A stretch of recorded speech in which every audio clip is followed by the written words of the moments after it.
Don't mind me, I'm just vocal stimming. The neighbor kid, he also will vocal stim, and like his parents don't get it. I'm just like, it's okay.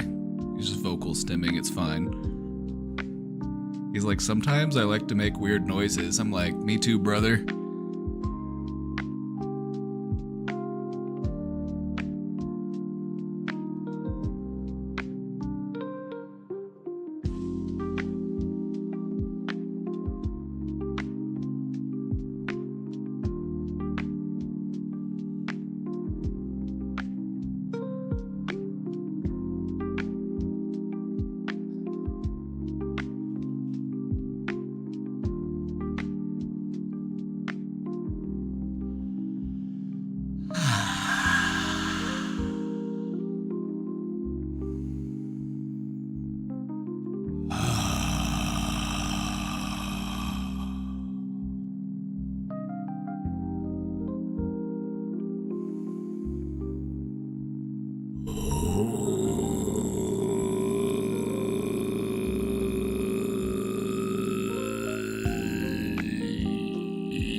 Pardon me, I'm a little rusty.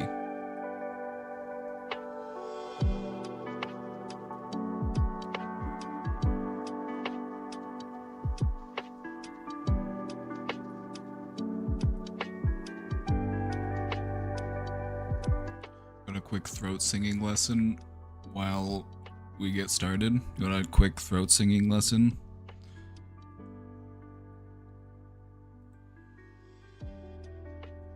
Try along at home. First, you start off by making a nice, relaxed sigh. You just kind of go.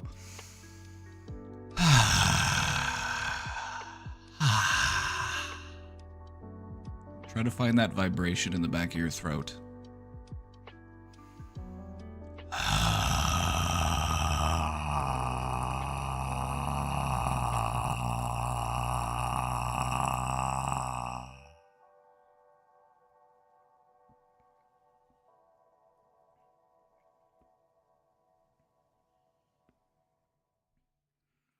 Once you've got that down, practice making different vowel sounds. A, E, I, O, U.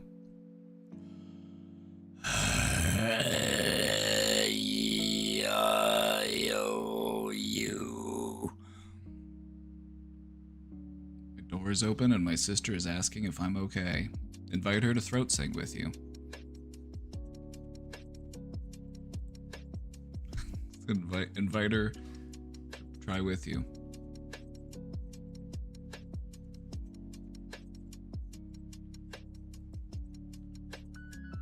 Asking if you're okay, you can say never better.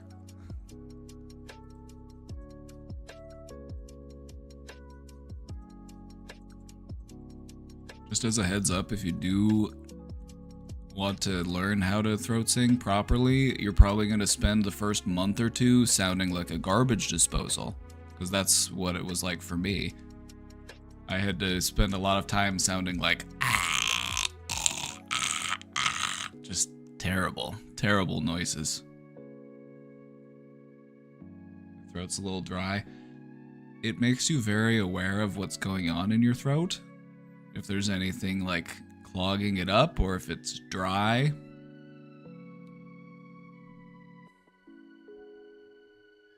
So you gotta keep that moist. Hey everybody, welcome in. Welcome back to the brain domain.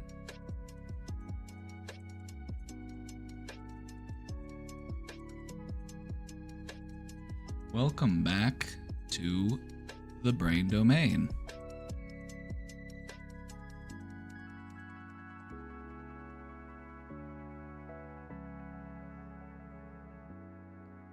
Welcome back to the brain domain. She's a negative Nancy, so she's not invited. You just have to overwhelm her negativity with the power of positivity. You can balance the equation.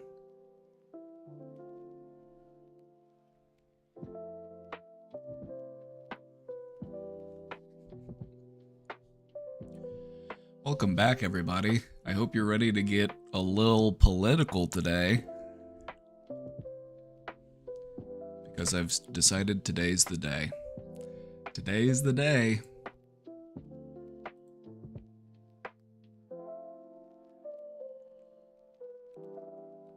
Today's the day. We're going to be talking about the psychology of leftist infighting.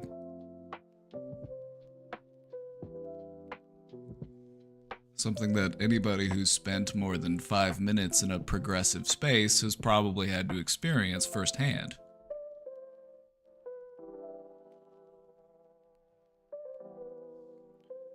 So that's what we're doing today. That's what we're doing today. We're going to take a deep dive into what that's all about.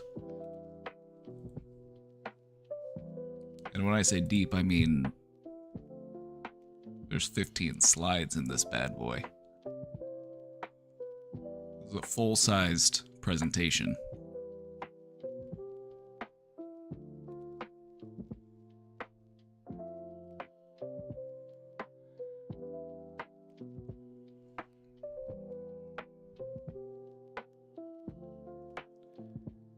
We watched Idiocracy last night for movie night. Whenever you go back and watch movies from that time period, like the early 2000s, you know, like 2002 to like 2010, what you'll notice is that there is a lot more just casual usage of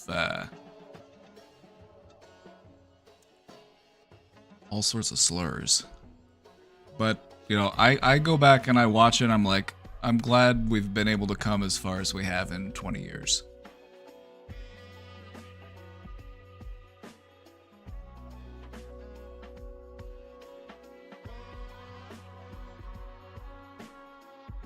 Slurs were crazy. I know, and what's more crazy is that they were normalized societally at that time. They were all over the place. If you were, it was 2006 when that movie came out, and so I was in high school. I can attest it was all over the place. It was all over the place.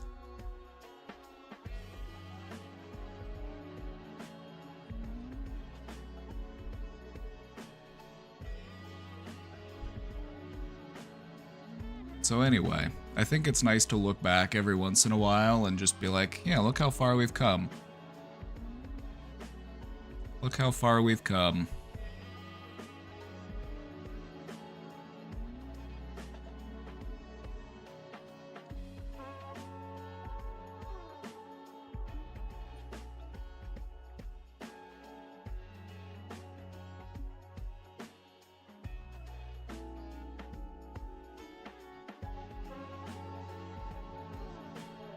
Anyway, still an enjoyable movie in spite of that. I was not normal in 2006. Were you alive in 2006? I was. It was all over the place. It was all over the place. I don't know where you were at. Maybe you were somewhere different where it wasn't happening, but Midwestern white boy talking. All over the place.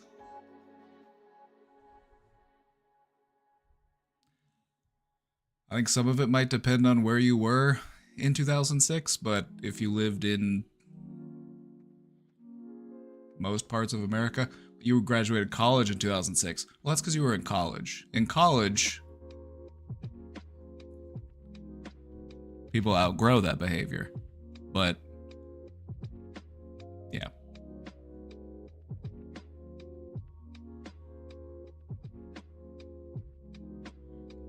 Just because it's normalized doesn't mean it was okay. You know, just for clarification. Just because it was normalized does not make it okay.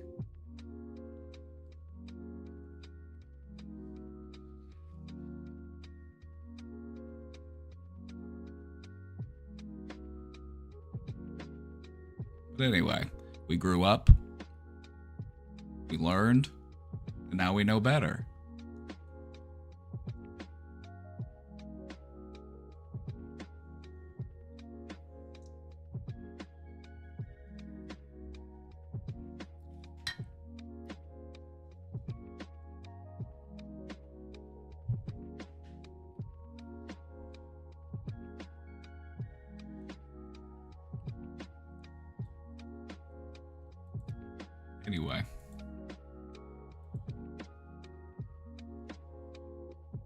Anyway, wasn't it a wild time to be alive? Isn't humanity just wild?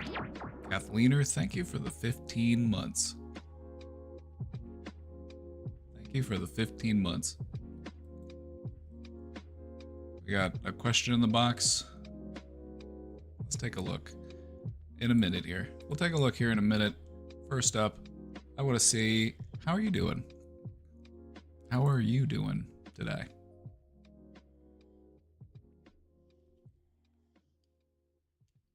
It's Friday.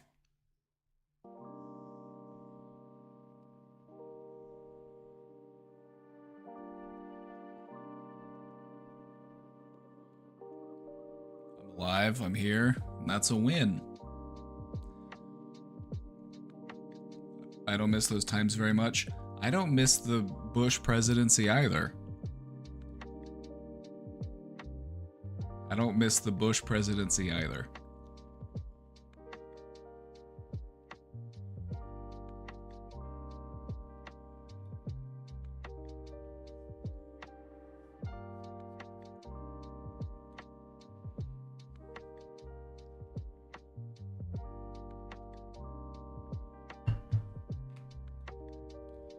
I'm angry with the world.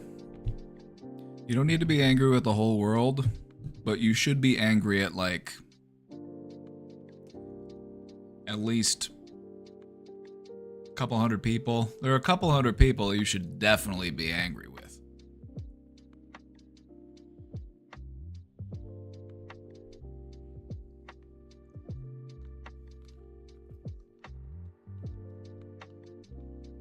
I do miss the Bush presidency. I don't miss a time where we could just invade another country and kill over 1 million people and it was just okay. Not that it was okay, but like, we portrayed it as okay because we was like, oh, it's the war on terror.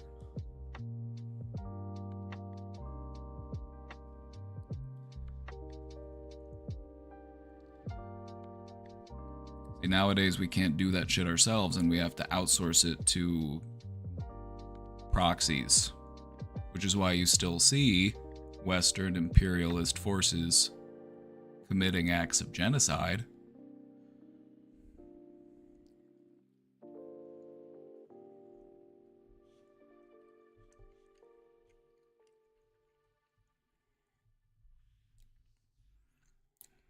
What's that all about?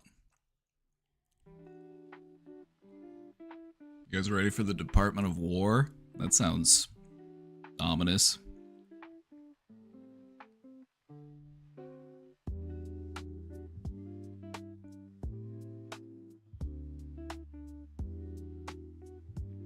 that's a thing. Yeah, they're changing the name of the Department of Defense to the Department of War. I'm not even kidding. It's like comic book villain corny.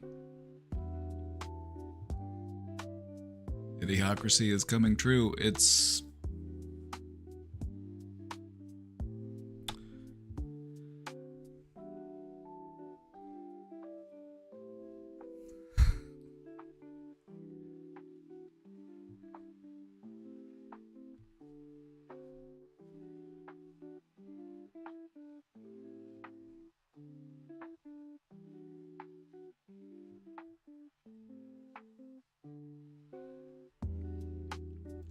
Yeah, Jesus was he was notorious for his support for war, if you recall.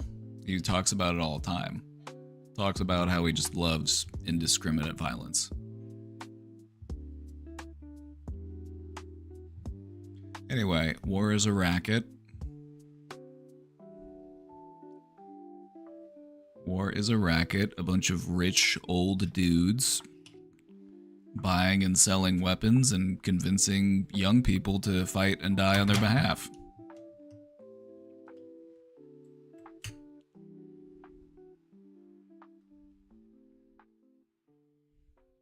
Same as it ever was.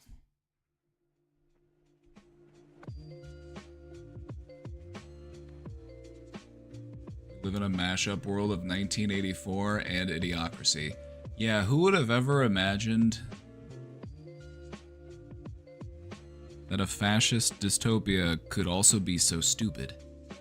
That's the real jarring part.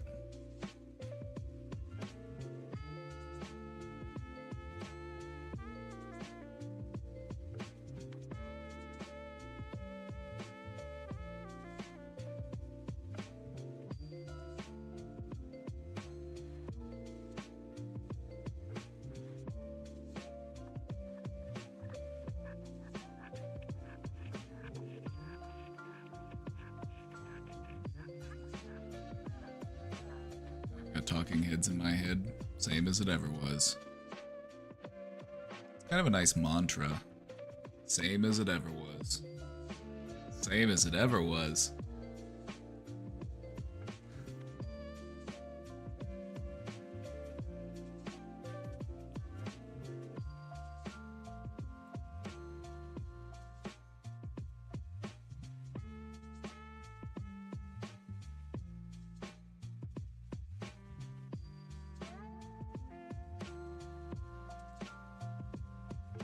Should be rioting in the streets. There are places where that is happening, but they don't show you that on camera, do they? And you understand why they don't, right? There's a reason why they say the revolution will not be televised. Because that's how the idea spreads, and they don't want the idea to spread.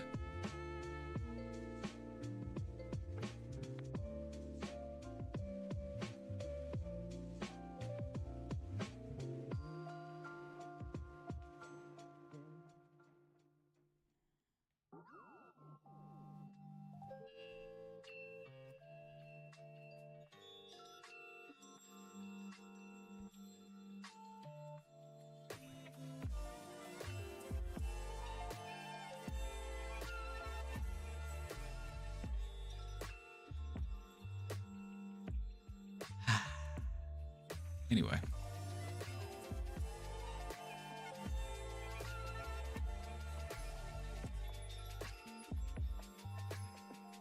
Anyway, we're gonna take some questions from the question box. And then we've got our big, meaty presentation, which I'm excited for.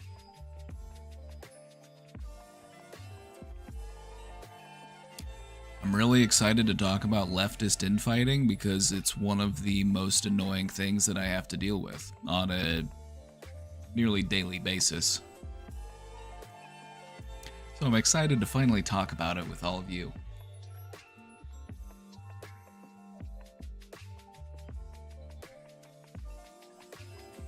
Anyway, the slides will be made publicly available. They will be made publicly available. So if you have any progressive friends or if you have any other favorite progressive content creators and tell them to take a look at it. I'd be interested to hear what they have to say.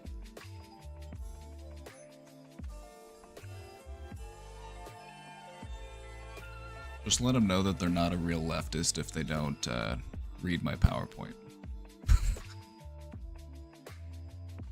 Can you really claim to be a leftist if you haven't gone over the PowerPoint? Shaking my head.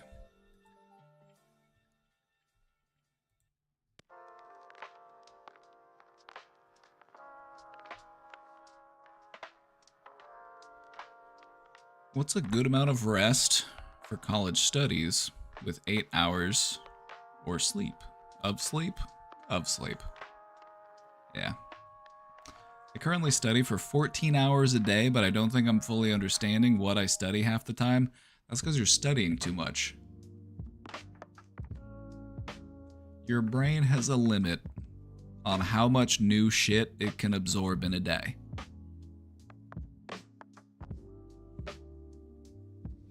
Your brain has a capacity. Your brain is it's a biological construct. It's got limits. 14 hours of doing anything, and you're going to be half conscious by the time you're done. You're going to be barely hanging on by the time you're done. I don't care if it's 14 hours sitting in a chair or 14 hours studying something or 14 hours walking on a treadmill. We're not meant to do stuff for 14 hours a day. It's not in our biology.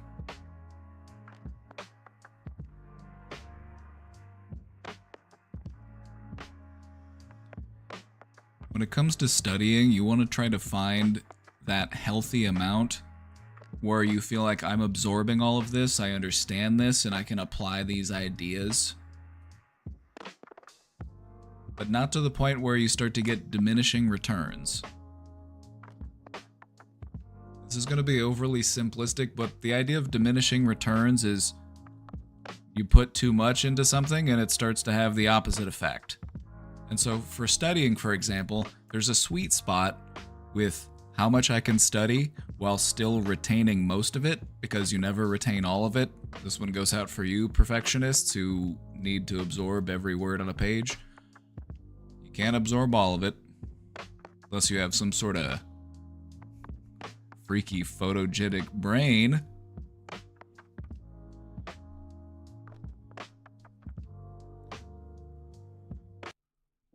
You want to find that sweet spot of how much I can study while still retaining most of that information.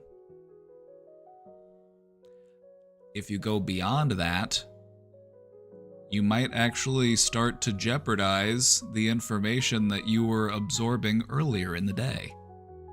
You're overstuffing yourself.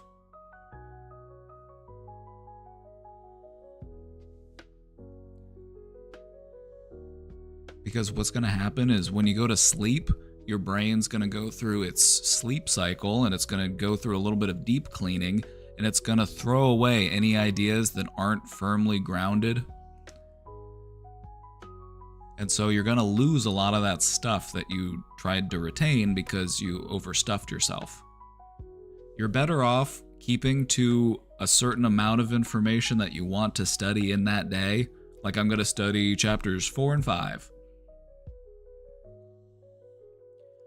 You're better off doing that and then doing it again than doing chapters 4, 5, 6, 7, 8.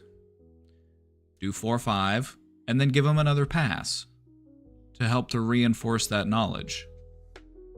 To help to, be able to start conceptualizing those ideas that you are learning about.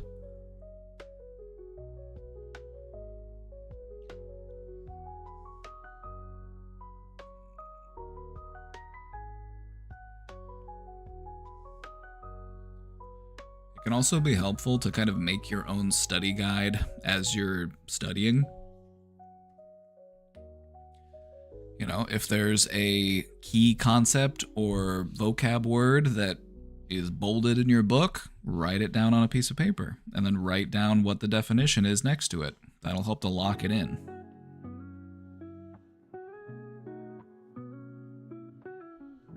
That way, whenever it comes time to prepare for the exam, you don't have to flip through all those pages of the book. You can just look at your notes. You've got the study guide ready.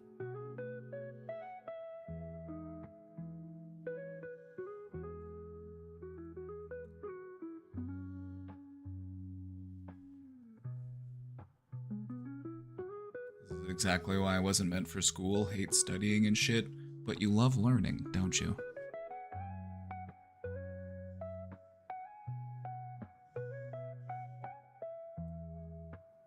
I think the thing is, they expect people to study, but they don't really equip them with the skills they need to study effectively. Understanding how your brain retains information is really important because you can apply that to your studying habits and you can actually retain the stuff that you're intaking instead of just gorging yourself on all of these facts and figures without actually being able to apply any of those ideas theoretically.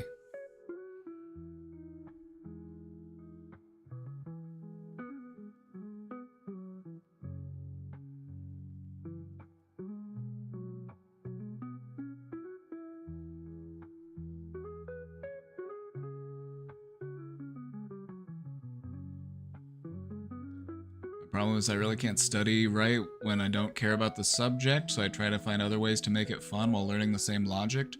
You can also try to find ways to tie that subject back to subjects that you're interested in, because everything is connected. You can find some angle or some avenue to make it applicable to what's relevant for you.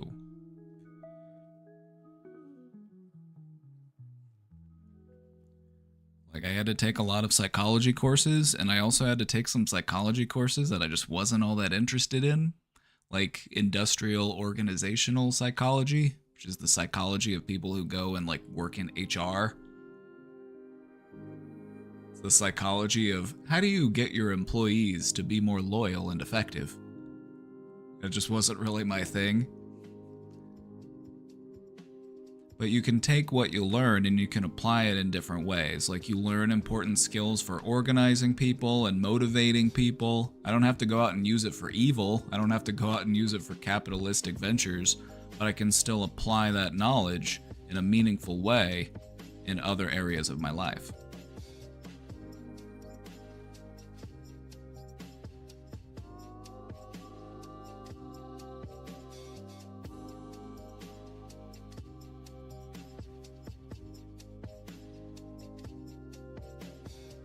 Hey Jim, how's it going? Welcome in, Jim.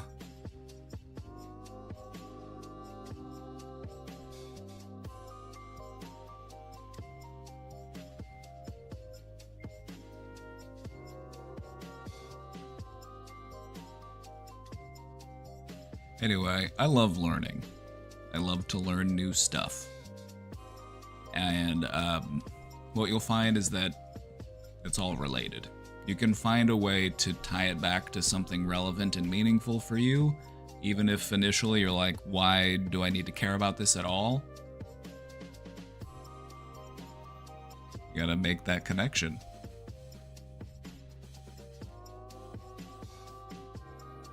At least to the point where you're able to get through the class and get the grade. You know, it's like you don't need to, it doesn't need to be relevant forever. You just need to get through the next couple months.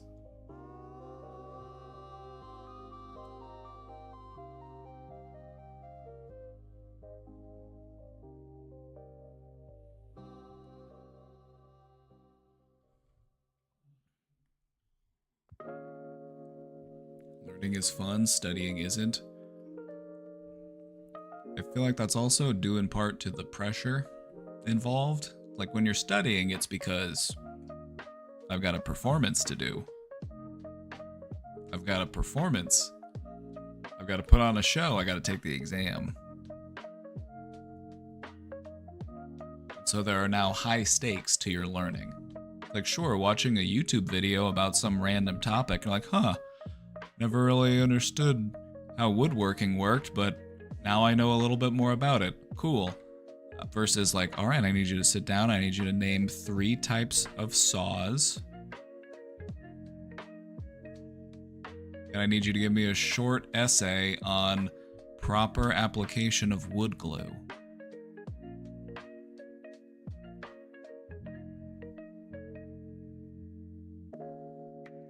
Wish I could do woodwork. That seems fun. What's stopping you? What's stopping you from whittling a little spoon or something? Want to take some bug classes? Check out the local conservation department. They might have an office in your area.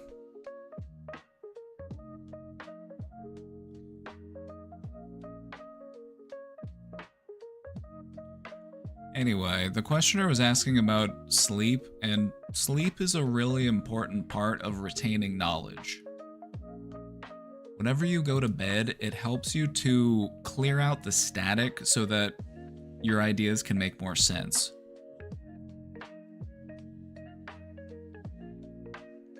Have you ever been working on a problem and you're like staying up and you're working on this problem and you just can't get it and you're like, forget it, I'm just gonna go to sleep. You know, maybe you're fighting a boss in a game, maybe you're trying to learn how to play a new piece of music, and so you're like, forget it, I'm just gonna go to sleep. And you go to sleep, your brain does its thing, tidies up, you wake up the next day, you try it again, and you get it on your first or second try that next day. This is because while you're awake, your brain is just constantly latching on to new bits of information, and a lot of it's irrelevant. What color shirt did you wear that day? What'd you have for breakfast? And so sleep is what clears out the irrelevant data and helps you to reinforce the data that you actually want to retain.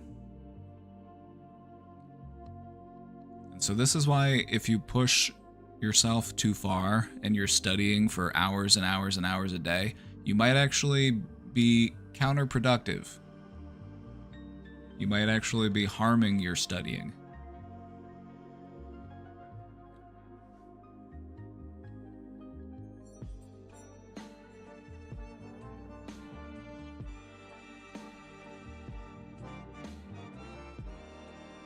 Is there any correlation between mental health and atheistic/agnostic choices? I have an idea. Oh yeah, there's a lot of correlations between a person's life experiences and their mental state and their faith. Definitely.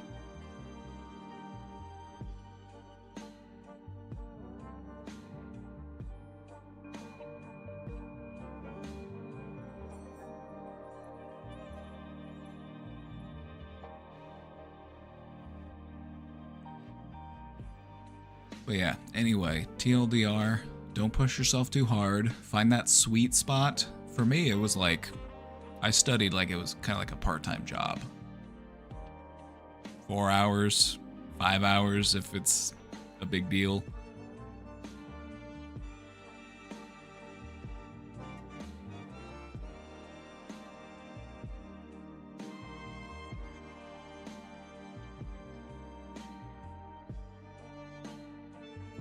You know, there's going to be a lot of pressure involved when it comes to studying. You're like, I need to retain all of this information and I need to retain it now. But that's not how your brain works.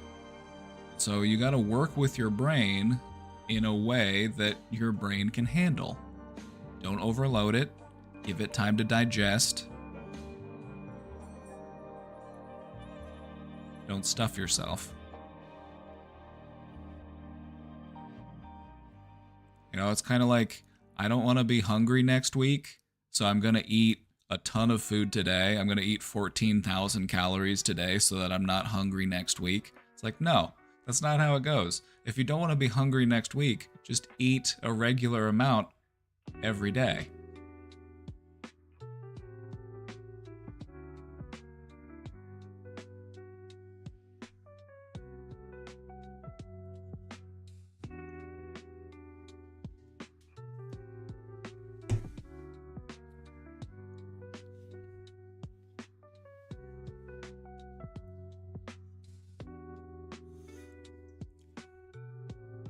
All right.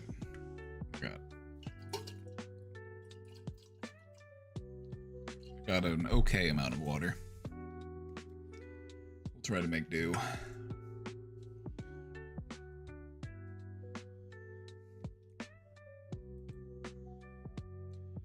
Hello, all. Everybody say hi. So, I have a pothead. A medical pothead. About 2 years ago, I traded in antidepressants, anti-anxiety meds, and ADHD meds for medical ganja and TBH. I've never felt better. Unfortunately, all good things come to an end as I found out I cannot have a medical card through my professional program due to federal regulations. I'm worried, but I know 100% I can get off of it. I just get nervous without getting any medications now. Outside of smoking weed, what else have you learned to help regulate?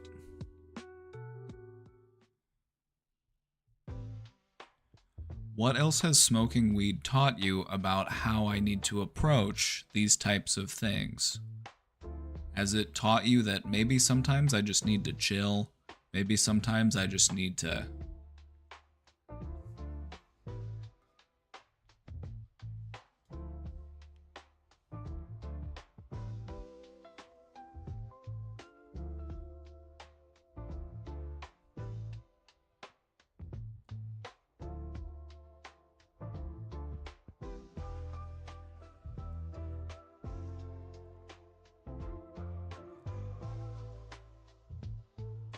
Anyway, it's understandable why you'd be nervous.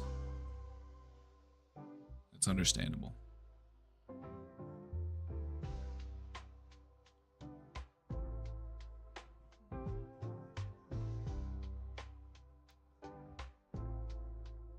Do you have any friends that also smoke? That's, you know, something worth considering.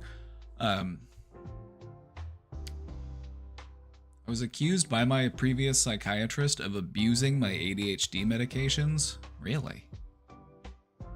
Why? It's a pretty harsh accusation to make of somebody. Like, if you come into an appointment and you're like picking at yourself and you're like, yeah, the medication's working great. But I ran out, I keep running out. That's the problem. I keep running out.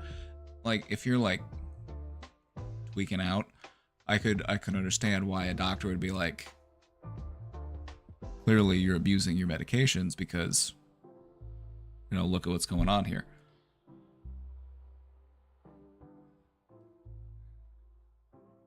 But I don't think that that's how it played out. In reality, I was stockpiling them due to, 1, hating the medication and not taking it regularly, and 2, it was always out of stock. After that, I was so offended that I flushed every medication and quit everything cold turkey. Next day and went and got a medical THC card. I've been thriving, but now I have a horrible phobia of going to the doctor and am in a situation where I have no choice but to go to the doctor to get this ADHD under control. But you hated the medication and you didn't take it regularly. And so I don't even know if the medication was the right solution. ADHD medications, I'm just going to be honest, critique me if you want. My opinion on them is they are a band-aid. All that they do is cause you to get more enjoyment, more reward out of whatever it is that you're doing. That's it. It's a stimulant medication.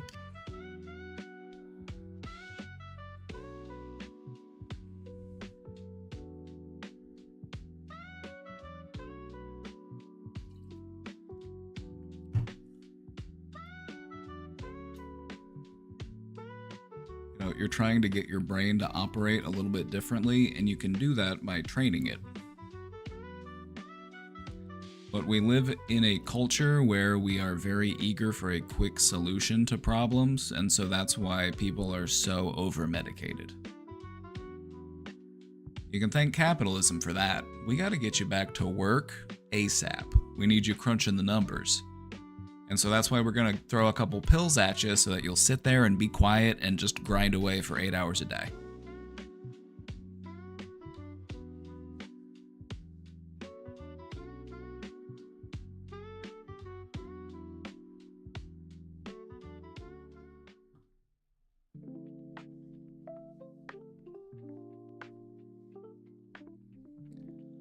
in reality, there are ways that you can train your brain, achieve higher levels of focus, and it won't be so distracting when you try to sit down and focus on a task. You can do that, but the problem is that it takes time to learn how to do that. It's still worth doing.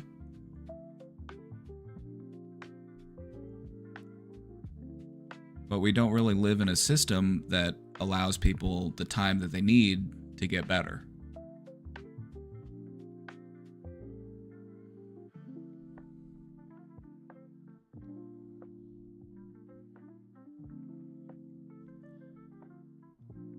Like, call me crazy, but I think it's wild that our capitalistic system has so many people hooked on legal amphetamines so that they can just sit down, be quiet, and do their work. You know?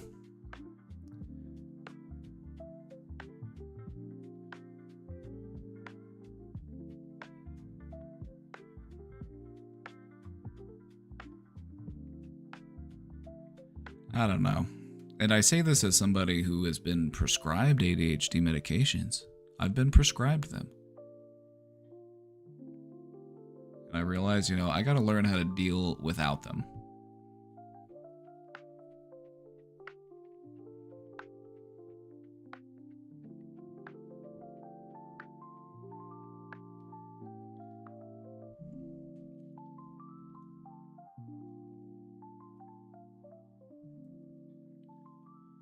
I have a fear that they will judge me instead of trying to help and just assume you are there for the wrong reasons. I plan on refusing any controlled substances due to the trauma of the situation and the betrayal I felt from my old NP. Not to mention, they freaking suck.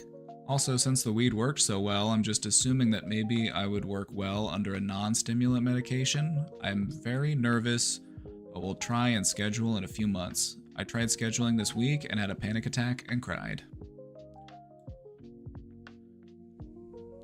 It sounds to me like, and I'm not trying to diagnose anybody, this isn't medical advice, I'm just gonna share my opinion on what it sounds like.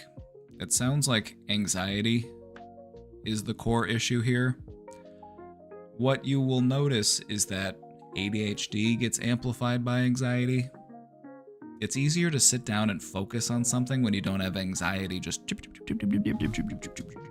you know what I mean? Just chirping away at you all day.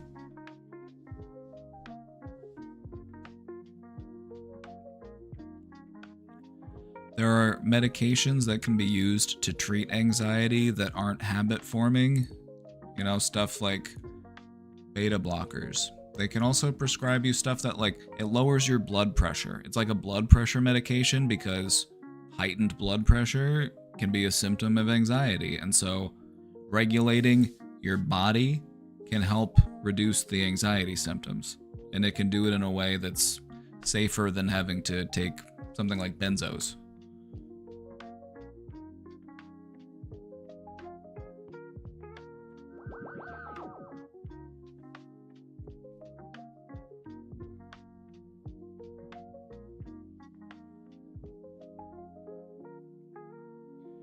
Anyway, I think it's really worth it to try to train your brain to do what you need it to do.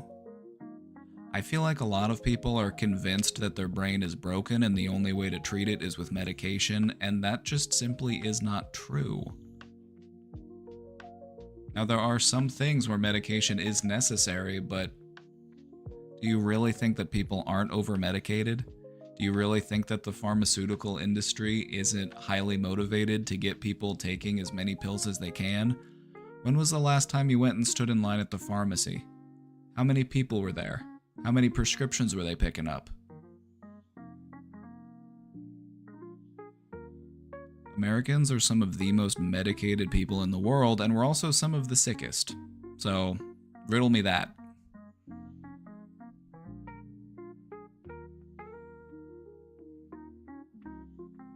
You would think that we would be healthier on average.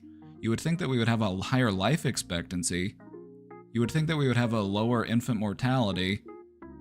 You would think that we would be better off considering the sheer number of pills that we're all taking.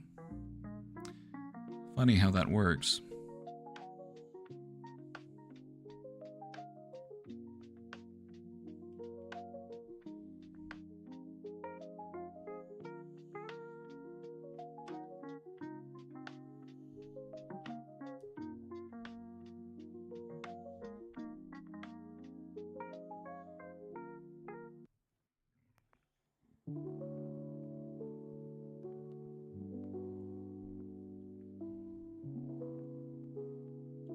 Anyway, questioner, in order to ease your mind, I would just maybe jot down some notes about things that you would want to talk about whenever you are in that appointment. You know, letting them know that I don't want to be on this type of medication. I would rather do something in this way, something that can help me manage my anxiety in a way that does not involve any type of controlled substances.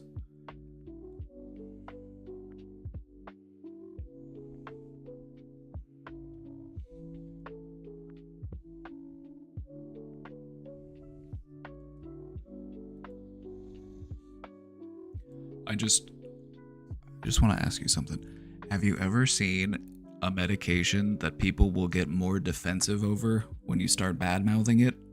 I have never seen more people get upset and defensive when you start criticizing ADHD medications. They're like, no, I need that. I need that Adderall. I need that Vyvanse. I've never seen people get more defensive over a medication.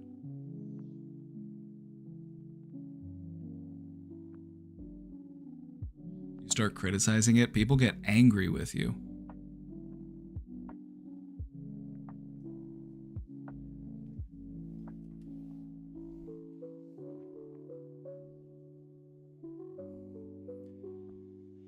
Me with weed.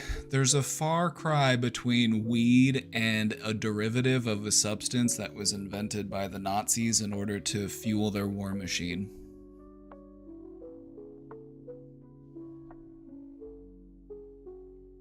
Weed's not perfect either. It's important to have balance with that too, because just getting blasted out of your gourd each and every day isn't really helping you either.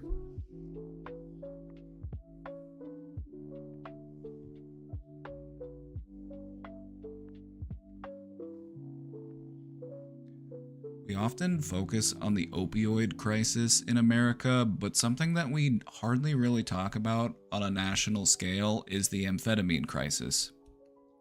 Anyone who has lived in a small town knows all about it.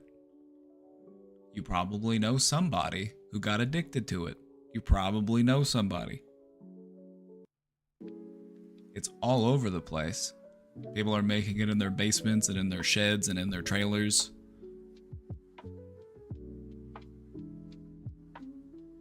It's all over the place because people need it.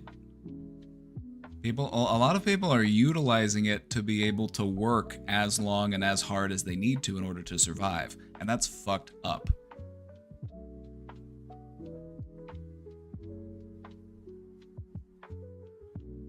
It's pretty fucked up that the solution that we are currently using for poverty is performance enhancing substances so that people can work harder instead of actually paying them what they're due.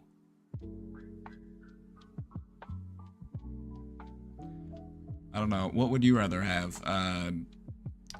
Livable wages or widespread amphetamine use? Which one would you rather have? I don't know. Tough choice.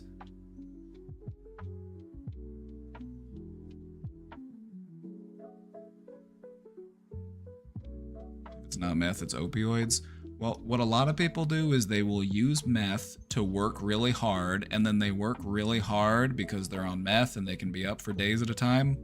And then they just destroy their bodies in that way, and then they're just left with this crippling pain, and so it's like, well, now I gotta do something to take the pain away, and so they start drinking, but then the drinking doesn't cut it, and then maybe they get prescribed some pain medications, and then that stops cutting it, and so they have to find something that's quicker and easier, and there you go.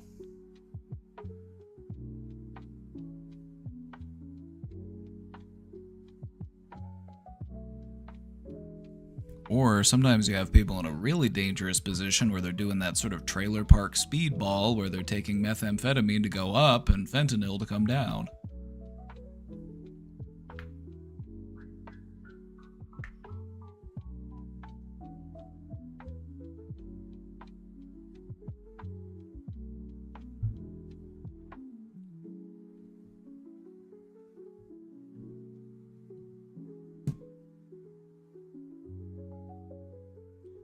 Psychiatric Hegemony by Bruce M.Z. Cohen. I'm assuming it touches on that topic. That sounds interesting. I'll make a note of it. That is something that's an important topic for people to understand.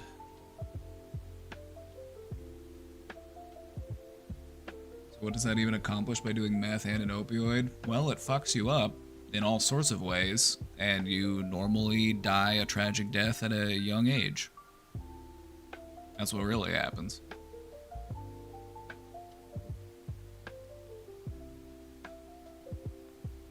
Marxist theory of mental illness? That sounds badass.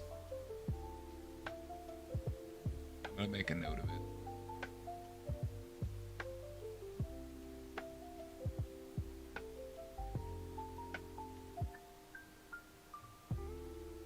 Sounds like it's pretty in line with some stuff that I've been talking about.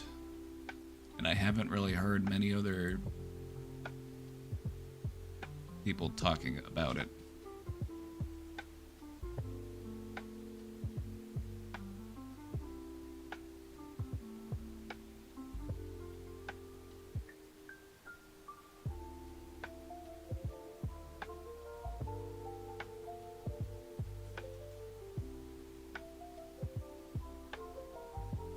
Because it's the exact opposite of what they teach you in school when you go to work in mental health. It's like, yep, some people take medications and they'll need to take those medications forever, and that's just it. That's just...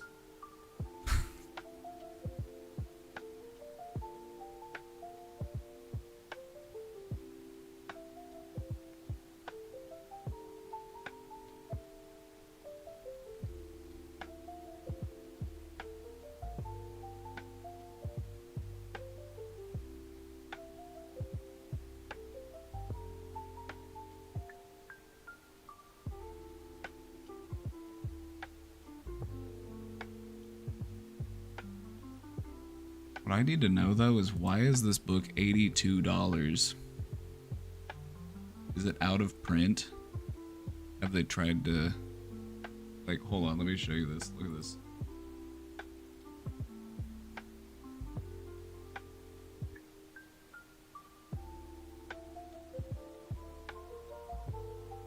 Why is this $95? Why is the Kindle version $82? Why is it $82 for an ebook?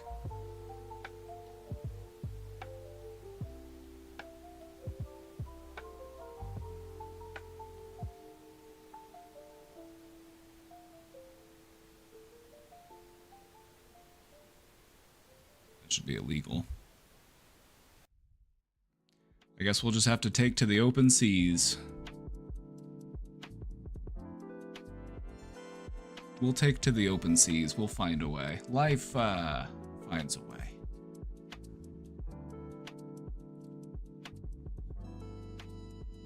I need to fix my question box. I got it all discombobulated.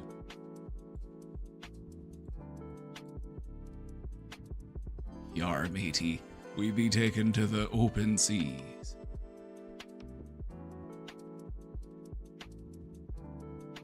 I said yar, matey, like a pirate, and the subtitle said, you are meaty.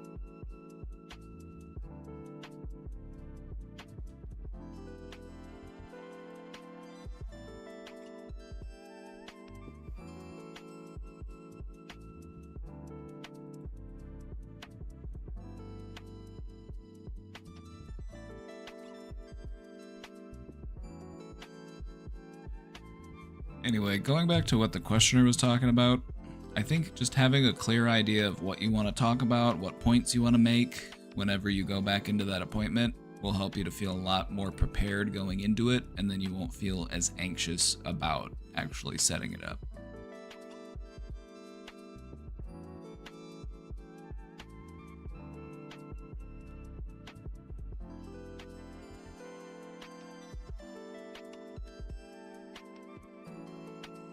Well, party people, are we ready to get political? Are we ready to get political? Also, guess what? Casey fixed my thing, so I show up now on YouTube.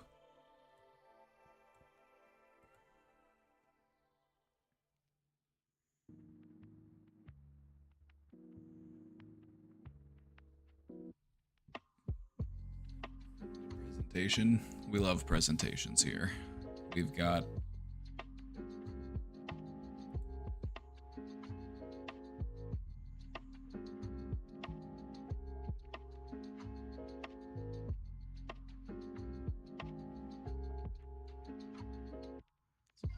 presentations.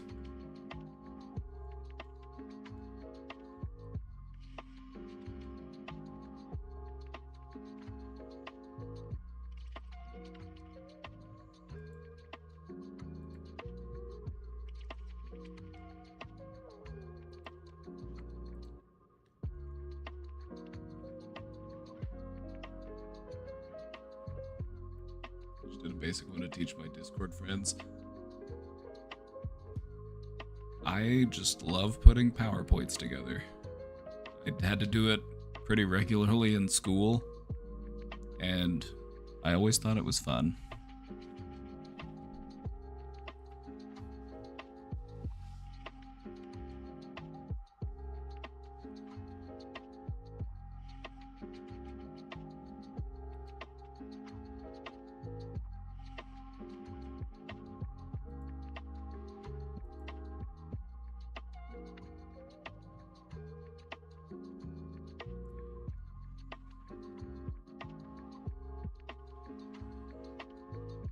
Give me just a moment. I need to prepare myself mentally.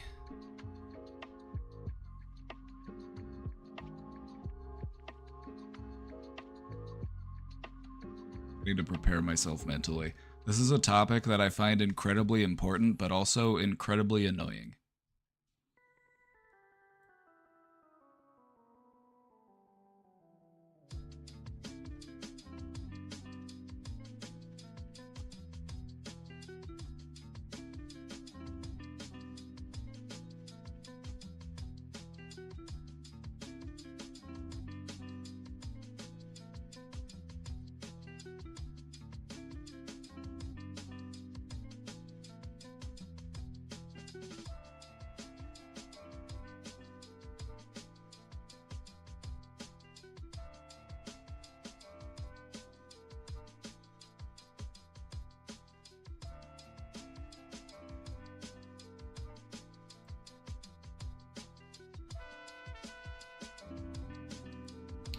Originally, I was hoping to have other content creators collaborate with me on this project,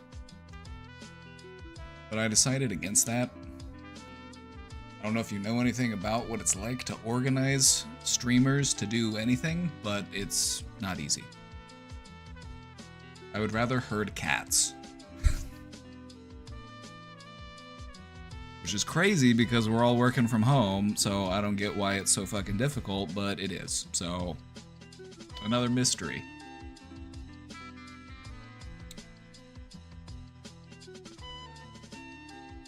So anyway, what I've decided to do instead is I'm just gonna send it. We're just gonna do the thing, and then if you like the content, spread it around. Show it to your other favorite leftists. See what they think about it.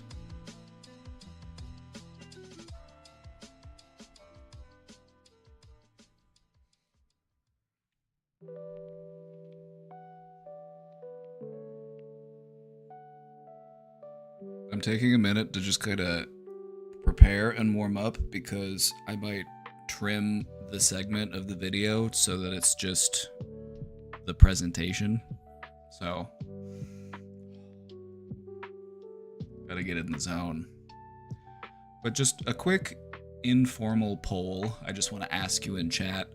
If you have ever been in a progressive space, have you ever witnessed any sort of infighting firsthand? Have you ever seen well-intentioned people be accused of something that you know they're not because they used a word that was outdated or a term that they didn't understand the full context of? Have you ever seen people purity testing others? Do I even have to ask? Yes, because I just want to see how many of you agree. Because I feel like a lot of people have. Do Twitch chats count as progressive spaces? I would count this as one, because even if, like, I don't talk about politics very often. So it's not really my thing. I'm not a political scientist. I'm a psychologist. I identify as a progressive. I feel like a lot of changes need to be made and a lot of people's needs need to be met.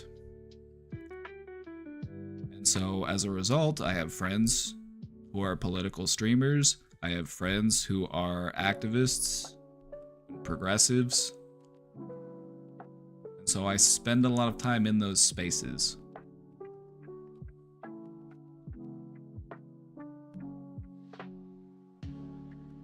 And so I feel like even in my approach to psychology, I still carry my progressive virtues. I feel like I take a progressive stance on mental health. I have a lot of, I have a lot of critique of the current system, and I have ideas for how to change them.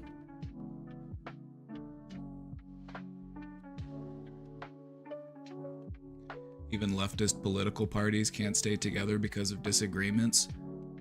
And hopefully we will be able to explain why that is today.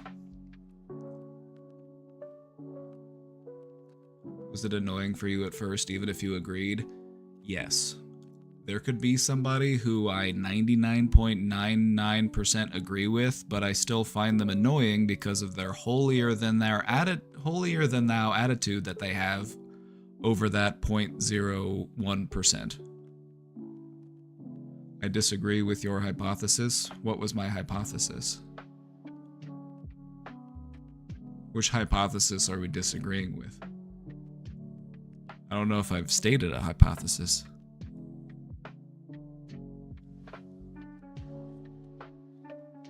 But if I did, let me know what it was.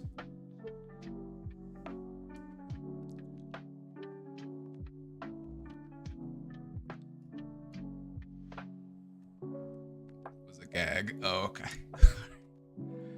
I'm here to help clear up confusion. Because I'm confused. I need to clear up confusion too. That's why we're going to be talking about it today. So that we can all wrap our head around it. Because this type of stuff is frustrating. It's like, what the fuck do you do about it? I have a lot of hot takes I feel on this topic, so I'll try to stay quiet. No, please, by all means, share them. By all means, share them. Afterwards, if anybody wants to hop on a call and talk about it, fine with that too. Anyway, I'm just building myself up so that we can do this presentation and so that I can cut it down. So I need to get into presenter mode.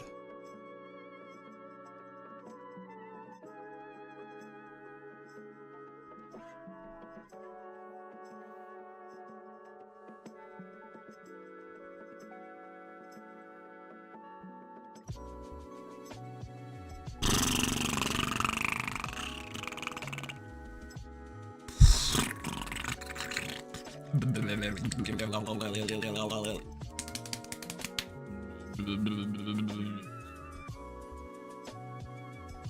of unresolved trauma that lefties bring into spaces too, we're going to talk about it. It's in the presentation.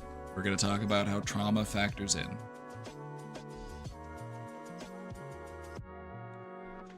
All right, everybody. Welcome to another Brain Domain presentation. Today we're going to be talking about leftist infighting. Anybody who identifies as a leftist or a progressive who has spent any amount of time in those spaces, you've undoubtedly run into situations where people will purity test, people will carry themselves in a sort of holier-than-thou way, or they will otherwise disregard a potential ally over a minor disagreement. That's what we'll be talking about today, the phenomenon of leftist infighting. So,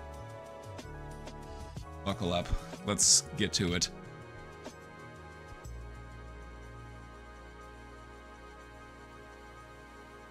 When I think leftist movements, I think justice, inclusion, and liberation. That's what leftism means to me. However, what you will often see in these movements is internal collapse through division within the group. The group will splinter, will break off into smaller and smaller factions, and it loses all of its momentum and it loses all of its power. It's like a big boulder that's now been turned into a bunch of little tiny rocks, a bunch of little grains of sand. It's sad. It's sad because you'll have that energy, you'll feel like we'll get something done, and then nothing gets done. That's what we're going to talk about today. The reason why people infight isn't always just over ideological differences. It's not just because I believe in UBI and you think UBI is stupid and that's why we're starting our own groups. It's more than that. It's often very emotional, very personal, and sometimes it even ties into the traumas that a person has experienced in their life. And so today, what we're going to take a look at is why leftist infighting happens. We're going to talk about some different ways that it manifests, and we'll go over some ideas on what can be done to transform it so that we can remain cohesive, so that we can actually have the solidarity that we're looking for. So the question is, can we switch from gotcha to growth? Can we switch from punishment to progress? Are you ready? Let's get into it.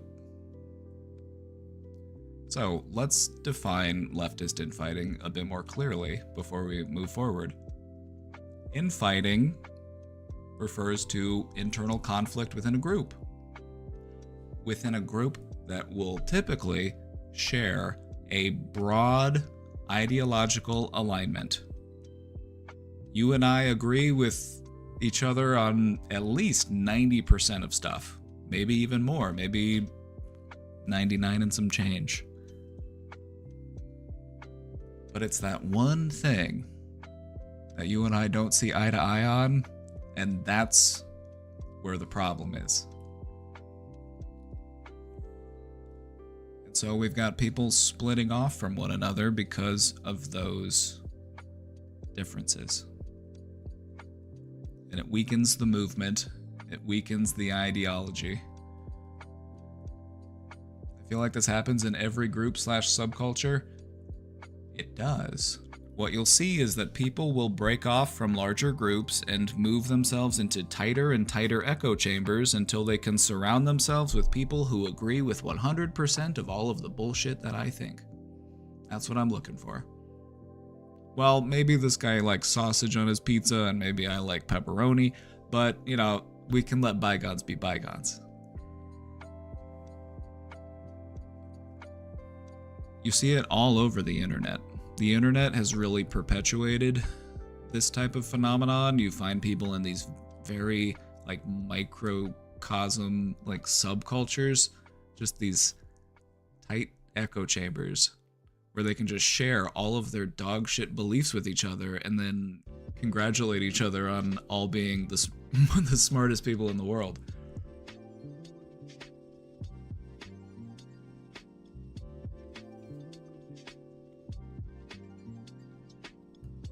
Pepperoni is pretty ass. You're out. You're out. Get out. Go start your own channel. Get out.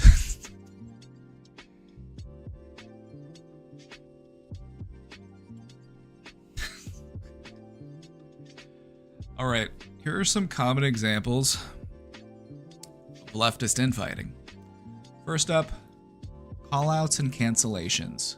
Did you know that this person once said this thing? I have a screenshot. Actually, I have a clip of it. They said this thing back in 2016, and it's important that you know about it, and you should no longer support them because of it.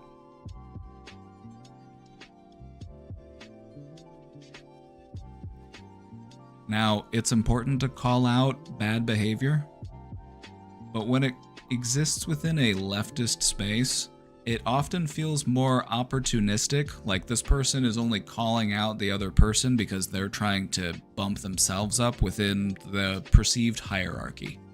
When in reality, there is no hierarchy. It's all about equality and solidarity. And so, it's callouts for the wrong reasons. It's being made in bad faith. Like, I don't know about you, but I've said some stupid shit that I would never say again. Because you know what? I learned, and I grew, and I'm trying to do better. And that's all I could expect of anybody. Just try your best. Nobody's perfect.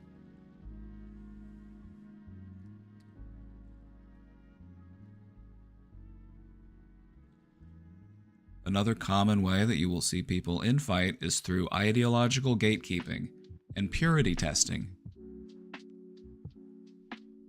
What do you mean you're in the DSA? What do you mean you're a Maoist? What do you mean you're a Leninist?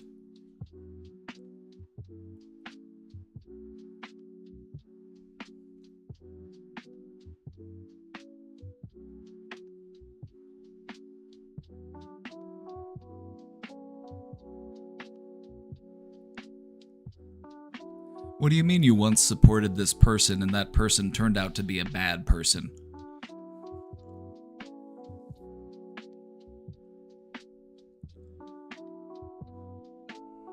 It's a type of social climbing behavior that people will do. They will try to take others down so that they can move up the ladder.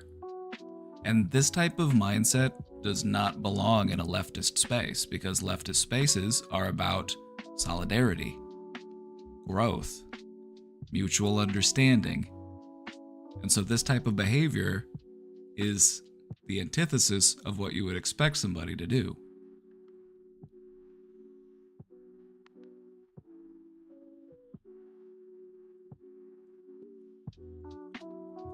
You'll see a lot of people use social media as a way of garnering support and as a way of publicly shaming others. Did you see what they posted? Look at this screenshot.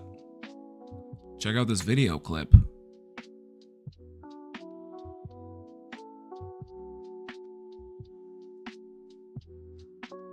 And it's the type of stuff that lacks nuance.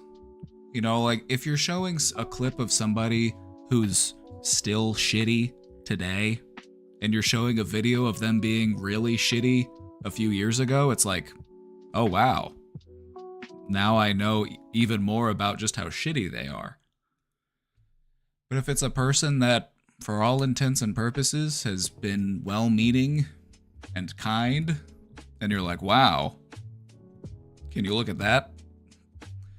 They did something shitty back then. They must actually secretly be shitty today.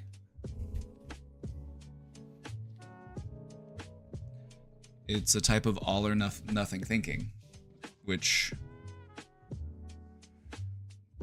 you know, it's not a zero-sum game. There's not just winners and losers. Life is about growing and doing better, and anyway.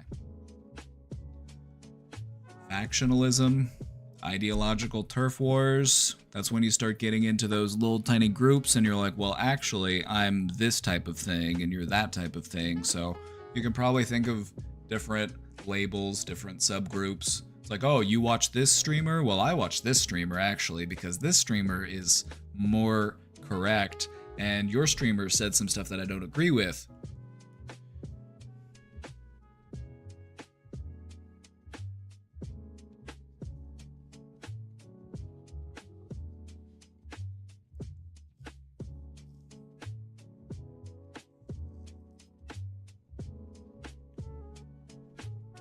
It's normal and healthy to have disagreement. But what makes it toxic is when the goal is not accountability. The goal is just domination. It's just about moving up the social ladder. It's just about climbing up. It's about taking away somebody else's viewers. It's about trying to win over public favor so that you can be the more popular voice.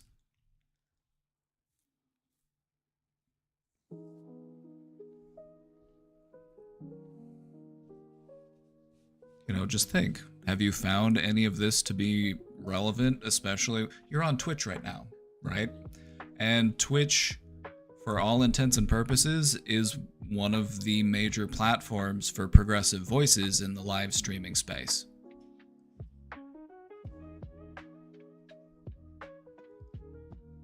You've probably seen it here. Maybe it's some stuff that's happened here that inspired me to, you know, have this talk about the topic.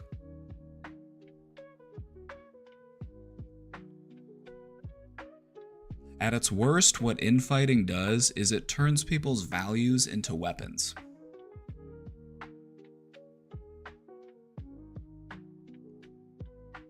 It punishes people for their imperfections rather than guiding them to grow.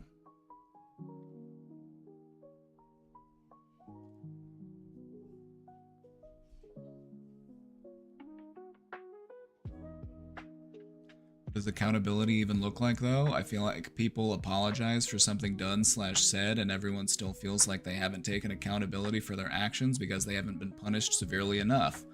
Well, then you gotta remember that you're never gonna win over 100% of people. There are gonna be people who are still clinging on to it for their own personal reasons.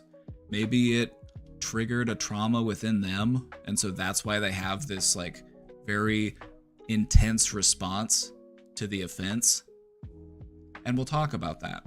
Some people just have a hard time letting go. Some people have a hard time forgiving.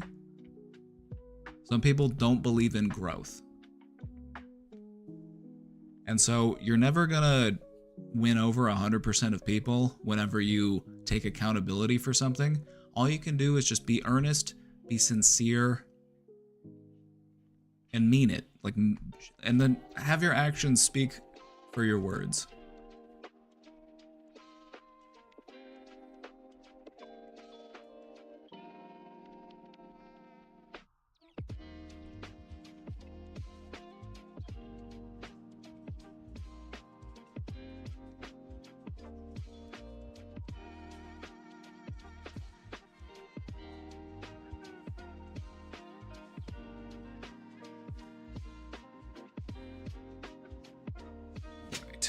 Let's talk about the paradox identity.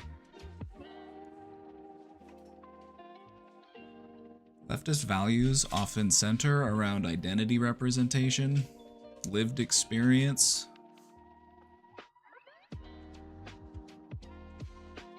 these frameworks offer necessary recognition.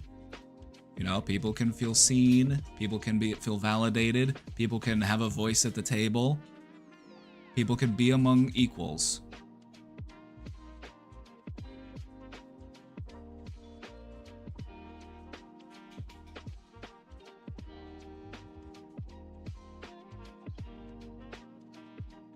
However, these frameworks can also create rigidity. For example, having a disagreement with somebody might make you feel as if you are being personally invalidated. Having a discussion about ideas can be misinterpreted as an attack on your identity.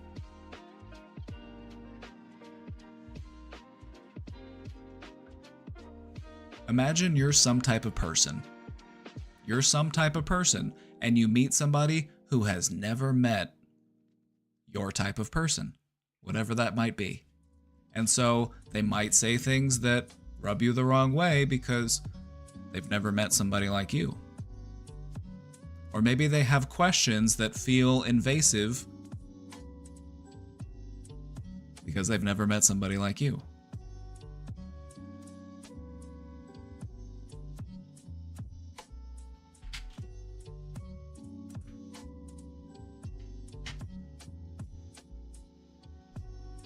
Now, I don't think that people should always carry the burden of having to explain themselves to others or answer people's unasked for questions. I don't think that's the case. I don't think that you should have to go around explaining to everybody why you are the way you are.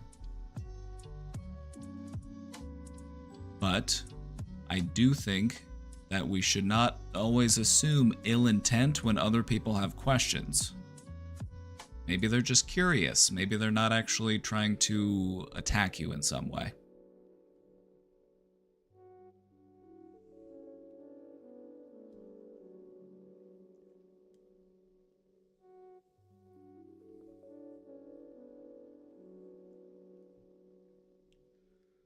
There's also this expectation that you have to prove your identity or you have to prove your allegiance to avoid being discredited.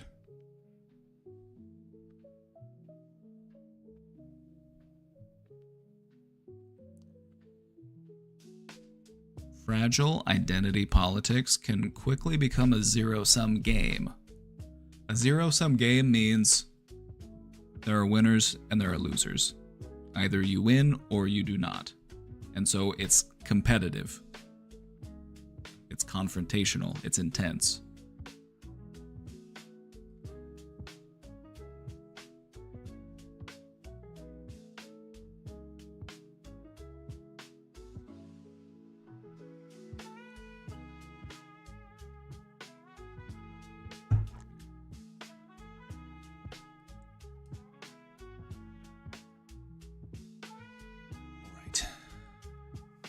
Just remember, solidarity suffers when nuance is lost.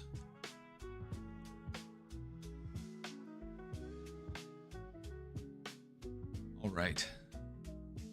Let's talk about the dynamics of the in-group versus the out-group.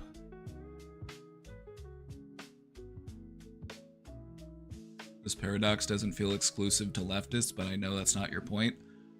We will get more into it, why specifically it is related, but we're setting the framework for the phenomenon, and we'll get there. Don't worry, we've got a lot more to cover.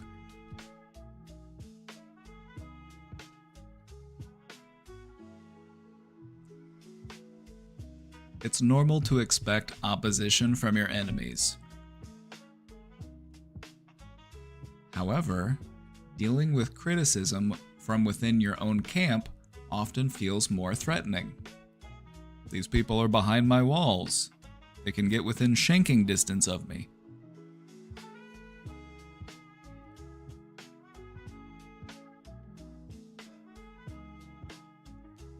The phenomenon of marginalized or allied groups turning against each other is referred to as horizontal hostility. I'm attacking people of my own class. We're all the working class. We are all the have-nots.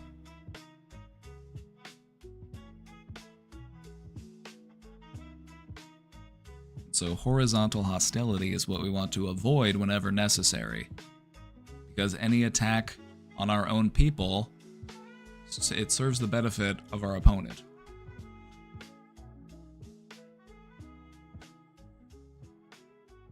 Betrayal within your in-group often feels more intense. And this is because it can threaten your sense of belonging, and it can also threaten your sense of moral coherence. The feeling like I have these things that I believe, and I am actively working to support those beliefs.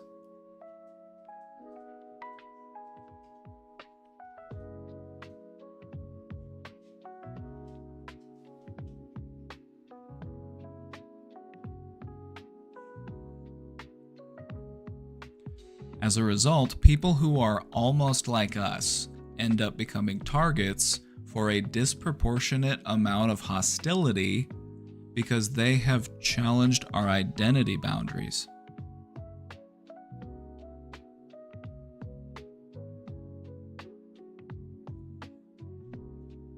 Will this be available to watch again? I'm going to trim it down for YouTube, but it'll also be available in the VOD.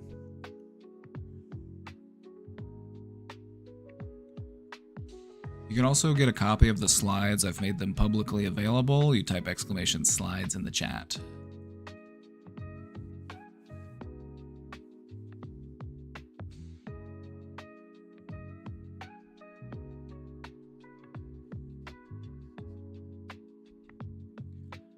Just think about this point for a moment.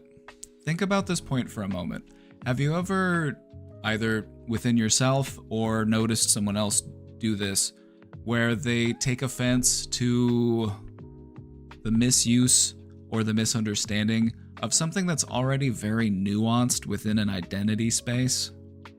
Meaning, I wouldn't even know what this word meant unless I was already a supporter of you, because I know the lingo, I know the terminology.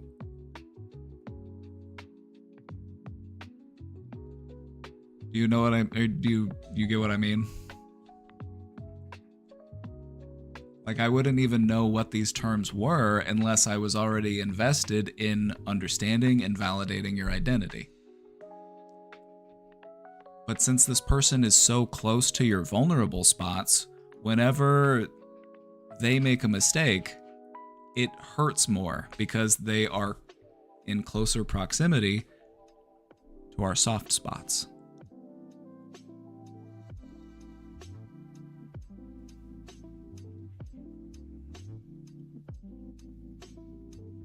Do you feel me? Can you dig it?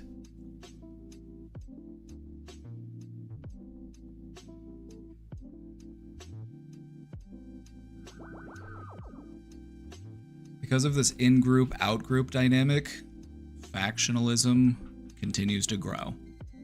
People will adhere to certain labels, and they will focus their efforts on criticizing people of those labels rather than criticizing the people who are actually their enemy.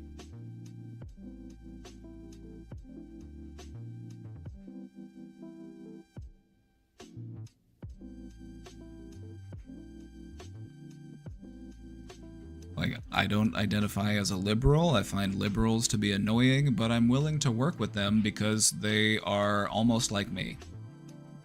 I have a better chance at winning somebody over to my side when they are almost like me than if they are on the complete opposite side of the spectrum.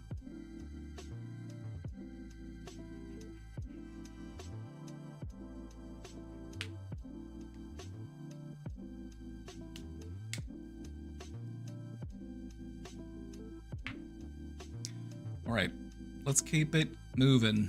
Let's talk about something that we're going to refer to as moral absolutism.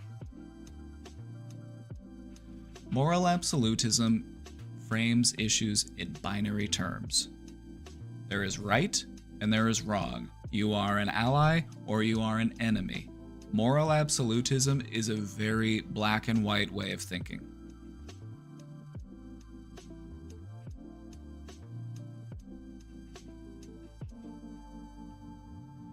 And so, in leftist spaces, this can manifest as the demand for total ideological purity. If you don't agree with every one of my takes, you are my enemy. You do not support me.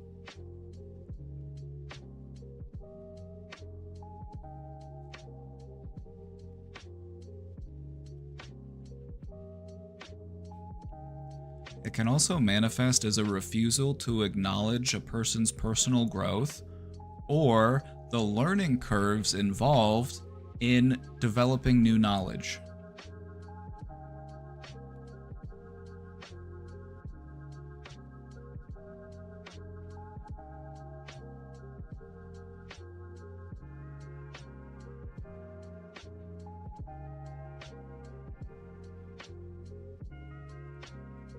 Life is not black and white. Humans are weird. Humans are full of paradoxes. Humans are full to the brim of paradoxes. And part of the paradoxical nature of humans is that you have to become comfortable with the paradox. You have to be certain in your uncertainty.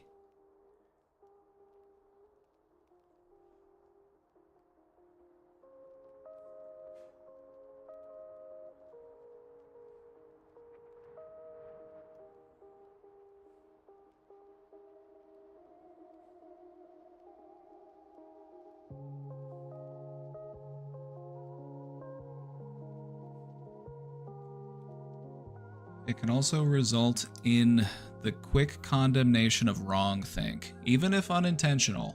I've seen this happen a lot, often to older members of the group.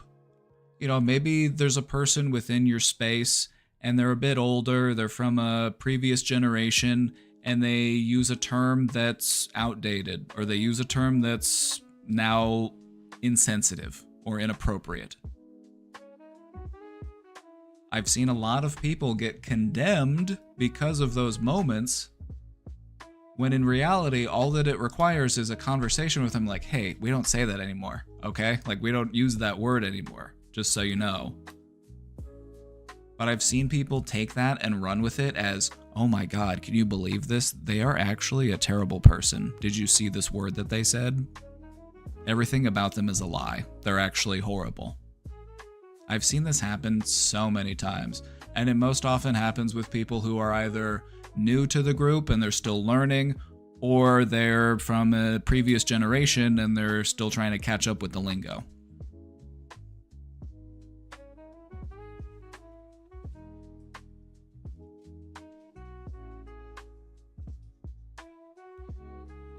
Okay, I'll give you an example. It's a personal example. Like, I've gotten shit before because I still will use the word homeless instead of unhoused. The reason why I still use it is because, do you think a person who doesn't have a house or a home gives a shit about what label you use to refer to them? No. They care about finding a home. And so it's arguing over shit that doesn't really matter instead of solving the actual problem.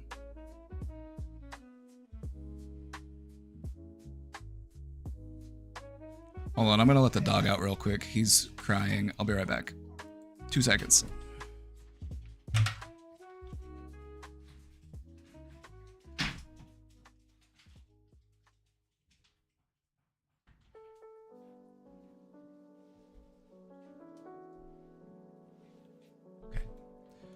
Alright, just had to let the boy out. Unhoused, I just learned that term. Yeah. It's just a way of, like, okay, so when we use a term for a long enough period of time, it starts to develop a reputation. It starts to develop, feelings surrounding that word. And so what will happen often is people will change the word that they use as a way of helping themselves feel better with a concept that they find uncomfortable. Doesn't do anything to actually help the people suffering, it's just so that the people who like to talk about the topic can feel better about themselves while doing it.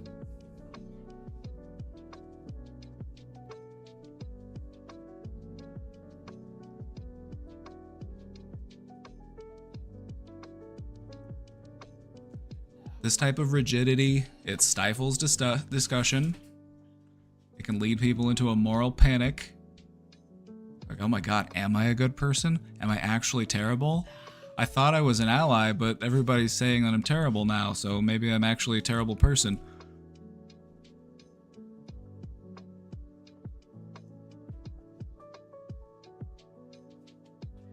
And so what ends up happening is it becomes unsafe to explore or to question or to disagree, even when doing so in good faith.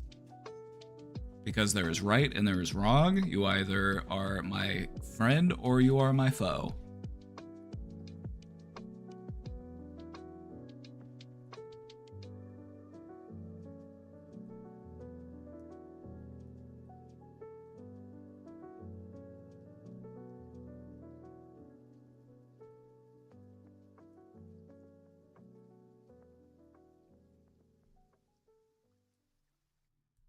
Hold on, I'm gonna let the other dog out. She's also decided that. Wait, no, she changed her mind. I thought she also wanted to leave the room, but she decided to lay back down and take a nap.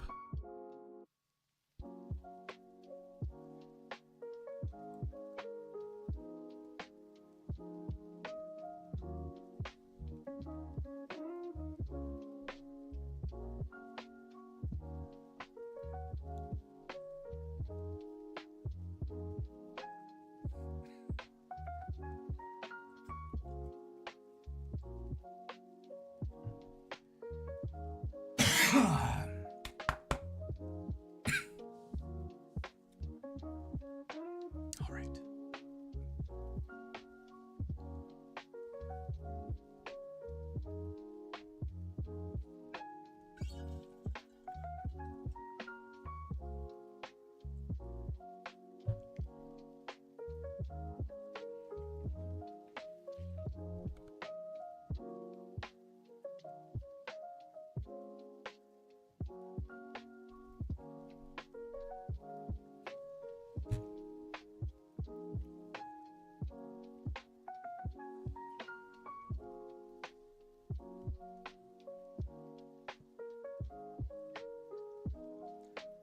All right. We mentioned it earlier, trauma, and how it also factors into this. So let's get into that. Let's talk about emotional reactivity.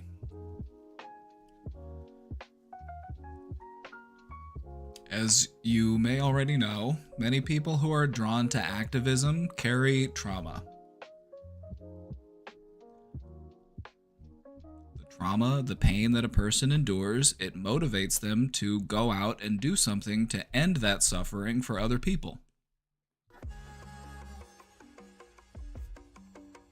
And I think that's a really beautiful thing to do with trauma, is to turn it into activism. I think that's one of the best things that you can do with it.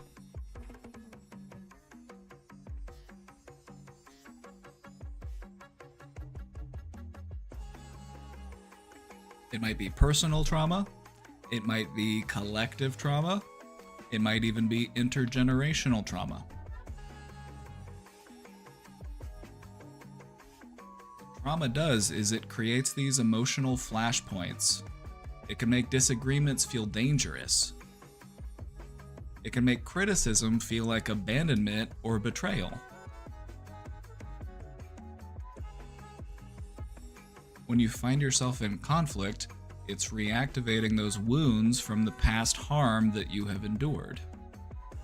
And so, whenever your safety feels threatened, you respond with your trauma behaviors.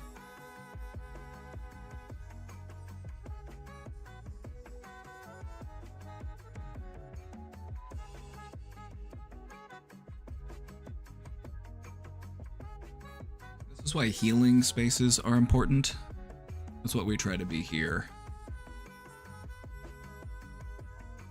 We're working on it. People need spaces where they can focus on their healing so that their trauma doesn't spill out into community dynamics.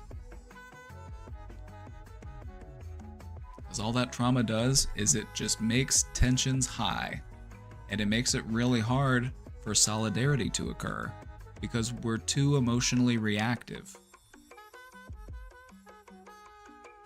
I can't believe that somebody in this Discord said that to me. I need to break off and I need to start my own Discord, and I need to invite everybody that I liked from the old Discord so I can make my own tighter little echo chamber.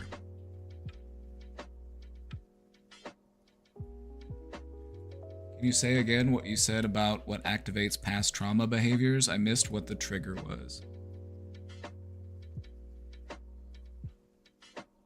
Whatever triggers a person's trauma is normally contingent to the type of trauma that they endured. It can be very specific to them as a person. It could be a specific word, it could be a specific tone, it could be, people asking questions even.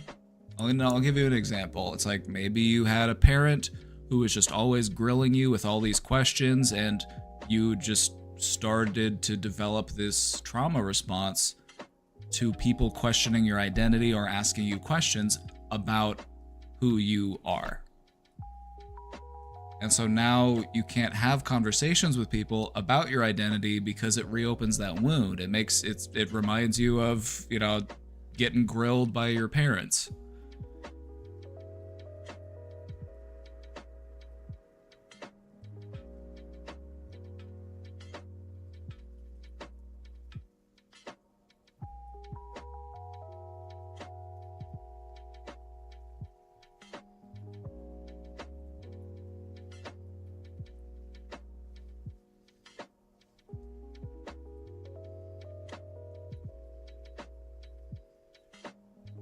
And so what ends up happening is we have activism that re-traumatizes rather than liberates. Just imagine, you're a person who has endured trauma, and for the first time in your life, you're able to find a group that you feel safe in, and then you get re-traumatized. Because somebody asks you a question, or somebody says the wrong thing, reactivates that wound. Oh great, well now I've got nowhere to go. I thought I only had that one place. That was the only place for me, and I had finally found it, but it wasn't, and now I'm all alone again, until you find the next group.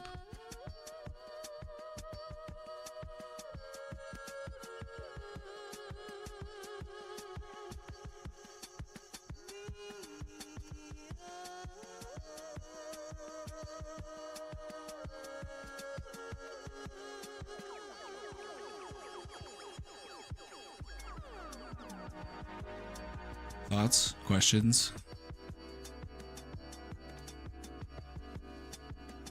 Comments? Concerns?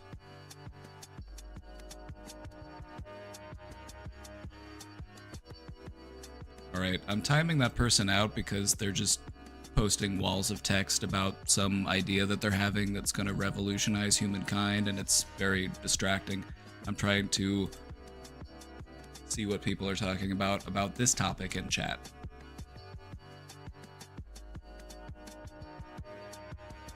So I appreciate the energy. You're just, having your own entire conversation, and it's a bit distracting.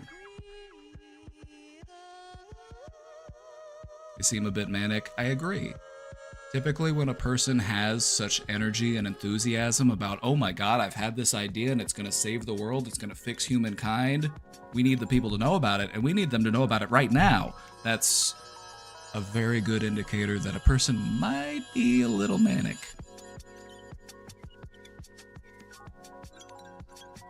How to navigate people's traumas when you don't know what they are? Your trauma is up to you to heal. Other people can help to encourage that healing, but ultimately it is your wound to deal with.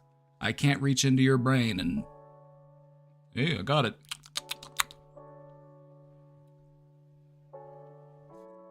And so, all that you can do is, if you do accidentally trigger somebody, apologize. I'm sorry, I didn't understand. I hope you realize I didn't mean anything by it. I hope you still consider me a friend. And you want to be able to be accepting of people when they make those types of amends and they do hold themselves accountable.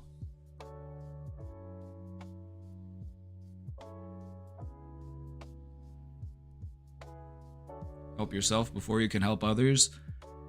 You gotta be at your best if you're gonna give your best help. You gotta put your own oxygen mask first before you help the person sitting next to you.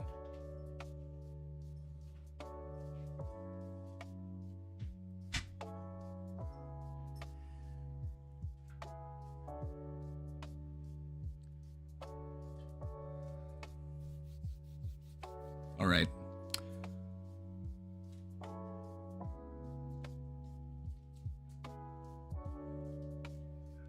The mask on first is hard for me, and I do this for a living.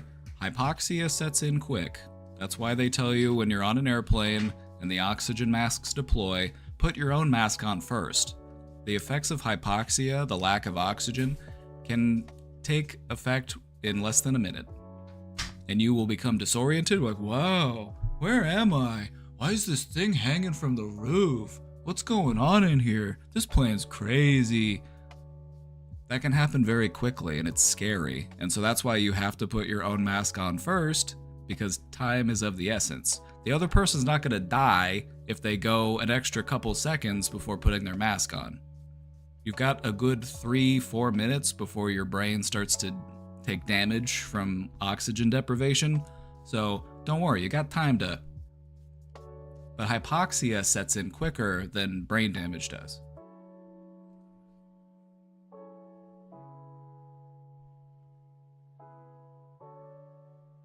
Anyway, that's enough about oxygen masks.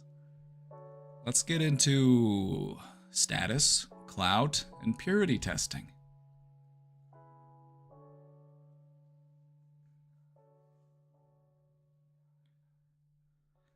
Let's talk about some of the more annoying aspects of this phenomenon.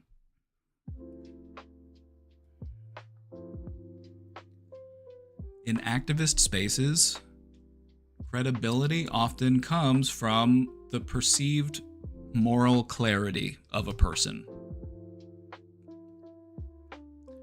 If I believe that you are a moral person and that you act on those morals and I can understand what your morals are, I will assume that you are a credible person and I should listen to you and I should work with you and I want to be on your team.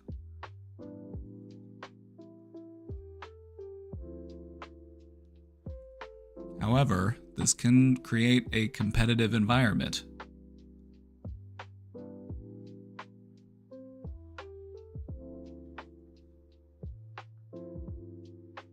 Who's the most informed? Who's the most radical? Who's the most intersectional? Who's willing to work with the most people? Who's the most welcoming?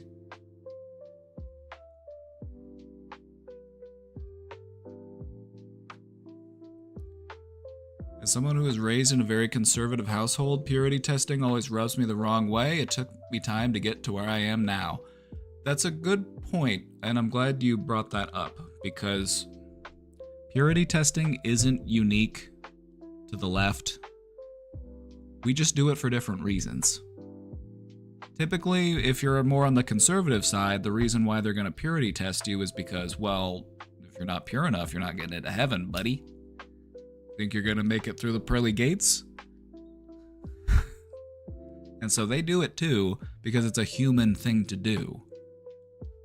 A lot of what we're talking about today can be applied across the board, but we are trying to focus more on the left side of the spectrum.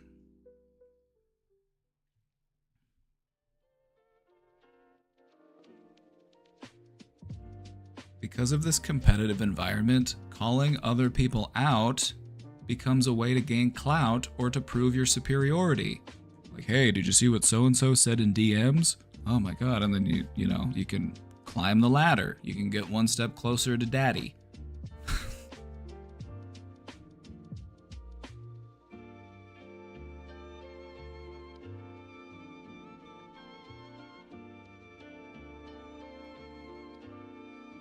This is kind of like tattletale teacher's pet behavior, isn't it? In a way, right? Like, aw, look what they did. Oh, you're in trouble.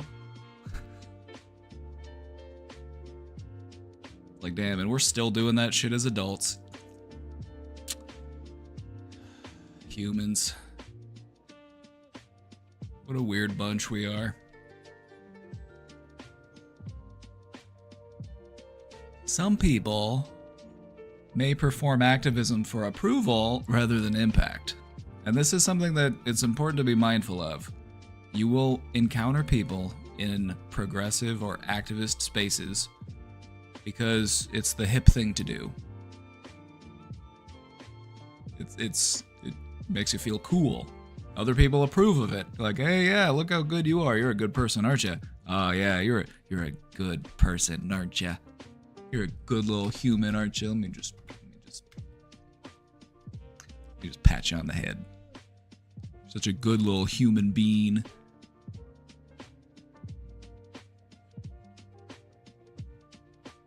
Have you ever met people like that? I have, and they are the worst.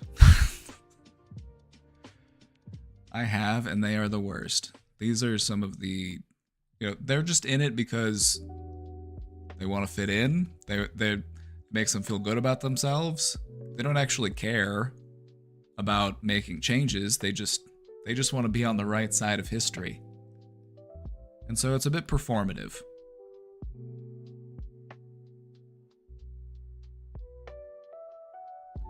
I have no way of knowing people's true motives. This is why actions speak louder than words. If somebody is actually putting in the time and the effort and they're doing the work and they're actually, able to do business, that's like, okay, maybe they're in it for more than just the kudos. Maybe they're in it for more than just the high fives and handshakes. Maybe they actually do give a shit.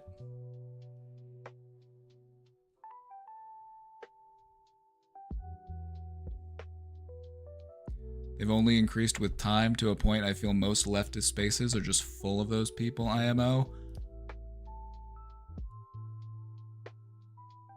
This is just going to be me theorizing here real quick. I feel like it's much easier to be an armchair activist than it is to be a real activist. Would you agree?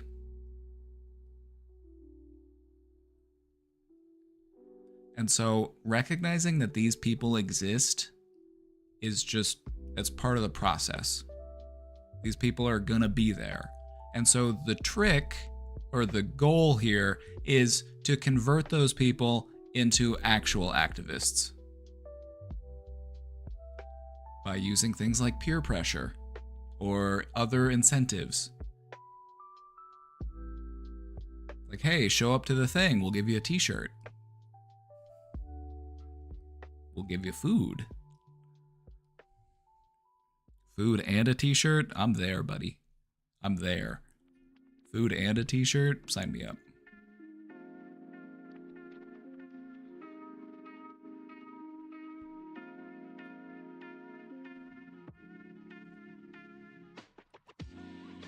It's normal for people to be careful with their words because they don't want to inadvertently offend anybody else, and so they might speak carefully. Or they might admit to their uncertainty. Maybe they have uncertainties within them. That's normal. We're uncertain about all sorts of shit.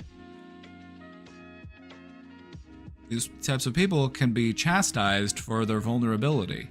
They might be seen as, oh, you're less committed. You're not really a ride or die, are you? Are you even here right now?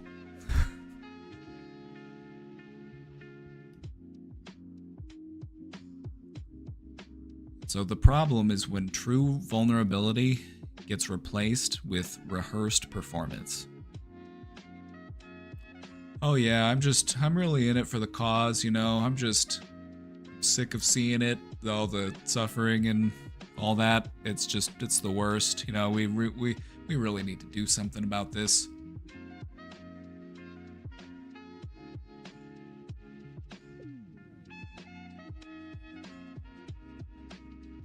Let's move on. Let's talk about how social media makes this phenomenon even worse. What social media has done to us is it's created an environment where people will form tighter and tighter echo chambers centered around their beliefs.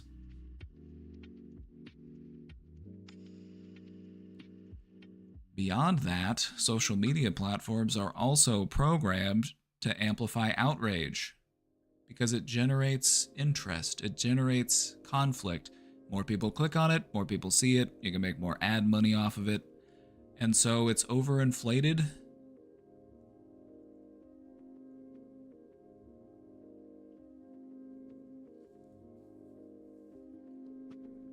There's also just no room for nuance.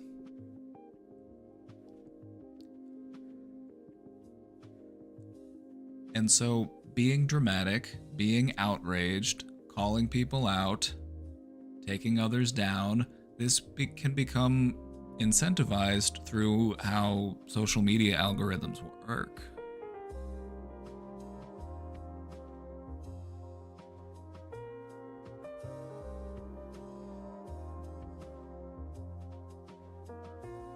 Slop tube, exactly. Think of, those types of people. The types of people who make YouTube channels where they just post about, online drama. I think the old-timey term for those types of people was muckrakers, if I remember my elementary history class well enough.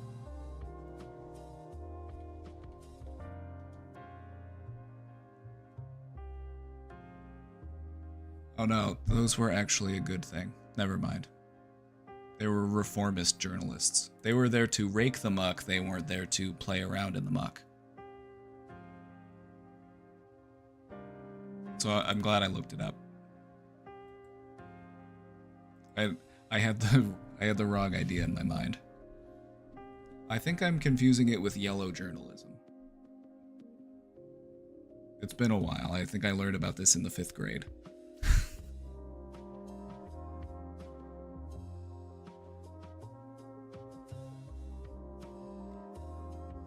Isn't it great that a post can go viral without any context or without any type of correction?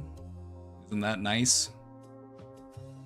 Isn't it nice that somebody with a big viewer base can just perpetuate an idea without any credibility and without any challenge? Isn't that just delightful?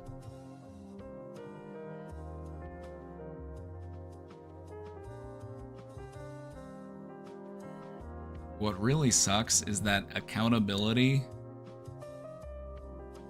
has been flattened into entertainment.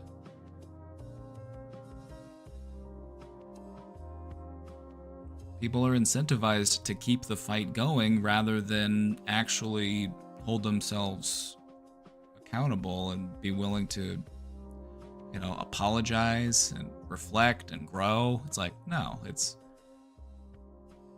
it just continues to feed into the cycle.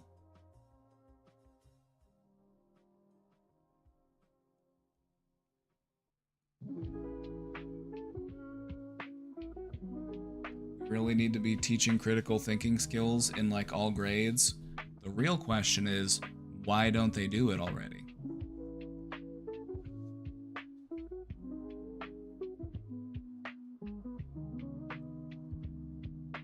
You've probably witnessed, you're on Twitch right now, so you're probably at least semi-familiar with some of the internet drama that gets perpetuated. You've probably seen people have these grand narcissistic crash outs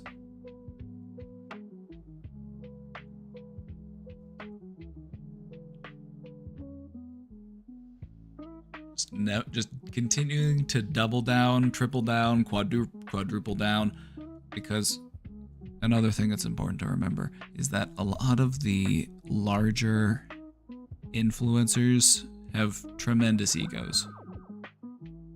People with tremendous egos have a huge problem with accountability. And so you don't want to subscribe to the ideologies of people who avoid accountability, because then you're just sopping up to a narcissist.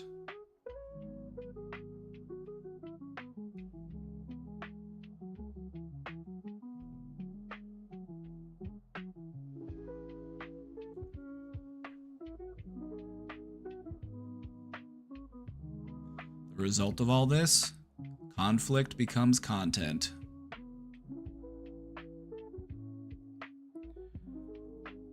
It's this kind of stuff that just makes me want to leave the planet. I just want an alien to abduct me and take me to the other side of the universe. Just get me out of here. I'm over it. Did you hear what this person said about this person?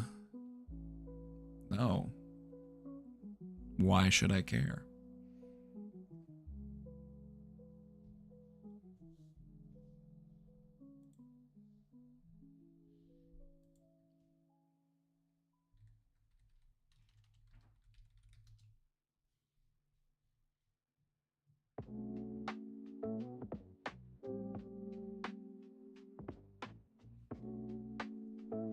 Anyway.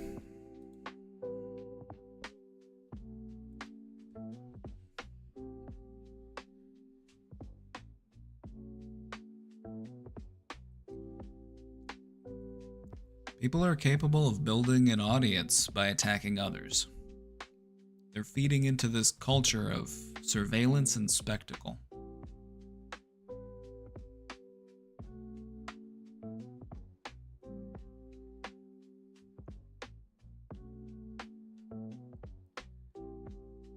So this is why I would encourage you, as a consumer of content, to just be mindful to the ideals that are being perpetuated by the person that you're watching.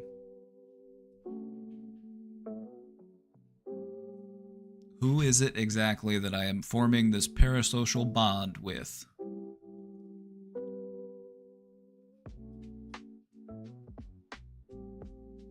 I don't know about you, but I like to see people learn and grow. I like to see people have a character arc. You know? I like to see people learn from their mistakes and do better. I don't like it when people are always right. That makes a boring story, doesn't it?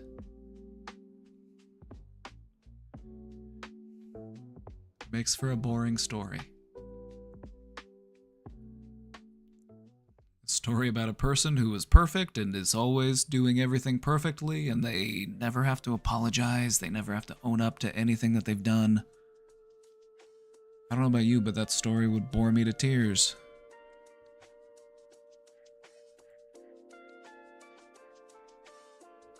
We like to see people learn and grow and do better. Isn't that the whole fucking point? Isn't that the whole point of being human? Learning? Growing?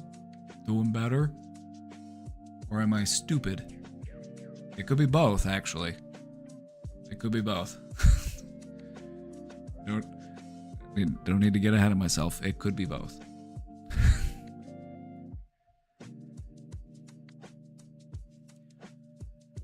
Because of how social media operates, people are discouraged from having an open dialogue. People are instead rewarded by taking polarizing sound bites over actually having thoughtful conversations. Like, what about what you said can I clip and then use out of context to make you look like a piece of shit? You see this done all the time. All the time they're pulling this shit. All the time. It's exhausting. Social media makes it worse. Could be a slide on every single one of your slideshows. I agree. I agree. This is a good topic. Thank you, Solio. I'm encouraging people in progressive spaces to spread it around. You know, send it to your favorite content creators. Have them react to it. Don't you just love it? Don't you just love it when your favorite brain tells you what they think about a thing? Isn't that... We love it, don't we?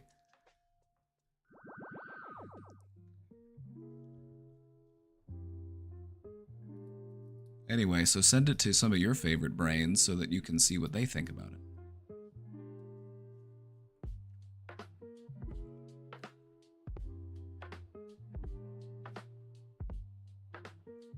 To debate, you must treat the other and their points with good faith. Without good faith, it's just an argument. It's true. The debates we have today on the internet are not debates. It's just people showing up to argue so that they can generate controversy and they can generate content, and nothing ever gets done. And it sucks. Because the world sucks, and we need to fix it. We're just chirping at each other. We're just monkeys flinging poop at each other, and I'm over it.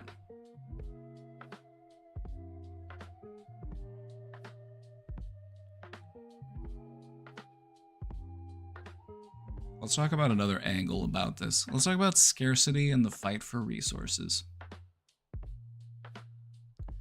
Since there isn't a lot of institutionalized support for progressive spaces or progressive organizations, the people in those spaces and the individuals and the organizations themselves, they operate under resource scarcity. There's limited funding, they have limited reach to develop more following, they have a hard time getting the attention that they deserve, and they most certainly don't have the institutional support that other movements do. This is why right-wing infighting doesn't destroy their movement, is because they have the institutional backing. If we had institutional backing of progressive movements, we wouldn't continue to splinter into nothing.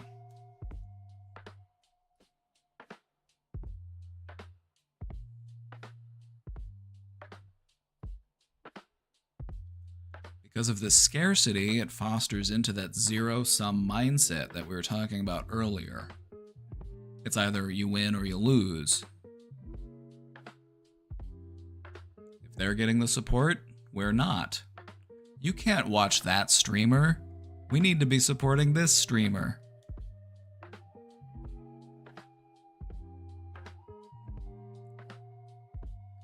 They have more viewers than me. Therefore, my voice is not being taken seriously enough.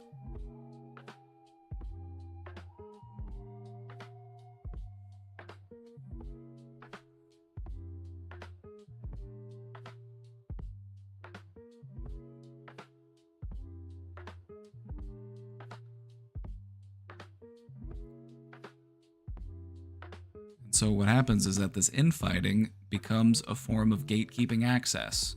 Who gets the mic? Who gets the funding? Who gets the legitimacy? Who do we pick? Right now it's Hasanabi. Right now it's the big man himself.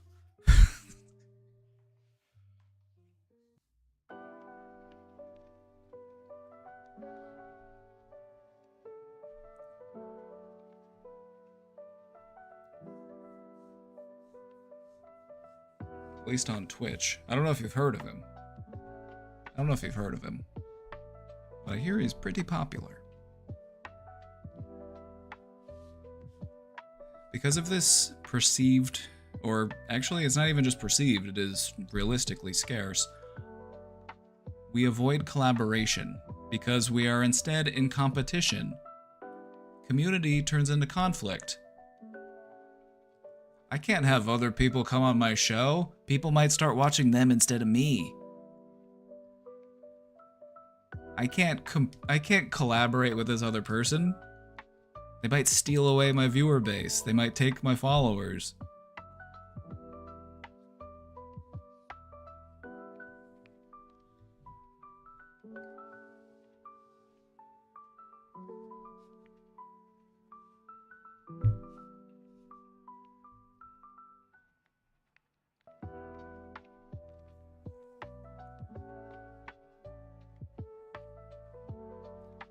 So anyway, this is an important angle.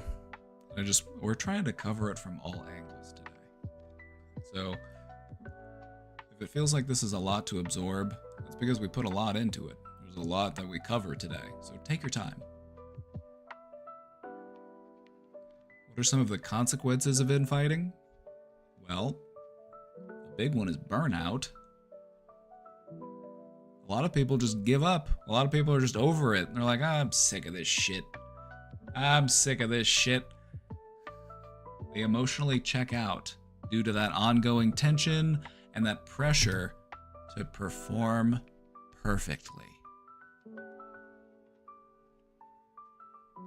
Has anyone here ever felt burnt out from a progressive space because of that tension and pressure? Quick show of hands. I have. Sometimes I'll be like, let's see what's going on in here. I'm just gonna find another place to I'm not even gonna.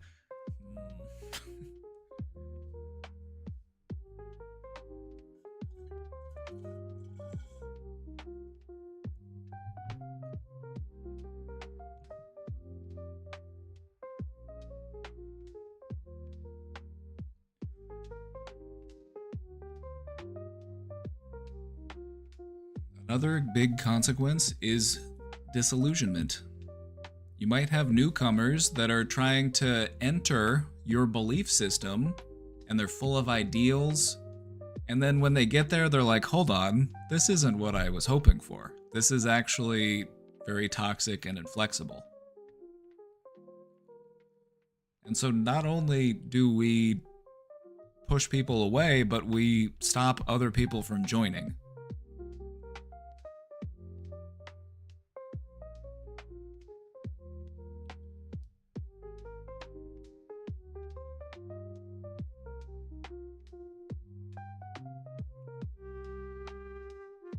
As we mentioned before, groups will splinter. There's a lot of fragmentation within the movement, and that takes away momentum, it takes away the power of the movement. You remember the Occupy Wall Street movement? Just a bunch of people got together because they're like, yeah, Wall Street sucks. And then it's like, well, wait, why are we all actually here? And it all splintered apart because they all agreed that Wall Street sucked, but what to do about it, what they were demanding from it, you know, like that all varied greatly between the people. And so it really sucks to see a shared cause get splintered over minor ideological differences. You've probably seen it happen within some of the spaces that you've occupied, because it happens all the time.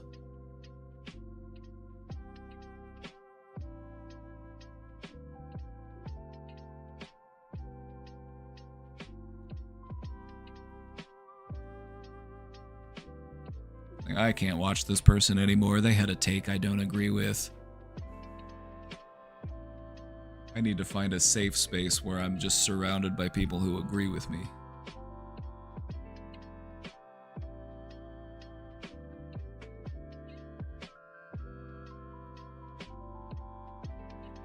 Don't forget that the opposition will also utilize this against you.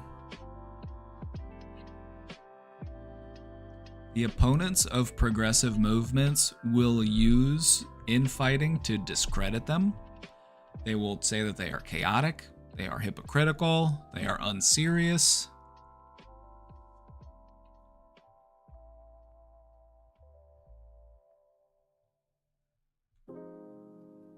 So it should be highly motivating that our enemies like it when we do this. Just keep that in mind.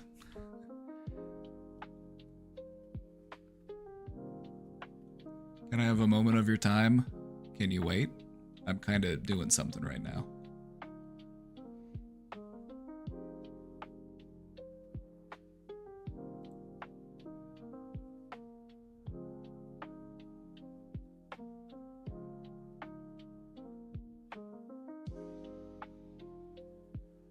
Or write it up and put it in the question box, and I'll take a look at it once the presentation's done.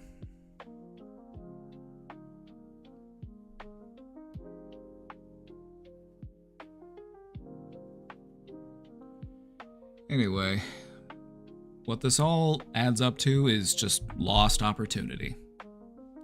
Energy that could have been taken and used to build something great. You could have formed a coalition, you could have actually enacted change. That energy gets wasted, and that's tragic. It gets spent on personal vendettas, moral posturing.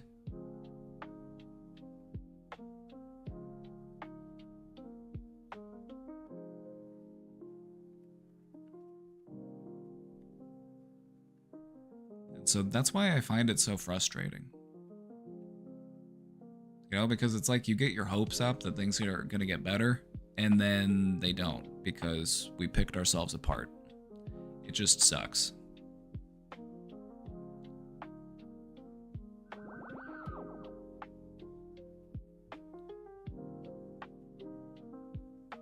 I'm just gonna sit with this for a moment.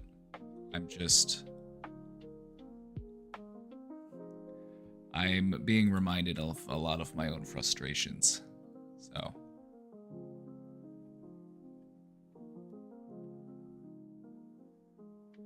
We've got more ground to cover. We've got more that we're going to go over.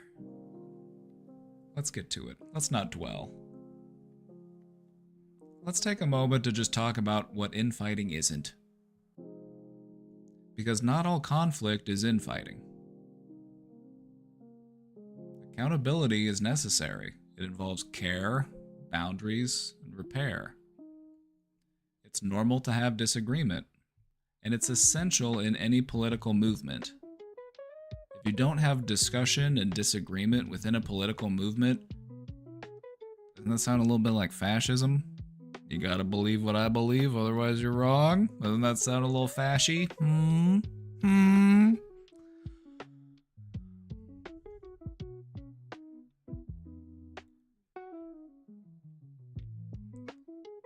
Infighting is often just devoid of compassion. It's not necessarily done in good faith. We don't want to see people grow, we just want to prove people wrong. And so it escalates rather than resolves. So the next time you feel like you want to engage with somebody, ask yourself this question. Is this conversation helping someone to grow? Or is this just putting them down?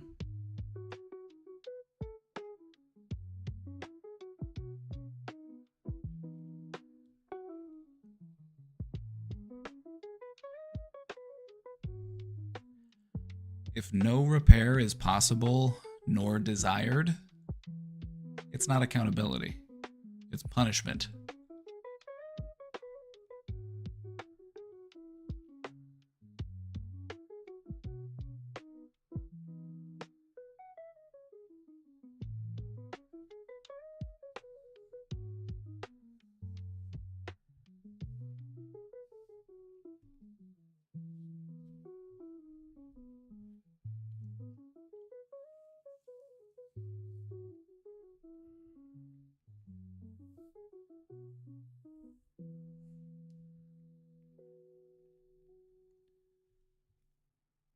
It's Paul Remus again. Still Paul Remus. Not Paul Remus again. There's this random track on this lo-fi playlist where it's playing like a fake commercial and it's this guy's like, hey, it's Paul Remus here. And every once in a while he pops up. It's like 9 hours of a playlist and every once in a while it pops up. I'm like, Paul Remus got me again.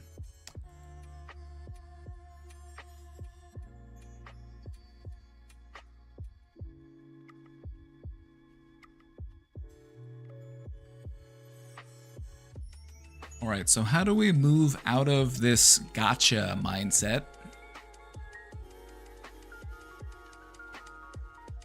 And how do we move towards growth?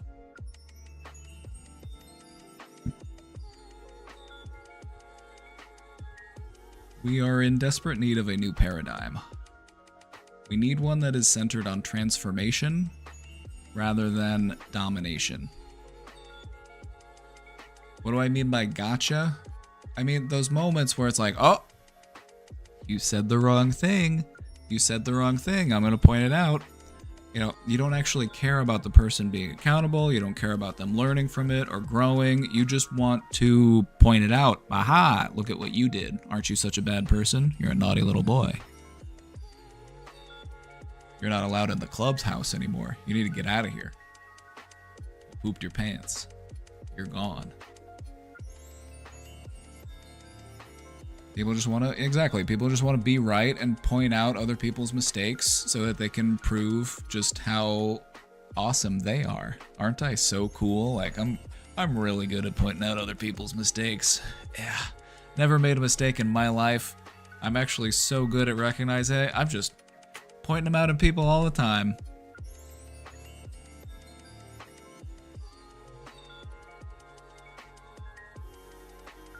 Here are some key shifts that we would like to see. We would like to move away from shaming people and move towards actually helping people to learn. You know, instead of just making people feel awful for their mistakes, let's help them figure out what they did that was wrong so they can grow from it. The thing about shame is that we utilize it pretty regularly to try to motivate people to do things differently, but it doesn't always work. Sometimes it has the opposite effect. Sometimes it actually pushes people in the opposite direction. Because shame is powerful. Shame hurts. And so wield it carefully. I'm not saying don't ever shame people, because there are people out there who deserve to be shamed. You know who you are. But we don't need to be shaming people who are close to us. We want them to learn, we want them to grow, we want them to be better, right? And shaming them is very unlikely to actually help them do that.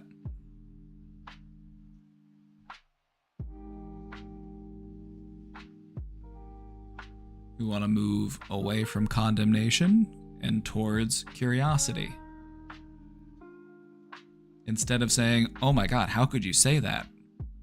We can instead say, what makes you say that?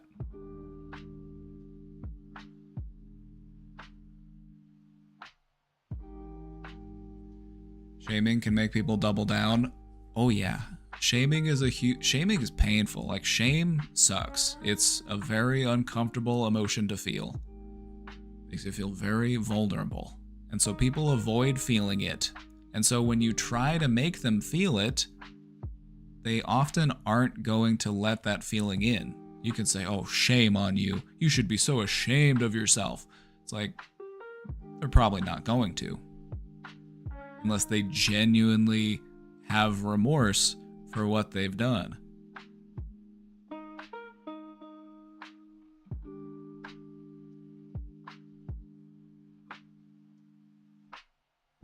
Often people who utilize shame often have a lot of shame within them. That's why they whip it out so often. So if you know people who are just very quick to shame others, it's like, kind of makes you wonder what's going on up here.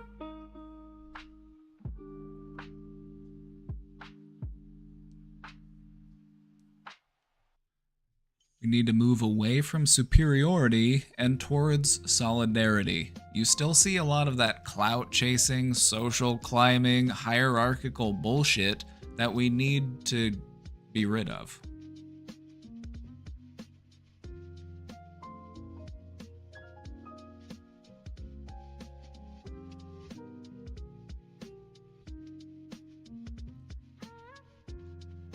You know, yeah, people are evolutionarily primed to not want to be disliked, because historically, if you got kicked out of the village, your chances of survival, they go way down. They go down near zero. So, yeah, there is a biological component to that. We don't want to be kicked out of the group, because then how am I going to find food? How am I gonna find food? What am I gonna do? Where's my shelter? Who's gonna stay up at night and make sure that the wolves don't come?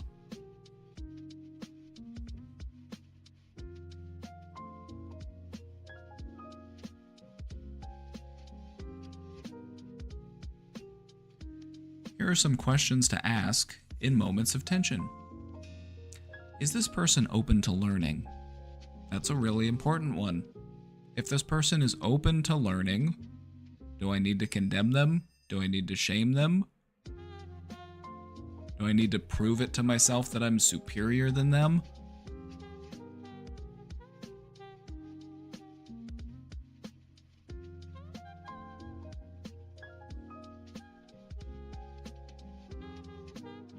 Am I speaking to connect or to correct?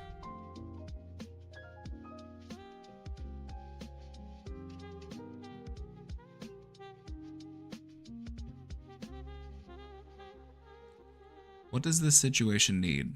Does it need clarity? Does it need care? Or does it need space? Sometimes it just needs a little bit of clarification. Sometimes it needs a little bit more care. You need to soften up a little bit. Sometimes people just need space to cool down.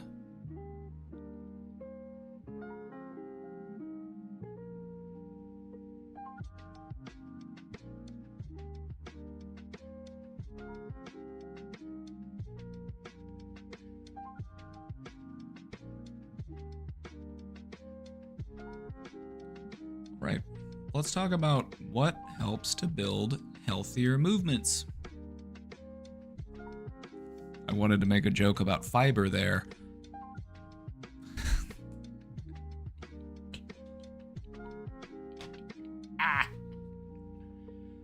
Yeah, nothing like a good old poop joke.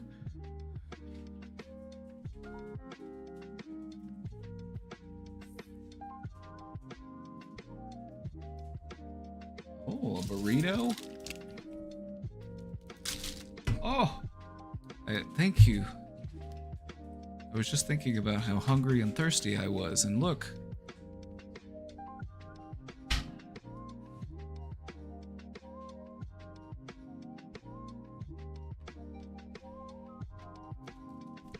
If there's anybody watching this video, reacting to it, or thinking about it, or trying to learn from it, you're just gonna have to wait a second.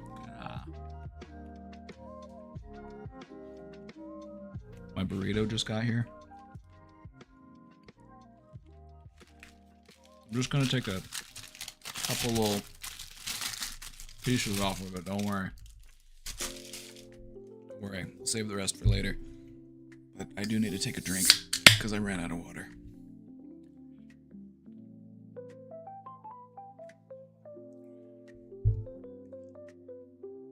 Alright.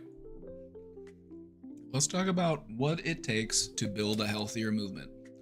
First up, psychological safety. People need space to be imperfect. They need space to ask questions. And they need to be allowed to evolve without fear of exile.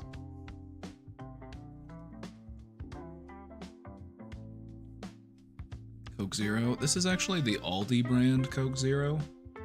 The Aldi brand came up with their own Coke Zero, and pretty good.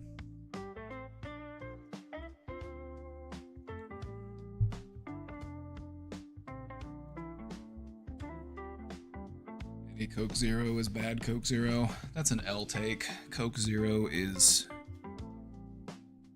delicious. Better than the diet one. It tastes more like Coke than the diet one does. The diet one has that like generic Diet Cola kind of taste to it. This one tastes more like Coke Zero.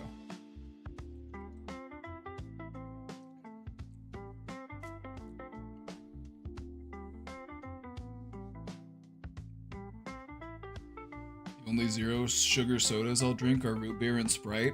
Why are you leftist infighting me? I need space to be imperfect.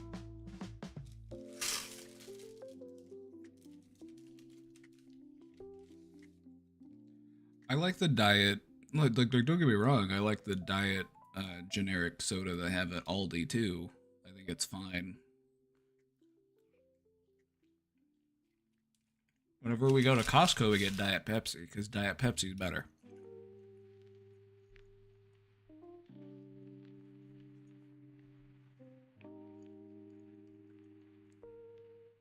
Alright, let's get back on topic. Psychological safety is really important if you want a healthy movement. You need to give people room to learn and to grow. For some people, this can take longer than others. That's okay. You don't have to be the only one to teach them.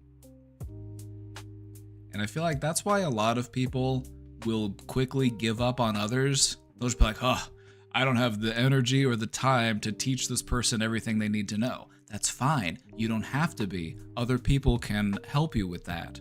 That's why solidarity is so key. It's a group project.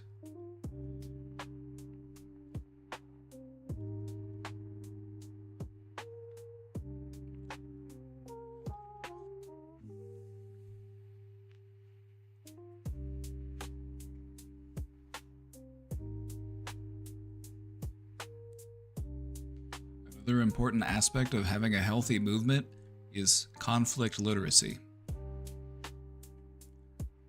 You want people to be aware and practiced at things like conflict resolution, de-escalation. You want them to be familiar with restorative models of thinking. Just to put it simply, the belief that people can learn and grow and change and do better.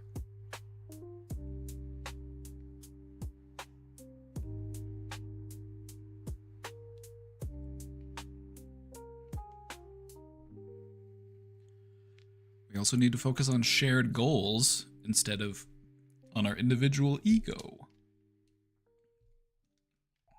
Keep the focus on the cause, not the performance of righteousness.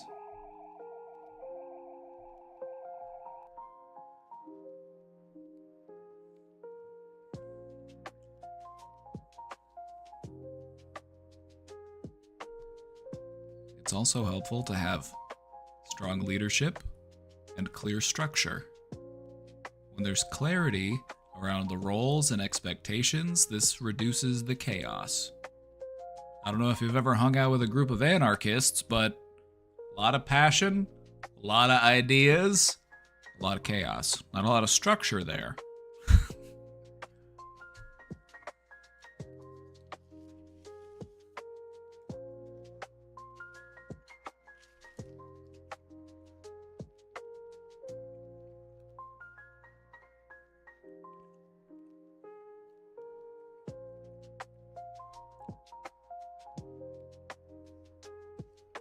If we have transparent processes for feedback, for boundaries, and for decision making, this helps to build trust within the community.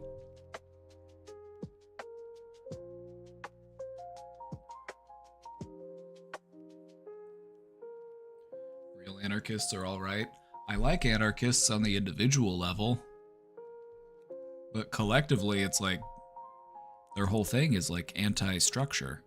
Like that's the whole thing. Like everybody do what you want. Kind of makes it hard to rally the troops.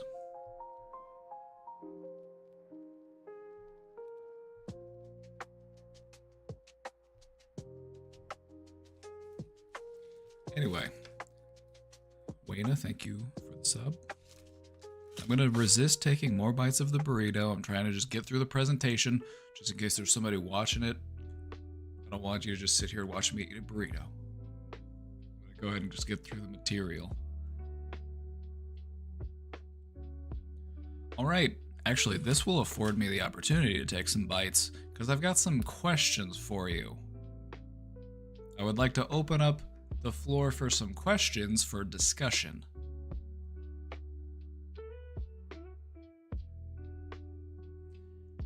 Have you ever witnessed or experienced infighting in a space that was supposed to be supportive? And if so, what did it feel like?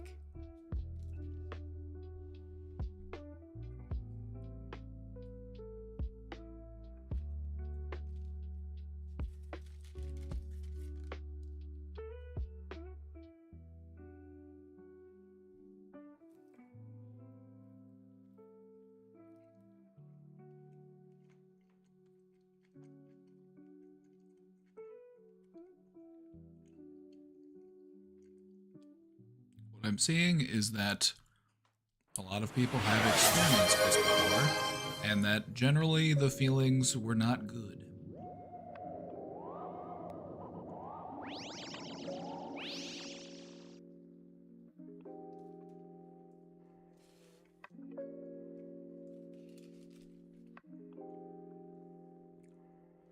It felt stupid. Sometimes it does. Sometimes it just feels silly. Sometimes it just feels like schoolyard nonsense. Like, really? Like, this is what you're fighting over? Like,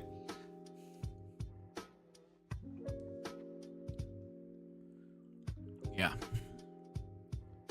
It can make you feel hurt. It can make you feel betrayed. It can make you feel like you want to leave.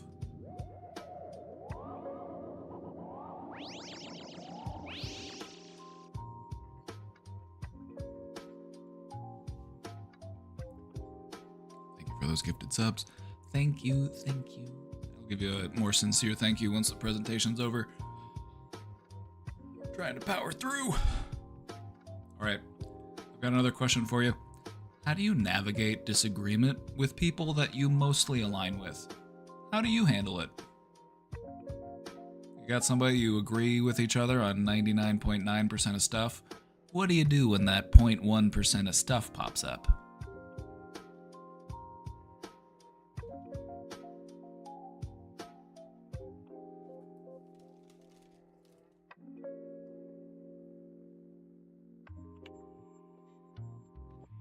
Well, I scour the internet for everything they've ever posted, and I try to accumulate all the dirt I can, and then I leak it to the public, and then I criticize them, and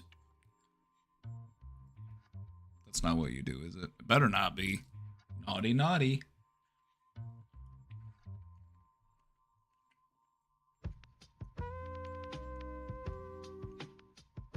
Communicate. Try to have a conversation about it. Maybe you can come to a mutual understanding.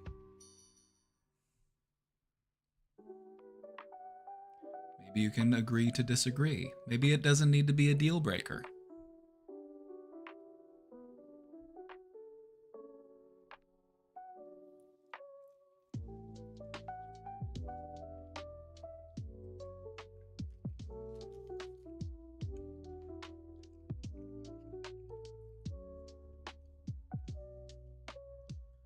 The important thing is that you handle it in a healthy way. Either you have a good faith conversation about it, you agree to disagree, and you just leave it alone. You know, you don't escalate, you don't character assassinate, you don't scour the internet for all of their posts throughout all of history so that you can find something that they said that was distasteful as a means of discrediting them. I've seen people do that, and it's creepy, and it's weird.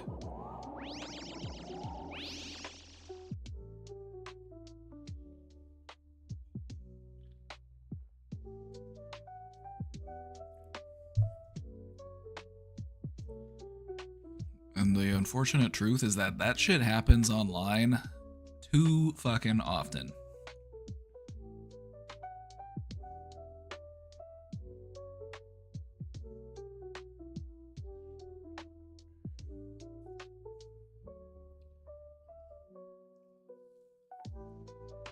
I have another question for you.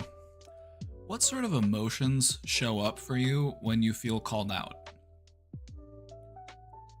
Or how about when you're tempted to call someone else out? What type of emotions does that rile up within you?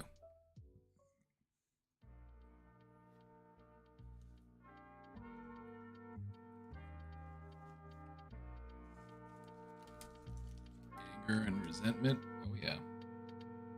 We can get very defensive. We might lash out. We might take things personally. We might escalate the conflict. Like, oh, well, you said this thing about me. Well, I'm going to say this thing about you.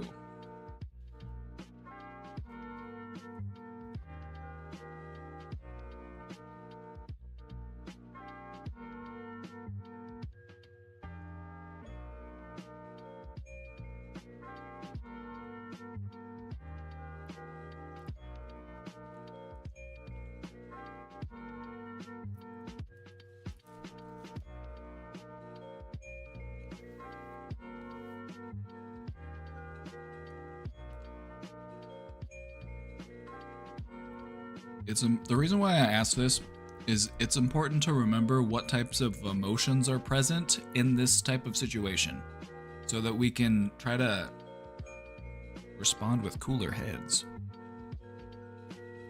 It's important to recognize that sometimes during these disagreements, emotions are high and people might be doing or saying things that they might not say or do if they weren't agitated, if they weren't angry, if they weren't feeling embarrassed.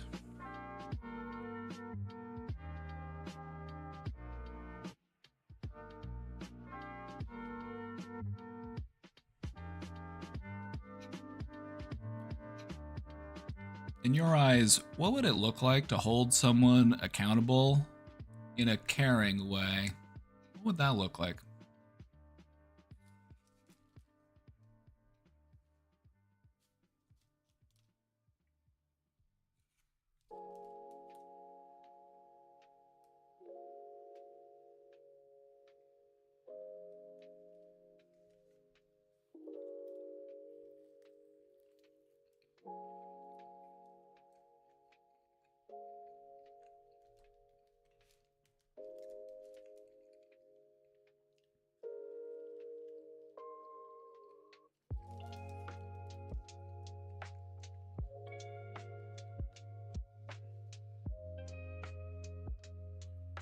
Go to them one-on-one. That's a big part of it. It's really important to remember that when we drag this shit out into public, that's not really us trying to resolve the conflict. That's us trying to publicly shame them. And so if you actually want to hold somebody accountable in a caring way, do it privately.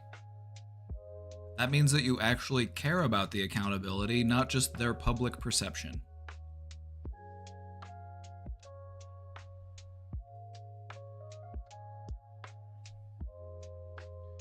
Approaching them with concern rather than judgment, that's another good thing to do. We don't want to come across as being critical or judgmental. We just want to be like, hey, is everything all right? It just felt kind of out of place to hear you say something like that. You know, you show up and you are trying to find clarity with them instead of just rushing to judgment.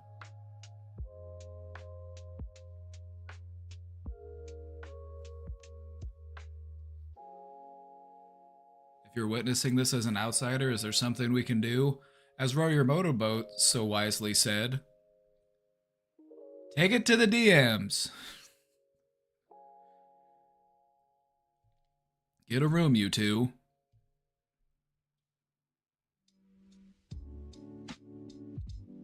This isn't the Jerry Springer show.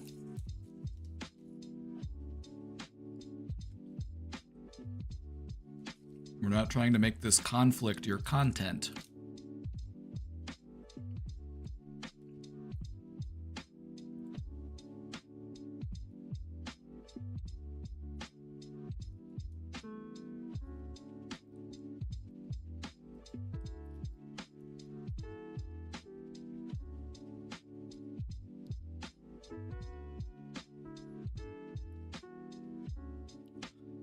So this is a big one. This one's a bit more conceptual. So this is something that I'll kind of give you time to think about. What are some ways that we can transform infighting into an opportunity for collective learning? I think that's what we're trying to do right now with this presentation. And so it's a big undertaking. You know, and this isn't the start, nor is it the end of the process. It's just part of the process. That's okay.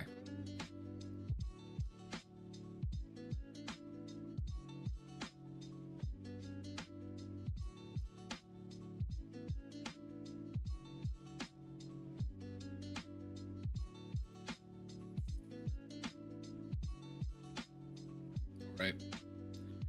Wrapping it up. Wrapping it up. Let's bring it on home. What infighting does is it reveals how our ideals, our identities, and our emotions collide under pressure.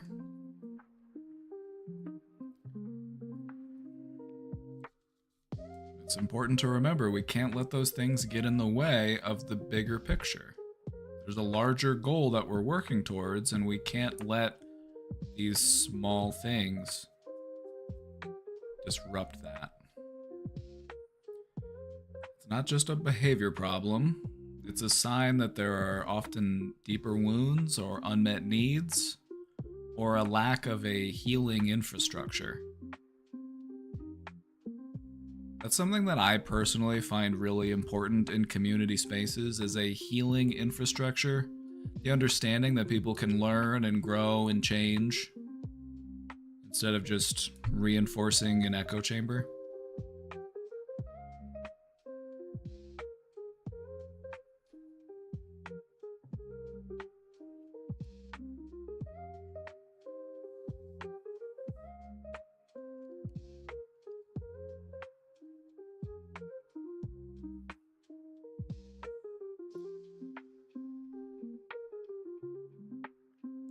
If we want to build sustainable movements, we must learn to hold each other with both accountability and care.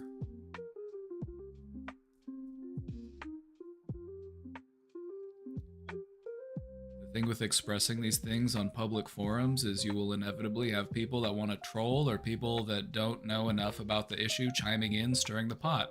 Exactly. That's why if you're outside of a bar and you're in a fist fight, there's going to be people around you going, fight, fight, fight, fight, fight, fight. It's the same shit.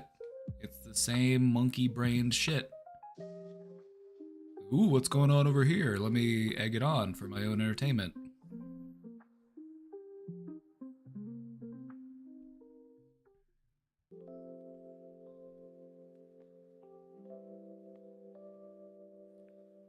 We don't have to agree on everything, but we do have to practice how we disagree.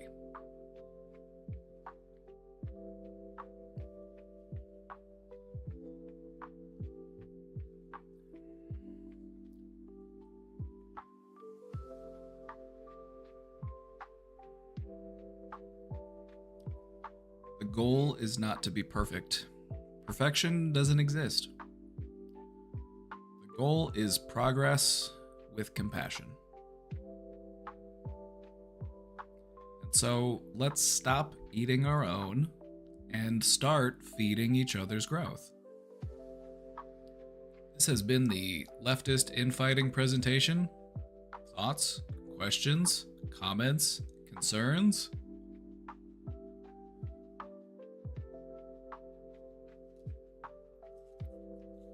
I think I'll leave it here. I'm going to cut off the VOD here because I'm going to post just this segment to YouTube. So we'll go ahead and cut it off here. So if you're just watching that on YouTube, you're just watching the presentation. Bye. All right, but for real though, everybody who's still here, what are you thinking?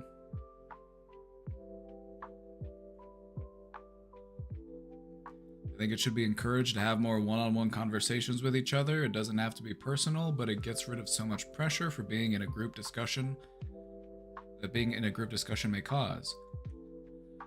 I think part of the reason why people would rather do it in public is because when you do it in public, you can find other people around you to pull in and be like, see, well, they support me. Oh, they're on my side. Oh, they'll back me up. They'll vouch for me. The reason why they do it in public is because they want people to see it so that they can rally support around them. Instead of actually resolving the conflict and coming to a mutual understanding, they just want to win.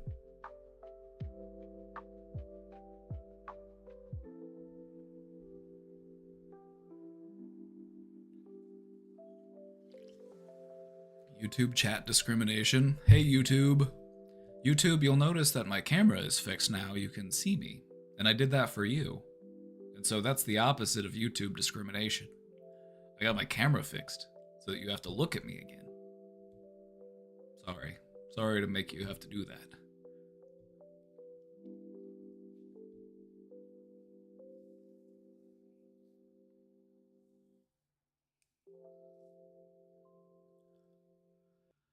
Yeah, I didn't want to dwell too much. I think we got a good time on the presentation. It didn't take us too long to get through it. I didn't want it to take like 3 hours. That's just too long.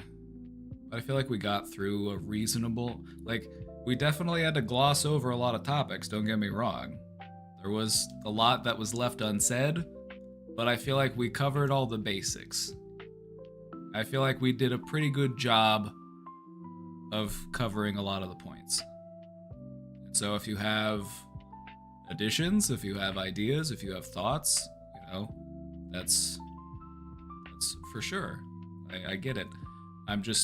We're trying to cover a big idea, and it's got a lot of facets to it, and I feel like we did a pretty good job of covering a lot of our bases.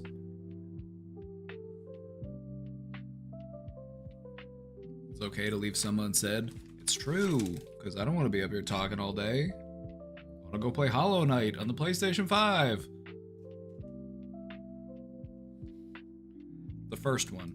I haven't ever played the first one, and it's on PlayStation Plus, so I'm gonna play the first one while everyone's playing the sequel. That's how I roll. Have I covered parasocial relationships before? Yes. We've done a presentation on it.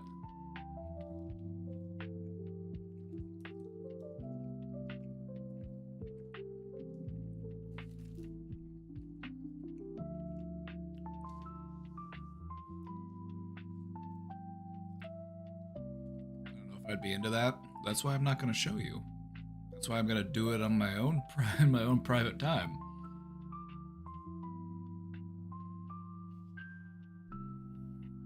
I don't like people watching me play video games because I like to pause and get up and go take a shit, or I like to sit there and fuck around on my phone for a few minutes and then get back to it.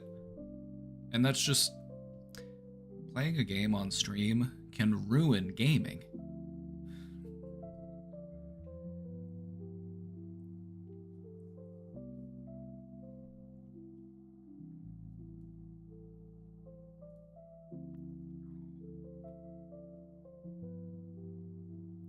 This presentation in reference to the chorus content creator situation?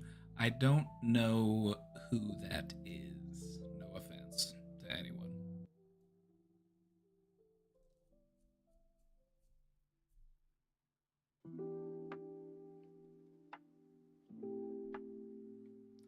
This definitely was inspired by other infighting that I've seen within the leftist space, so...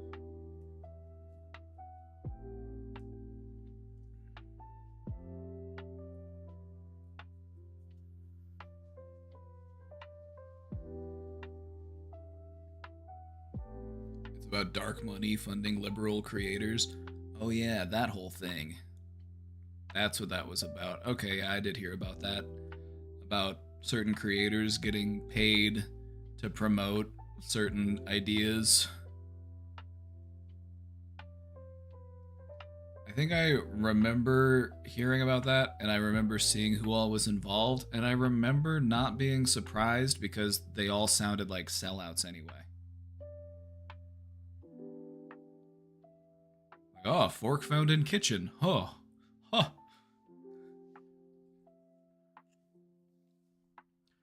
I need the parasocial presentation. I get really confused on what it means, and I think it's because people sometimes misuse the term. People misuse the term parasocial because they only use it in a negative context. Parasocial relationships can form whenever you have any sort of attachment to a person that you've never actually met. That could be good, that could be bad. You could be inspired by someone's story. You could be, motivated by their teachings. There are ways that parasocial connections can be healthy and good. But they can also be obsessive and harmful.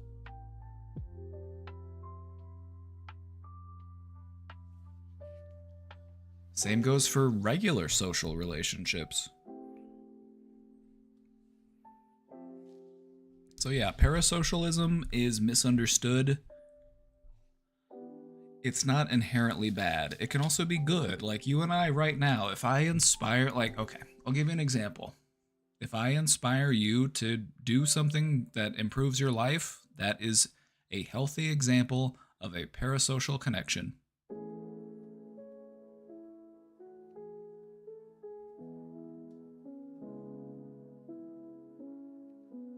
Which is the prime example where the streamer can become parasocial with their chat.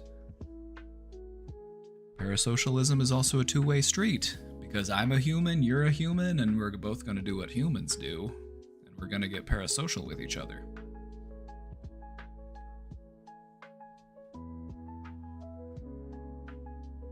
Me personally, I find it very cringe when a streamer gets overly parasocial with their chat. It's kind of sad and it's kind of unhealthy. Not that I don't like you, but I'm not like DMing you telling you about my day. Don't get me wrong, I like you, but I feel like it's nice that we have that professional boundary there. You know what I mean?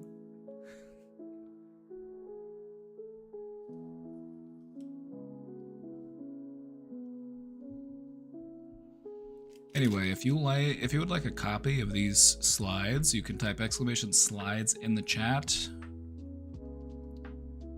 I challenge you to send it to your favorite leftist content creator. I'm also going to post, the VOD will be posted on YouTube, but I'm going to post a trimmed down version of just the presentation. Just on the off chance somebody's like, hey, I could use content to react to. Let's react to that. I'm trying to think like a content creator over here.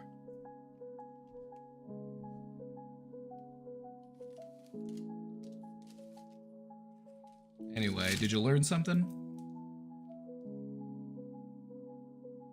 Did you learn something? Have I given you something to think about?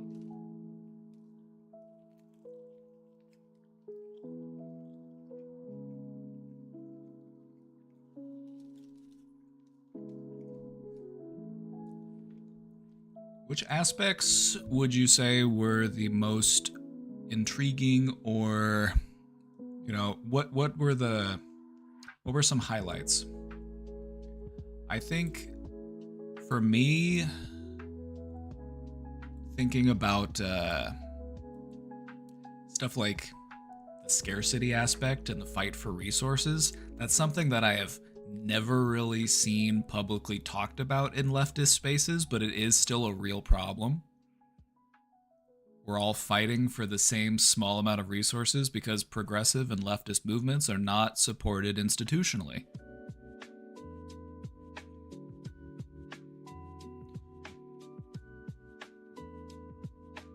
Also, how trauma can tie into it. Trauma can make you sensitive to rejection or disagreement or criticism.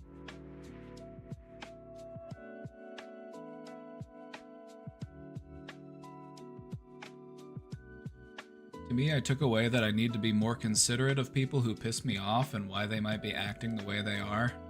At least give them an opportunity to engage in a good faith discussion with you. That's what I like to do. I like to at least give this person the attempt to engage in a good faith discussion with me about whatever this topic is. But if they're not willing to do that, then I'm not going to bother with you.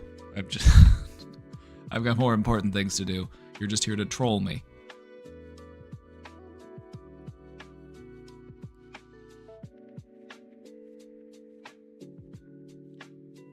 Not everything needs to be called out, especially in public, nor does everything have to be hostile.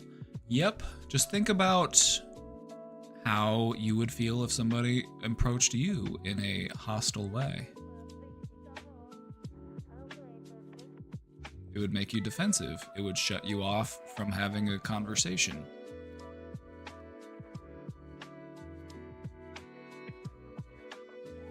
I like the bit about the attacks happening to those close to you because they can hurt you more due to the proximity and mindset. Oh yeah, that's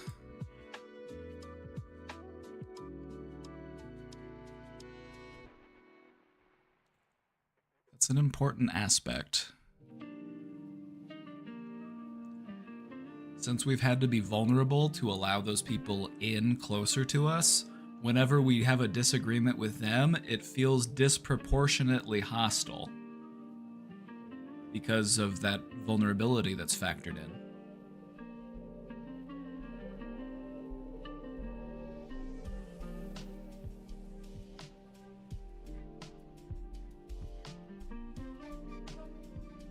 So much of the presentation tied together with everything else. For example, solidarity plus scarcity of resources made me think about how solidarity itself is the ultimate resource. Factionalism squanders it. To quote a Father John Misty song, I hate to say it, but each other's all we've got.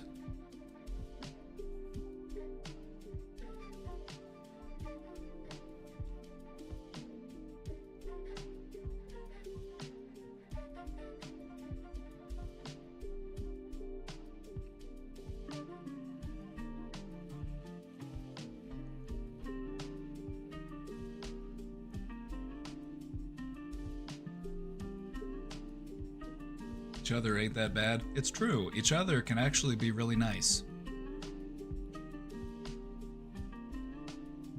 Just imagine how good it feels to have genuine solidarity.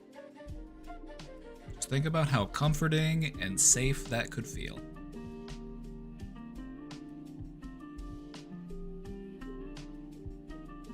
Schnurfygoob, thank you for subscribing. I also had somebody subscribe to my YouTube channel because I get those pop-ups too. Somebody subscribed to my YouTube, so thank you for that.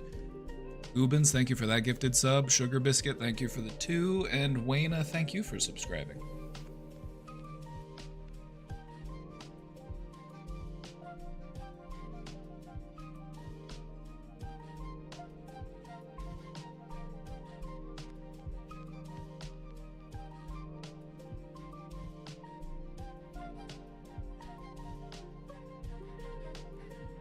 It doesn't help that audiences have this superficial mindset where if a content creator has criticisms from other creators, it can invalidate their credibility. Yeah, that's just a part of the toxic nature of the social media sphere. It's just a clown show.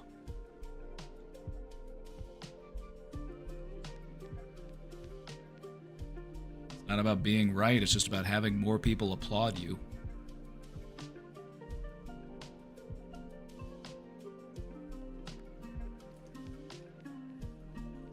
Anyway, that's why I'm going to continue to try to be the realist motherfucker that I can be, because that's what we need me to be. That's what I need to be.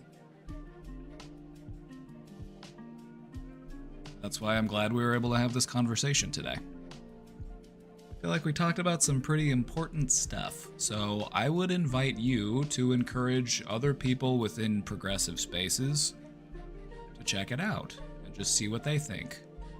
I feel like if we're gonna do better, people need that type of education, so maybe you can help it spread around a little bit. Or maybe you can get some of these big hotshot leftist content creators to react to my presentation. Wouldn't that just be sick?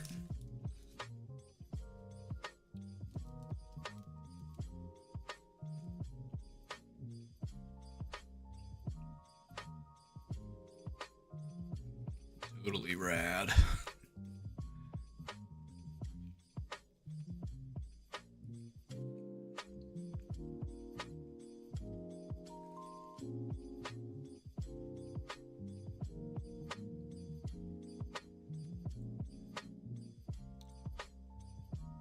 Alright, we got some questions in the box.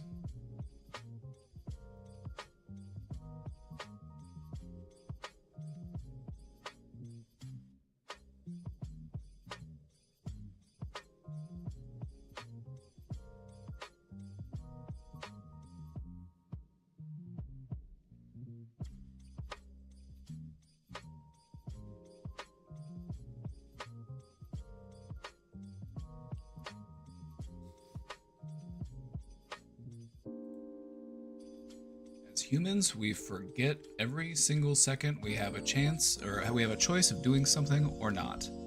Most people live in the subconscious, like you timed me out. Everything you said right after you timed me out was true about you.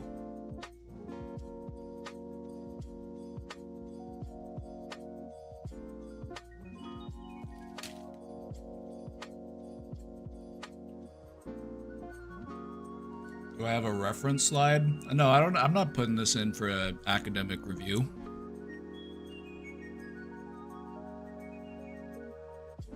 You want to check my information? You can do that on your own time.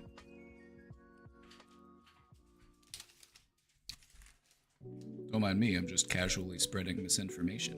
That's what I like to do.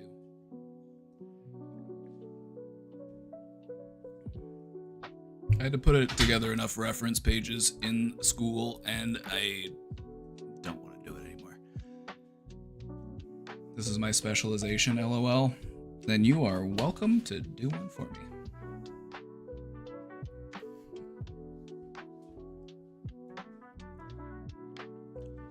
I'm about to start a revolution right now with you. My revolution began a long time ago. My revolution has already been in motion.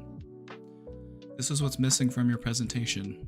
Every single one of us have a choice right now. I could talk for hours, but this is the essence. I am awoken. Good morning. You are awoken. We can all awake from the illusion right now.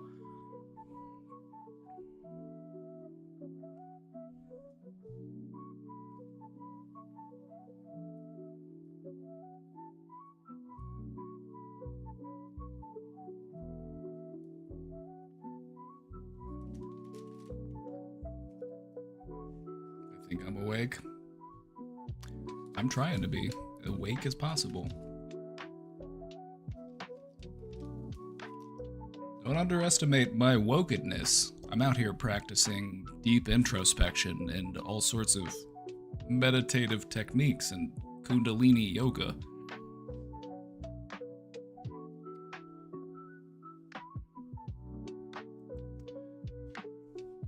brag or anything, but I think I'm pretty awake.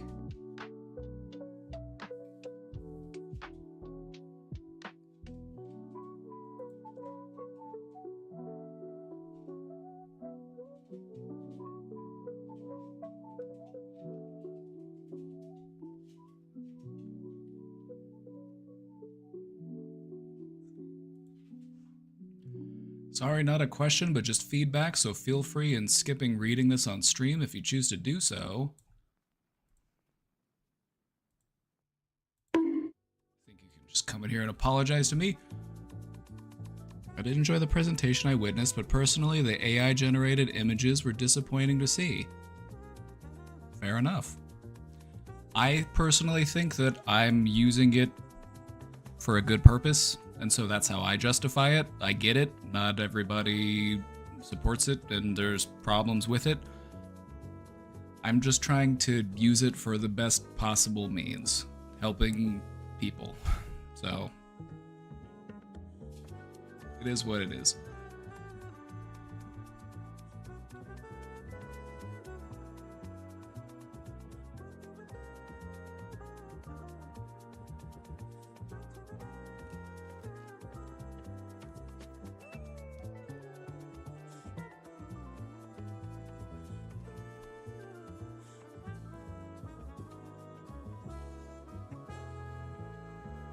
Also, just, not even to overly compare myself to anybody else, but I feel like any contribution that I would have to the damages that this industry does would simply be a drop in the bucket.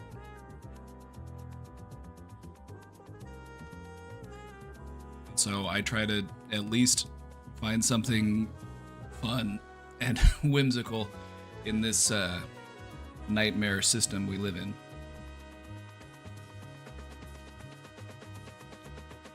I think personally, it would be a lot better to back up your points with references if you want the big shot commentators to look at it. When do they care about references?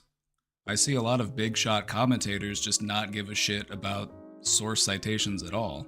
Like, that's just not the norm on Twitch or YouTube. Maybe in an academic space, but I'm not in an academic space. I'm in a content creation space. So sure, I could put together some sources and citations, but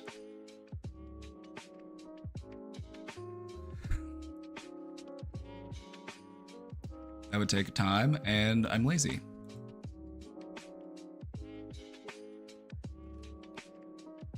I think they mean in academia. I'm good. I'm good. I've spent long enough in academia. I'm good.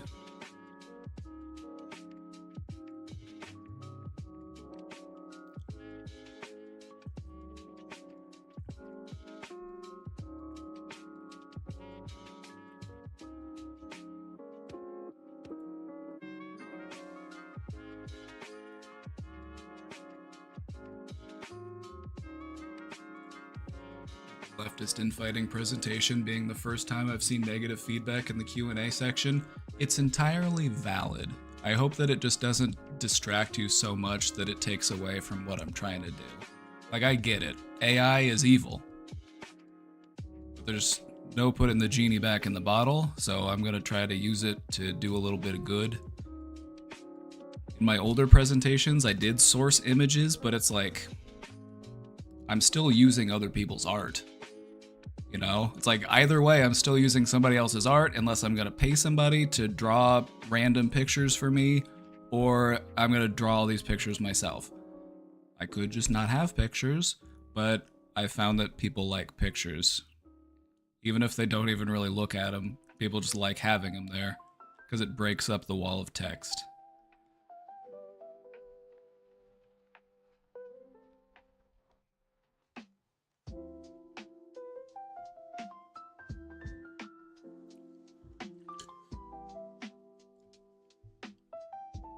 Hey, if you want to give me, pay an artist money, I would gladly pay a human to draw art for me. I would love to, but...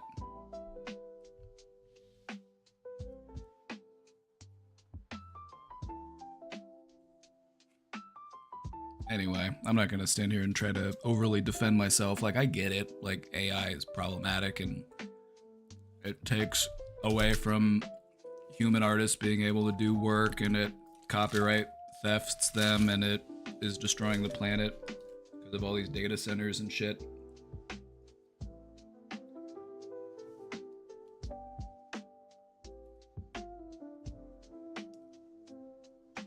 But we're just trying to have a little bit of fun with it.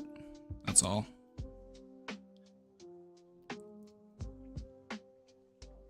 So, I just hope it's not a deal breaker for anybody. I get it.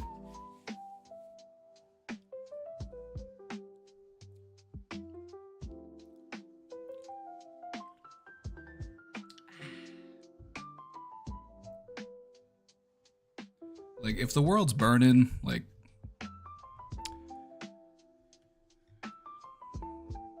trying to have a little fun while it happens. Trying to have a little bit of enjoyment before the end of the world.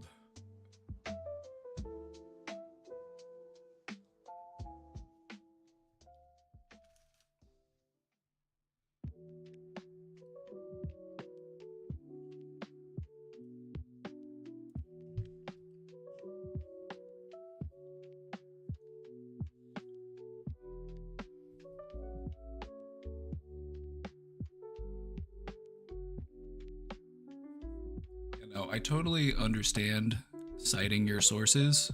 I have my master's degree, so I've had to cite plenty of sources. Had to do a lot of APA formatting. I get it. It's it's just not fun.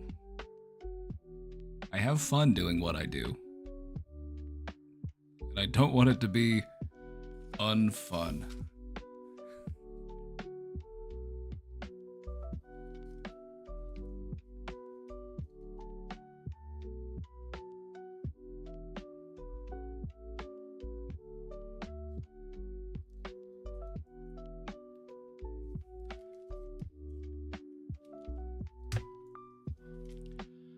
As far as being taken more seriously by people in academic settings, I do not care. Because academic settings are very gate-kept and they like to use language that bars average people from accessing the information. I try to make information that's widely publicly digestible.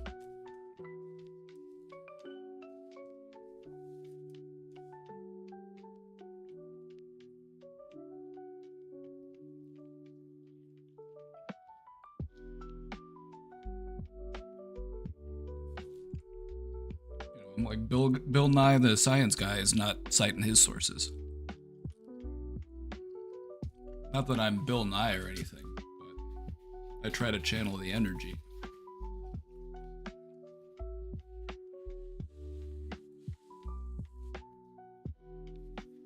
I miss the feeling wheel. I'll bring it back. I'll bring it back.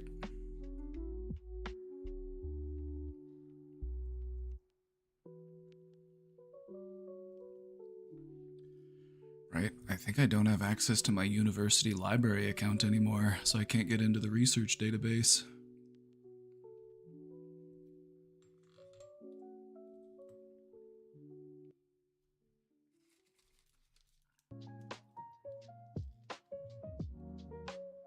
They cut me off a while ago. You hate to see it.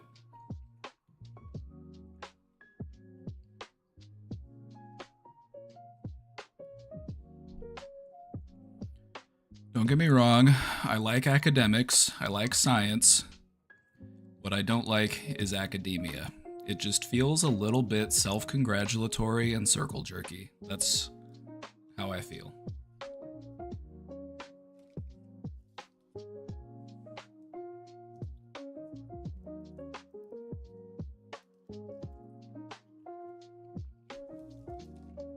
And I feel like there are academics who would agree with me on that take.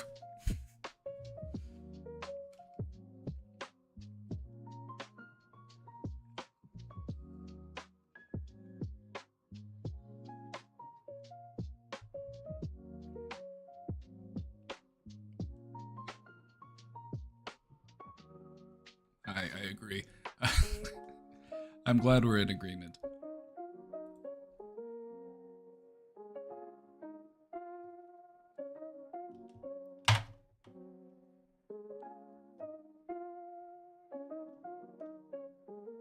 I'm still there. Godspeed, brother. More power to you.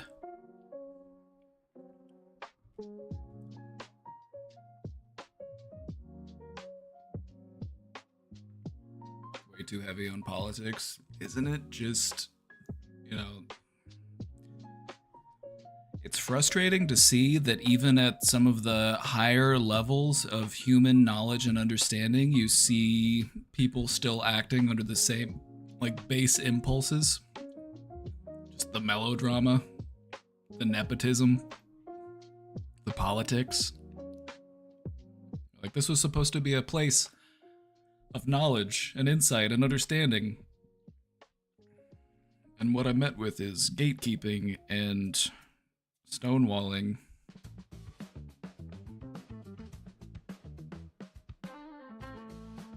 People with PhDs are just very, very knowledgeable about a small percentage of the total field. It's true. It's true.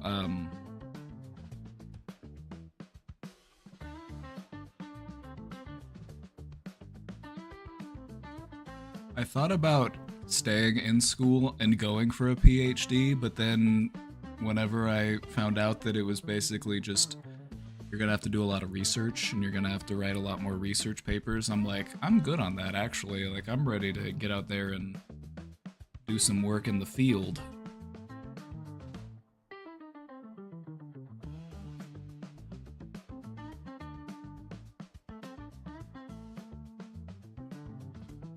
First time stepping into this astral plane. Well, welcome in.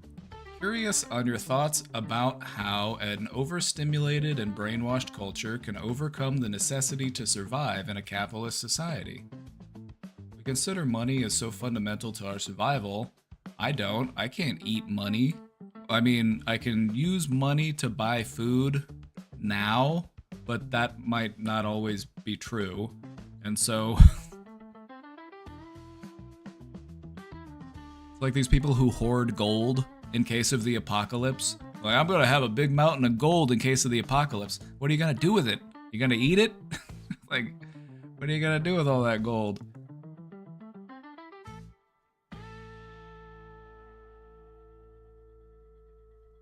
Our camaraderie ultimately has the power en masse to dictate our future, but being caught in the survivalist rat race has turned us into consumers rather than humans. I think long-term, the strategy is to find solidarity and collectivism within your own local unit, and then to just let it grow from there. Branch out and form networks with other people. You can start a commune, but you don't have to invite everyone to your commune. You can establish trade routes with neighboring communes.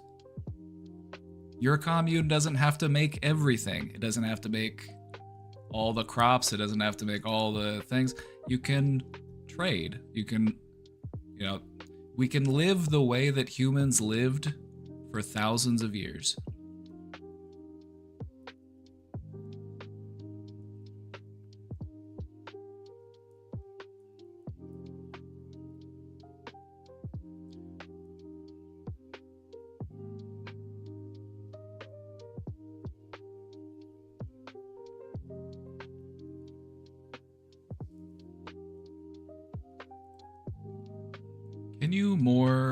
Can the more you understand about psychology numb emotions? Can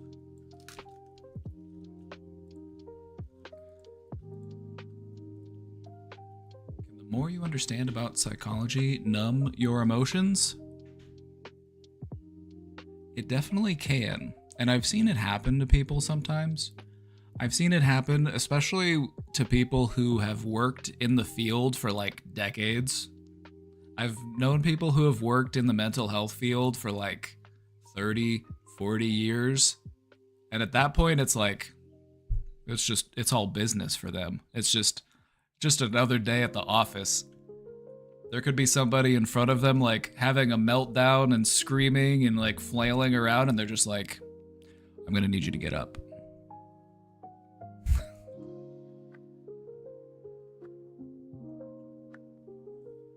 But the thing about this is overexposure to any field of study can kind of warp your thinking in certain ways, and psychology is no different. Understanding psychology more deeply can actually help you to unlock your emotions, and so understanding more about psychology isn't always this bad thing. It's not something that has to numb you. It can actually be something that helps you to tap into your emotions at a deeper level. Because you understand the mechanisms, you understand the processes. It's like reading the instruction manual for your brain.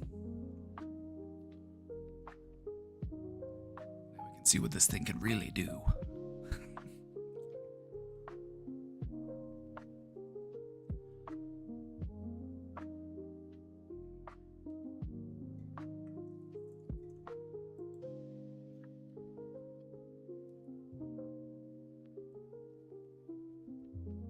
Brain is mush tonight. Hey, me too.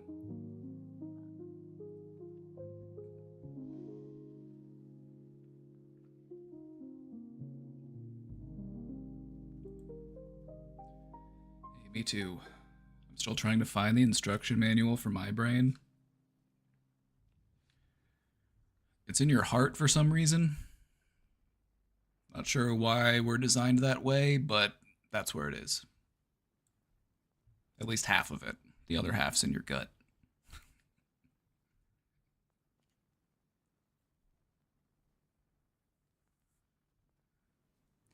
Why do stupid moments stick? Especially when I'm trying to sleep and my mind decides to remember the time I gave a fist bump instead of a handshake 6 years ago. I love this question because I have the exact answer for you as far as why this happens. First off, I'm going to explain why this happens before you're, like, right when you're trying to go to sleep. Going to sleep is the lowering of your mind's defenses. This is why you might dream about weird shit that you don't normally think about, because your walls have come down. And so when you're in that near sleep state, the walls have started to come down. They're not all the way down yet, otherwise you'd be asleep. But the walls are starting to come down, and so stuff starts coming through. The little gremlins. The little gremlins start rushing in. Hey, remember that time in the 6th grade? Remember that time when you farted in gym class and everyone heard it?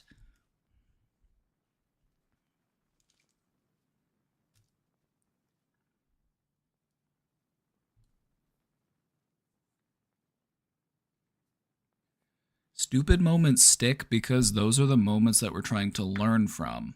Moments of embarrassment, moments of pain, moments of shame. Those are moments that our brain is like, oof, that hurt. I need to hold on to that because I need to make sure that never happens again because it hurts so bad. That's why it does it. That's why it holds on to stuff like that. Because it's trying to desperately make sure you never mix up a fist bump instead of a handshake ever again.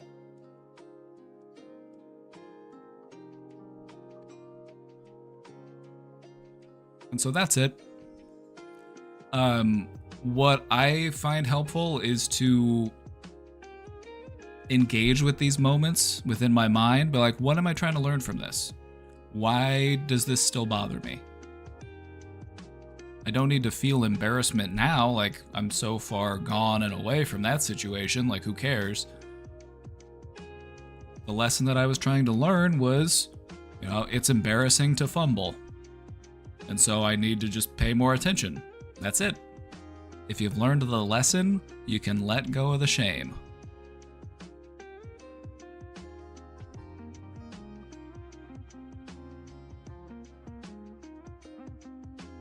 Gen Z loves to fart and talk about IBS. It's beautiful.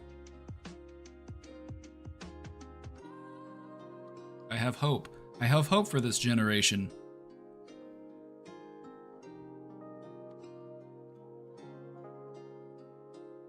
Love is real.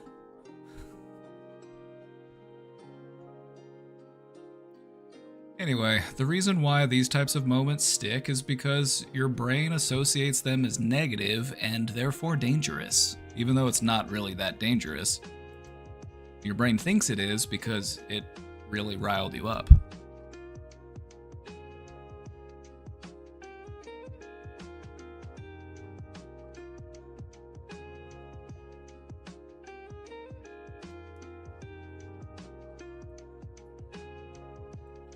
How would you suggest for those of us with sensory and physical disabilities to engage in collective action online?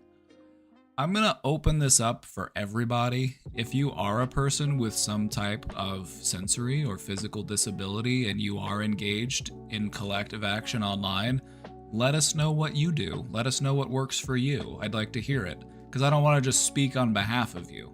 I'm kind of just going to have to...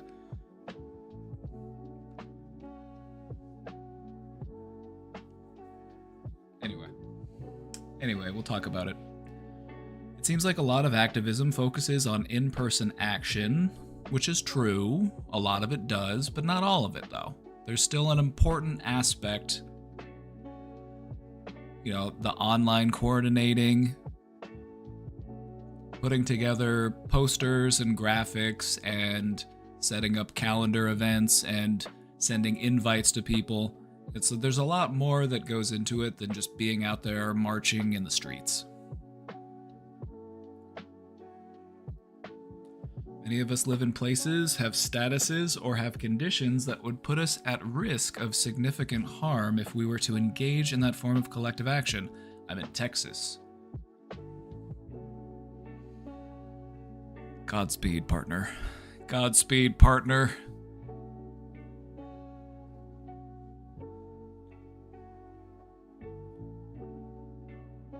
At the same time, some academic literature highlights the issue that algorithmic bias poses, which we can't fight as leftists unless we engage in online collective action.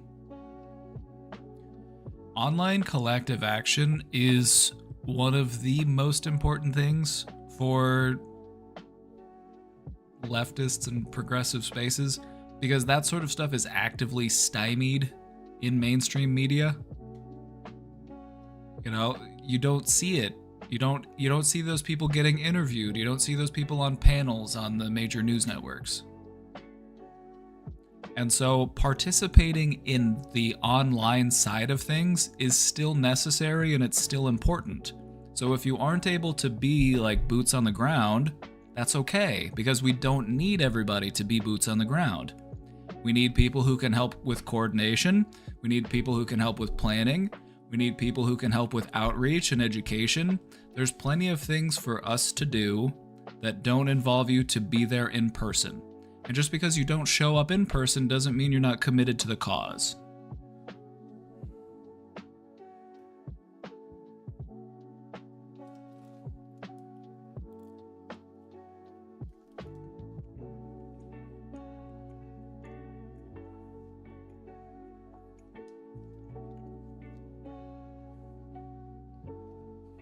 Anyway, that's just my thoughts. If anybody else has any thoughts or ideas, feel free to let us know. That's just my opinion.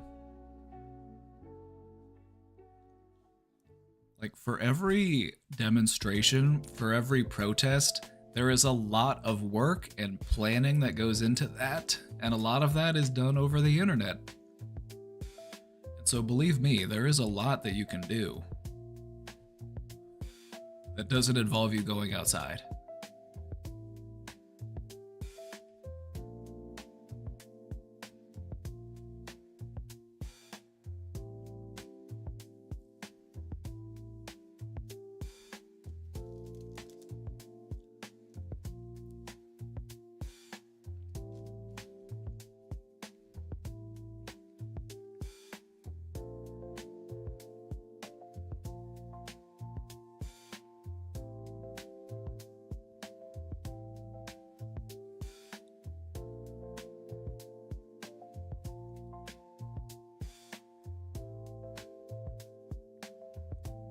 Like Iron Mouse is a great example.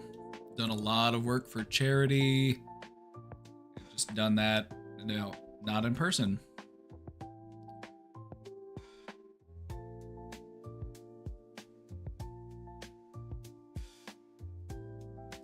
Although I will admit that I did do a double take when I saw a headline that says that they raised a whole bunch of money for the IDF, and I'm like, what?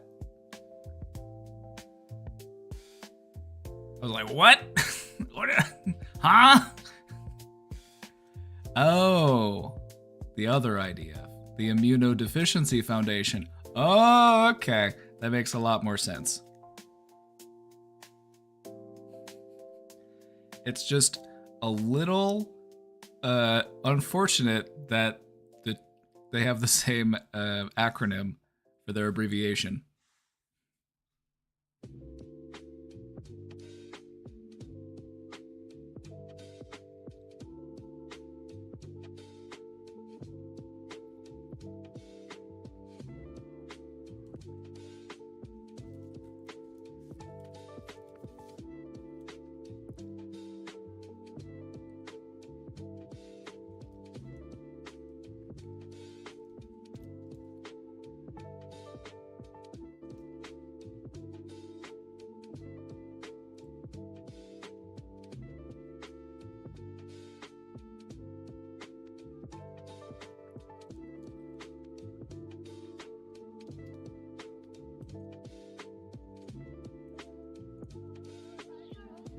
AlphaFold is an AI system developed by Google DeepMind that predicts a protein's 3D structure from its amino acid sequence.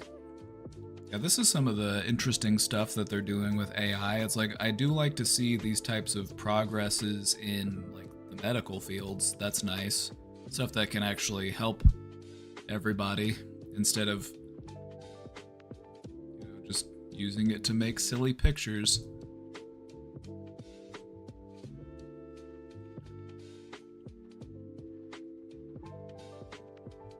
After this model came into the field, the total number of known protein structures exploded from the thousands into the millions. Isn't that kind of wild?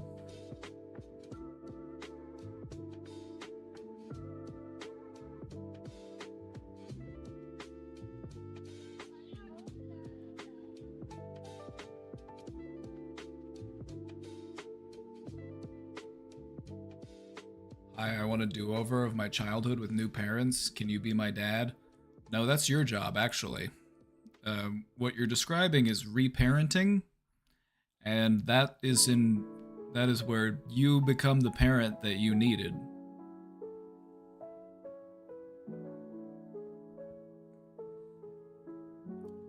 So I can't be your dad, but I'll always be your papa.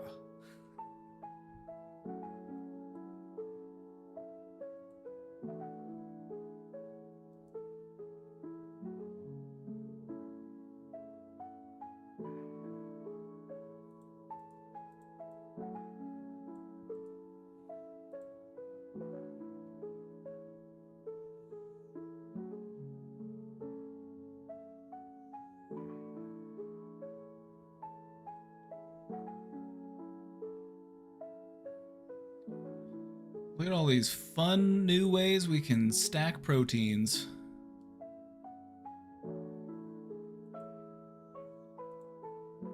Let me know when they invent a new flavor. Let me know when they invent a new flavor. They use this technology to invent some sort of new flavor that has either gone extinct or is unlike anything you've ever tried before. I'm in.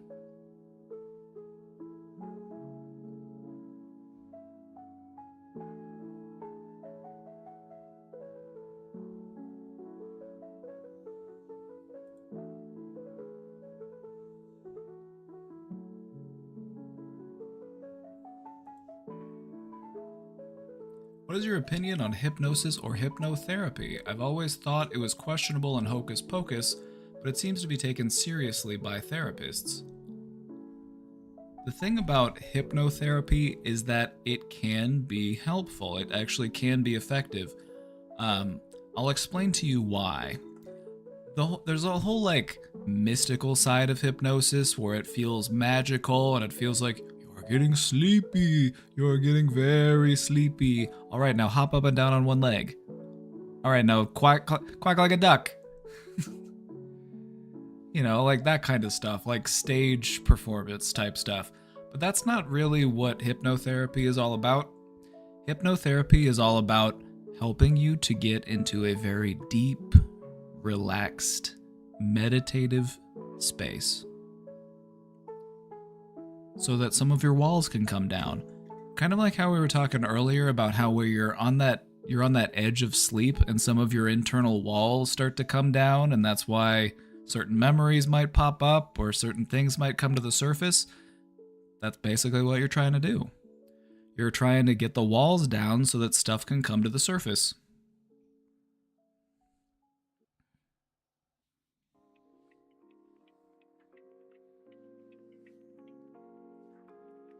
And so that's one of the major benefits of hypnotherapy, helping to bring things to the surface that might otherwise be very deeply buried. And hopefully that makes things make more sense as far as why it's used, why people take it seriously, because it's not anything magical. It's not anything magical. It's just about how you can get a person into a headspace that allows them to open up a bit more.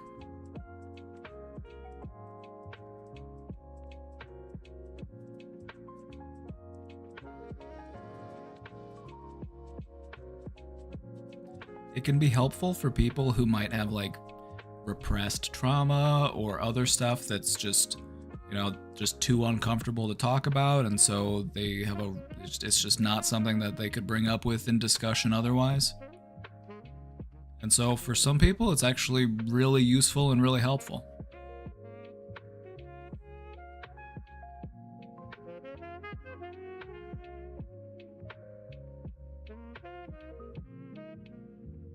Why waste time with hypno bullshit when you could just smoke weed?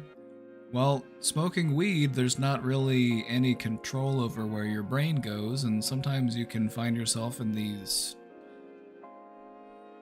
hypercritical thought loops, or you might find yourself in a very anxious place. Hypnotherapy is a bit more guided. It's like kind of like a guided meditation almost. Put a lot more intention into you feeling safe and comfortable.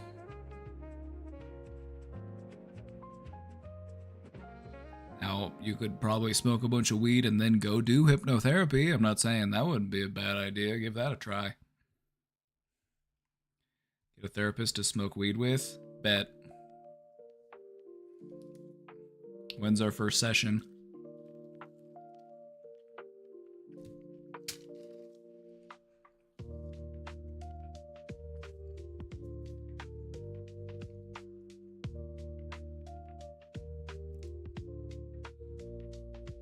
When's the first sesh?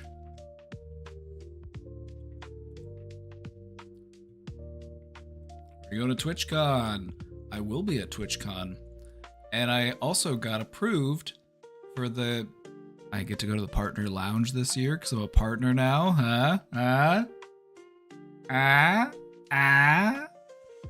about it? Can you believe it?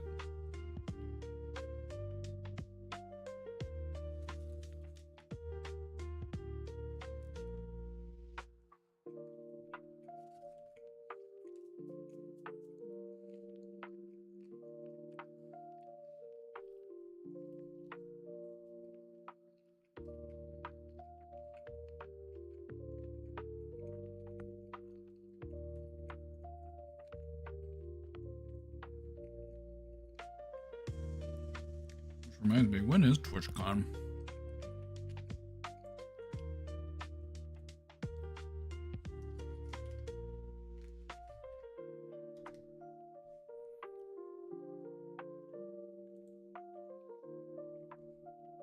October 17th through the 19th. Okay.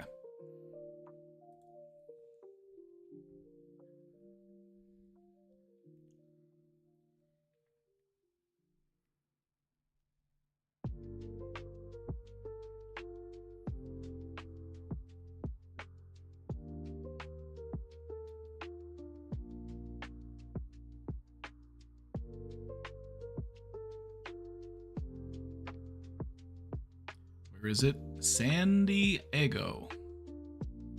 San Diego.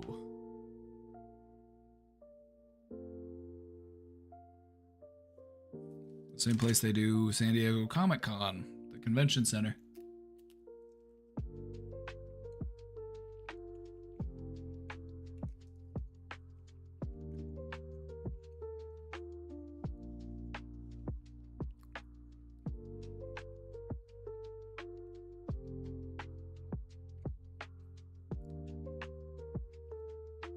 You know what San Diego means? You know what it's translated into?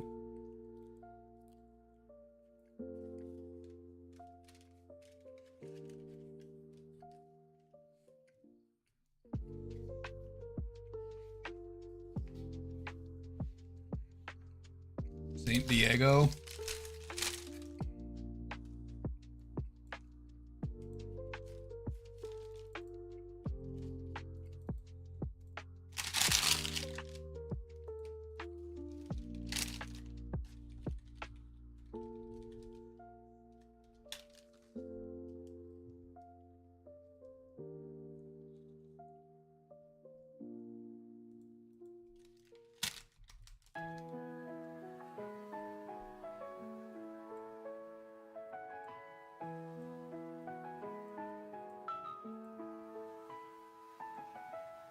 It's a fact. It's the greatest city in the history of mankind. Discovered by the Germans in 1904, they named it San Diego, which of course in German means a whale's vagina.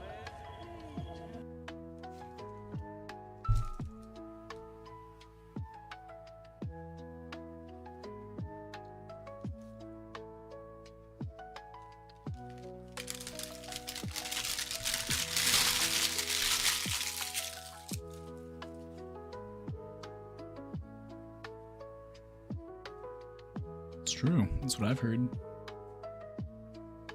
What movie? That was Weatherman. Anchorman, that's the one. Anchorman. I was misremembering. And I'm pretty sure that the peacock is Rosie O'Donnell. Yeah. Chit, for the last time, I do not watch The Masked Singer. Well, you should. Yeah. Hey, guys, we're supposed to be planning Janice's surprise party. I bought the card. Oh, yeah. Hey, Chit, did you sign that yet? Yeah. Yeah. Great. Right here. Yeah. Perfect. What? Do it, lady? Yeah. Yeah. Pretty good, right? I don't know. What does it mean? Do it, lady. You know? No, I don't know. Do it, lady. On your birthday. Do what? All of it. At once. Yeah. OPB All with the the 5 time. gifted sub. Let's go. Do it, lady. Or whenever you want. Yeah. Hey, shit, I don't think that's a saying. No. It. Oh, Peter. Peter. Yes? Do it, lady. What? Do it, lady. Is this because I'm gay? No, it's not. It's not. It's not a saying, Chit. It is catchy. What? Do it, lady. Linda. Yeah. Do it, lady. Mm-hmm. Yeah. Do it, lady. Do it, lady. Oh, Do no. it, lady. Yeah. Peter, you say it. Do it, lady. Oh, my God. Do it, lady. Yeah. Do Do it, it, lady. lady. Yeah. Oh, my Yeah, God. Yeah. Yeah. Are you drinking? Yeah. Yeah. Juice. Yeah.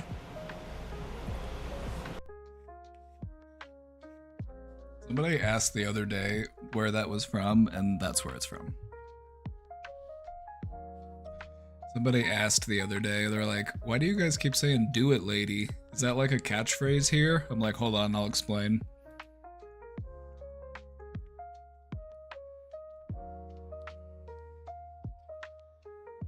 Killdozer, I love I love Killdozer.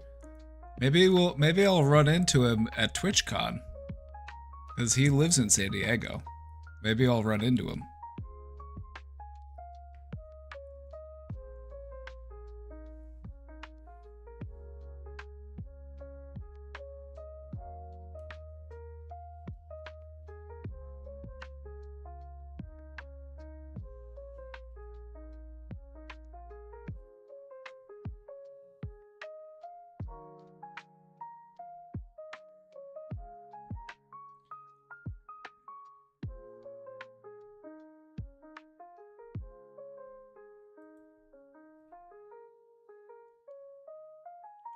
Is he a model IRL?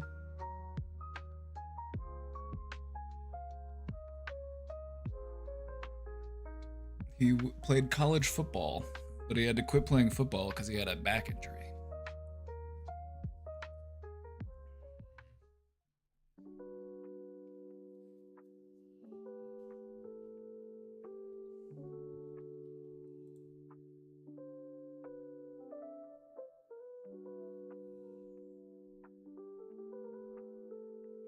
Not to be too parasocial, but it's interesting to see your recommended next videos formed by your YouTube watch history. Yeah, you get to learn a little bit about me based on what's recommended to me. Here's what's recommended to me on my homepage. My homepage on YouTube. I left 150 warheads and everything for a week. I don't drink, but I love this guy's videos because they're just goofy and fun. Chuck Mangione. I'm not sure what this is. This has 232 views. I don't know about that one with the scorpion. Why those born of the spirit are like the wind.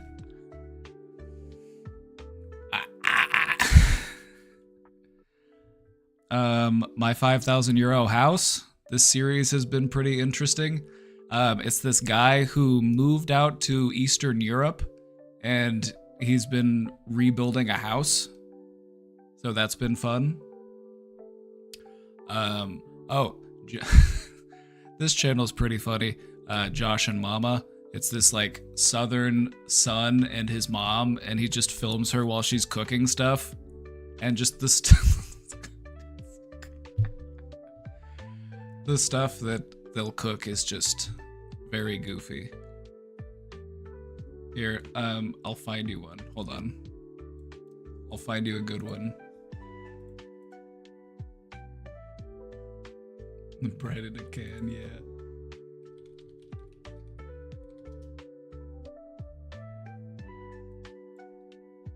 Hot dog spaghetti.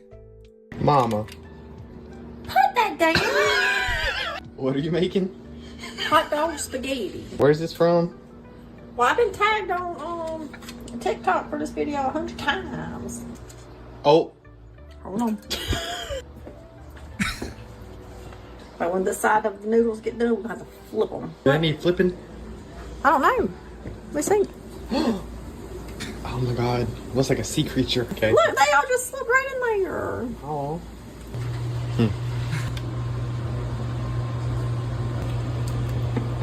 So now I got to roll this up.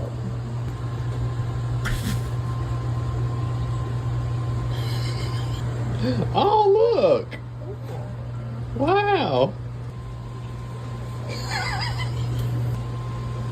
And do some pepperonis. But yeah, just like all of the videos are like that.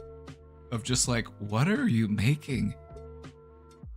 There's a whole side of TikTok that I do like. There's just a whole side of the internet that I do not know about, where it's just like all of these wacky recipes that'll go viral, and it's all just like a bunch of canned stuff, and it's just they all just look so gross, but people are just like, that's pretty good.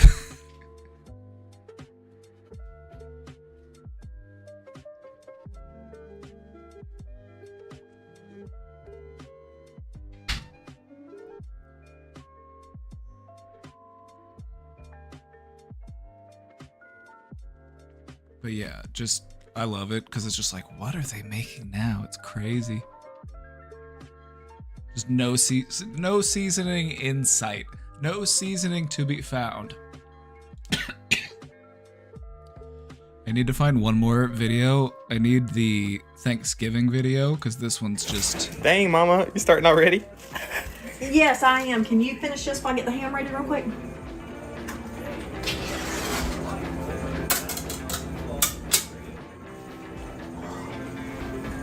Josh, we ain't got time for that today.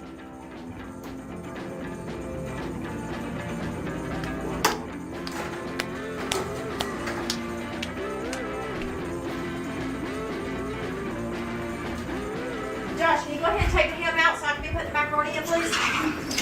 Yeah. Okay. Hey, y'all. hey. Hey. Where y'all want these hot dogs? Hey, Josh. What's up?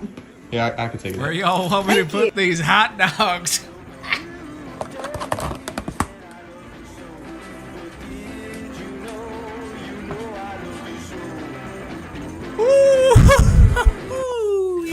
Dang, Mama, you starting already? Yeah. Where y'all want me to put these hot dogs? I love it. I love this shit. I'm a white guy that knows how to cook, but the stereotype that white people don't know how to cook, there are a lot of them that don't.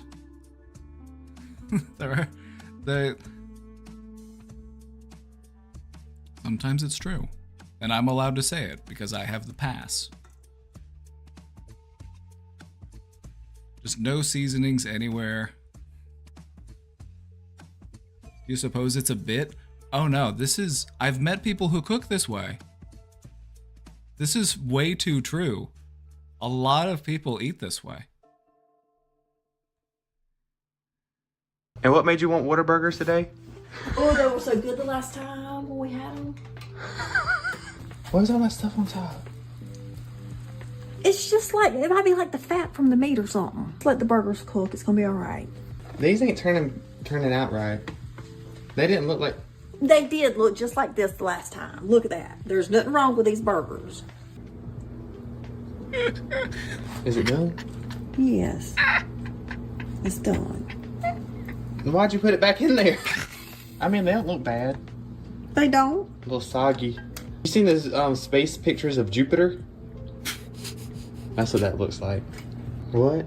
Yeah, we can use this for like vegetable soup or something. No, you can't. Why can't I? Yes, I can too. You're serious? The vegetable soup, yes. And what made you want Whataburgers today? Oh, they were so good the last. I'm sorry. This is really funny to those of us that this just hits a little close to home, you know? Like, I've been to some cookouts where I've seen some questionable stuff, so like this one takes me back. Maybe not at my home, but at homes I've been to. I've even eaten Whataburgers.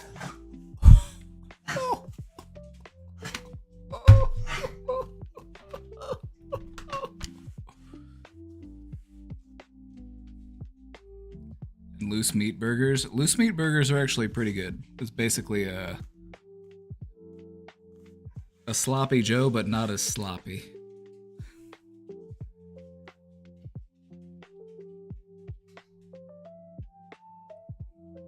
Mama, what are you making? Josh, it's gonna be a hot dog casserole when I get done with it. I thought you was gonna put the whole thing on it. These are bite size. When I was a kid. When I was a kid When we in the was a kid. 1930s. Oh, my stomach's growling. Well, good. How old is this cheese? Let them melt. That wasn't my question. All right. Yeah. Oh my god! I told you that. How is it crispy? Ketchup. You gonna put ketchup?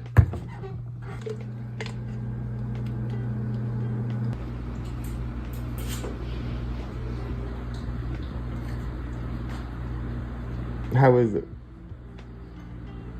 No, it tastes like a hot dog. For real? Yes, for real. What do you mean? Mama. Tastes like a hot dog, but with 3 times the work.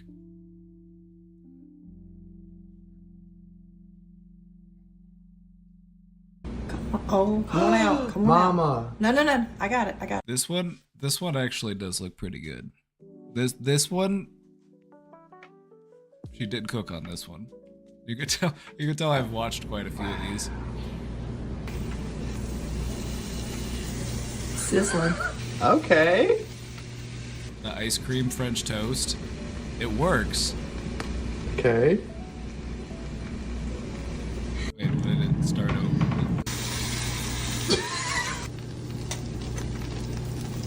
Huh? Do we want to flip it again? It won't be soggy. No, it'll be fine. Okay. Just like regular French toast. Why add so much It's like, sugar? just don't Is that too soak it much? in. That ain't too much. What you Just talking don't let about? it soak in too much. You just want to give it a quick dunk. If you just give it a quick dunk, then the liquid won't go too deep into the bread, and so you don't have to worry about it getting soggy, as long as you're quick.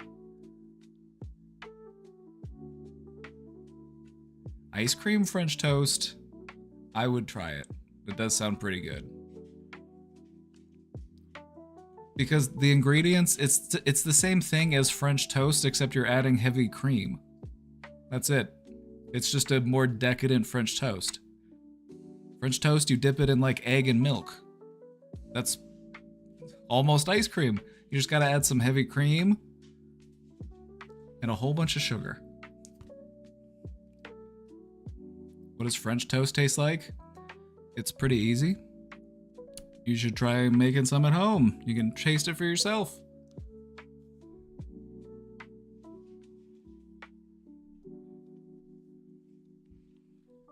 It tastes...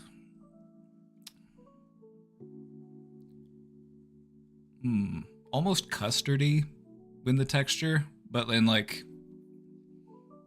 it's got a little bit more bite to it because of the bread.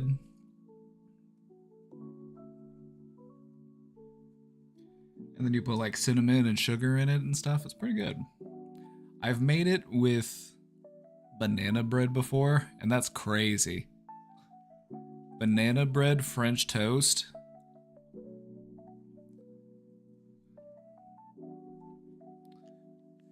That goes crazy.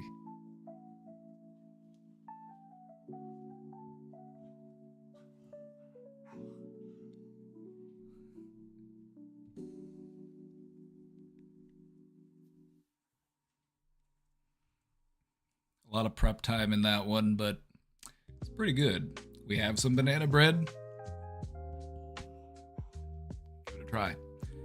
Gonna make some cooking live streams. Did you know that there are at least 8,000 cooking videos posted every day?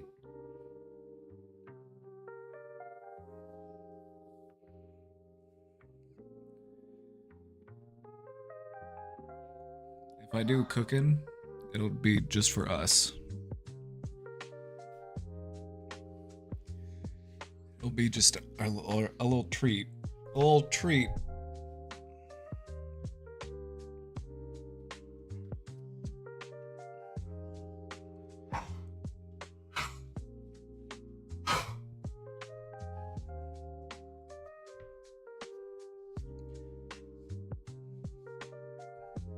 Well, we do have a computer set up in the kitchen, so I could theoretically just randomly fire up a stream for a cooking stream.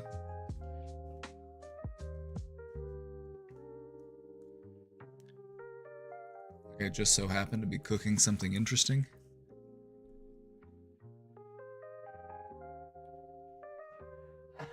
What? It's dirty. Look, they already made and everything. They're little. I thought they were gonna be bigger. Well, there's 8 in here. How much was that bag? $3.42. I'm supposed to make a Wow. whole meal with For it. $3. Wow. Oh, What? mild spice. Think you can handle that? Oh, I love like that. What do you mean? Joshua, It's like rubber. why does this look like it's got more in it? Oh.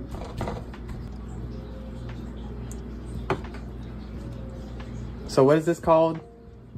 What? Burritos and rice. Burritos and rice. With enchilada sauce on it. It's the same thing.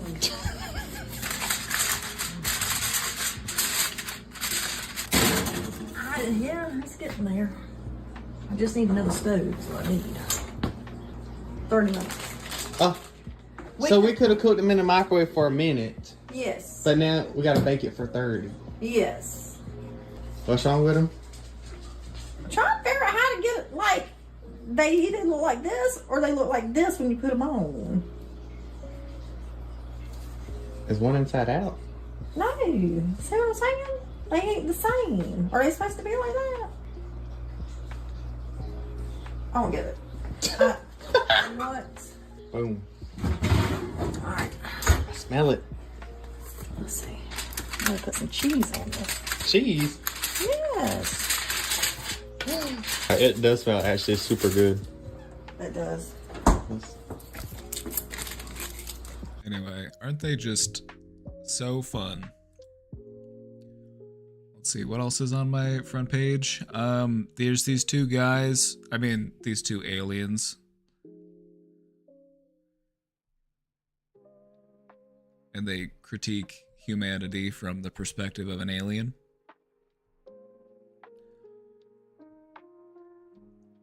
Then you got this guy who teaches me all about different plants and fruits. He's pretty cool. Here, let's check him out. This mess of bushes in my backyard is actually fresh rosemary. It's crazy to think that almost 2,000 years ago, Greek scholars used this to make cords that they wore around their neck. They associated rosemary with memory enhancement and cognitive function. These things actually smell amazing. And the cool thing is, they also consumed it. They also believed that consuming it was great for your health, and it helped you with concentration and focusing. They take this, they boil it in water, and drink it. It's actually so cool. This mess of bushes in my backyard. You've seen this guy? Yeah, this guy's awesome. This guy's awesome. Hold on, let's... Most of you have never eaten raw chocolate, and that's because if you did, you'd probably never eat chocolate again. Raw chocolate actually grows in a cacao tree, and it grows inside of these weird-looking pods. Each cacao pod holds about 30 to 50 beans, but it takes about 400 of those beans to make a pound of chocolate. These beans are really crunchy, but they're also really bitter. So to process them, they have to be dried in the sun and roasted in a hot fire. The Aztecs would mix it with chili or even cornmeal, but when cacao was brought to Europe, it was mixed with sugar, cinnamon, and even milk, and only the elites were allowed to drink it. Cacao was considered the food of the gods. That's why the scientific name Theobroma cacao translates to god food, which is pretty insane. Most of you... I'm gonna let this dog out. He's whining to get let out again. Be right back. Most people don't know this, but papaya can alter your fingertips. The milky latex in unripe papaya is loaded with something called papain. It's an enzyme that breaks down proteins. That's why it's used in certain meat tenderizers. If you rub it on your hands long enough, it starts to soften the surface of your fingertips, temporarily blurring the appearance of your fingerprint ridges. Papain slices apart proteins. That's why it's used in skincare to exfoliate. Even the seeds are crushed and mixed with wasabi in some cultures to flush out parasites. During World War II, some soldiers in the Pacific reportedly used papaya leaves to tenderize tough meats when rations were low. So they learned from the locals that they should wrap their wild game in leaves to soften their meat overnight, making it easier to cook and eat when they woke up, which is, most people don't know this, but papaya can alter your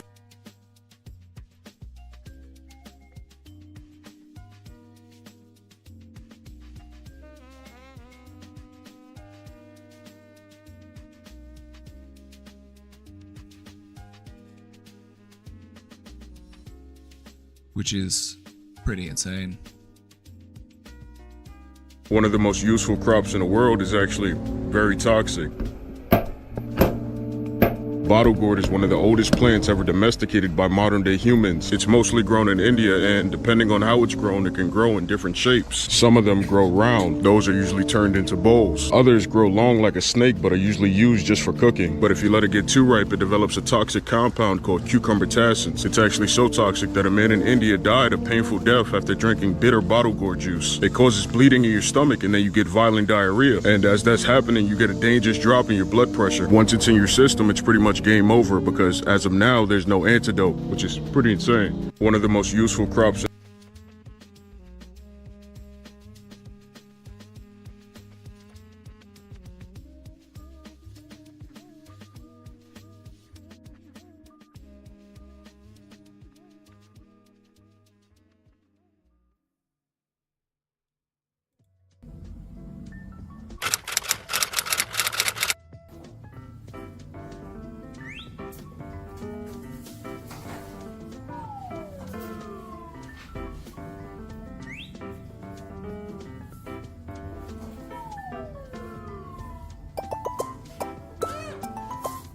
What is this music?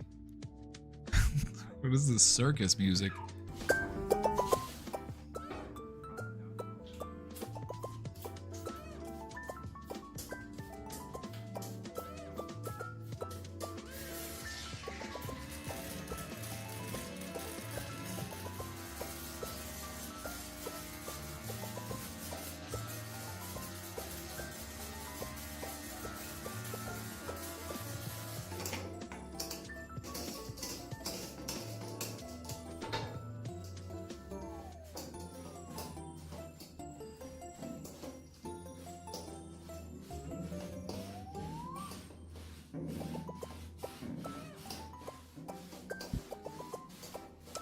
Marmots are rodents, right? Because I've seen, like, this is like, I've seen other rodents do that. I've seen Newton do it where they're just like, they just plop out.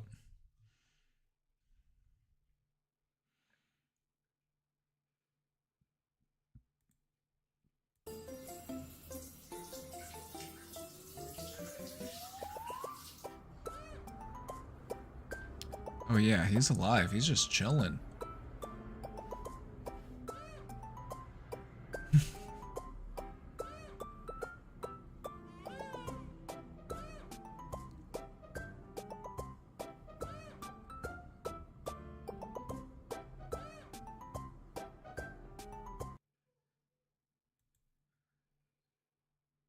He's so cute.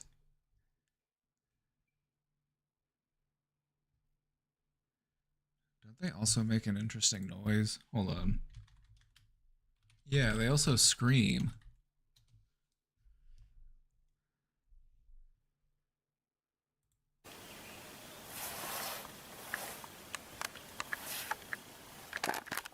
Let's hear it. Why hasn't he screamed yet? I'm 10 seconds into the video. My brain rot. Okay. Sounds like a smoke alarm. Like, replace your battery.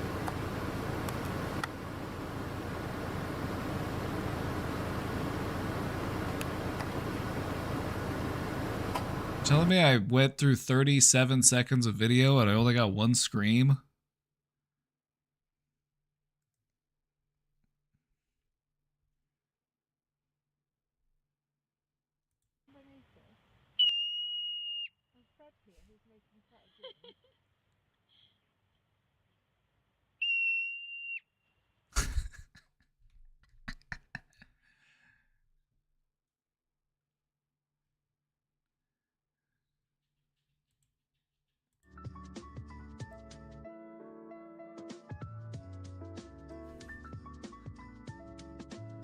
Don't you just love an animal with a goofy scream?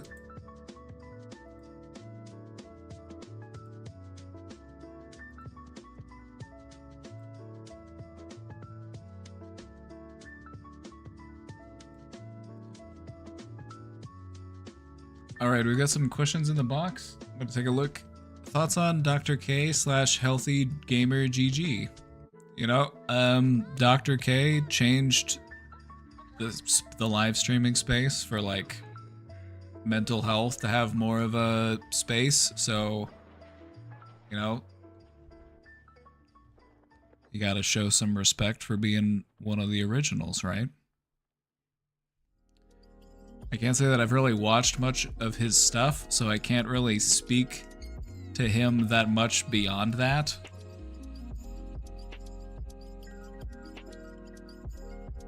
Also, my understanding is that he's a psychiatrist.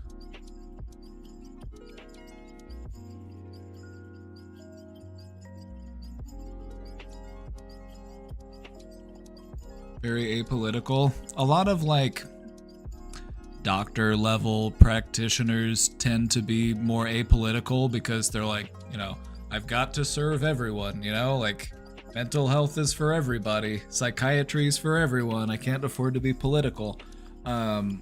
I don't have that same limitation. I can be political and it's okay. And that's pretty cool.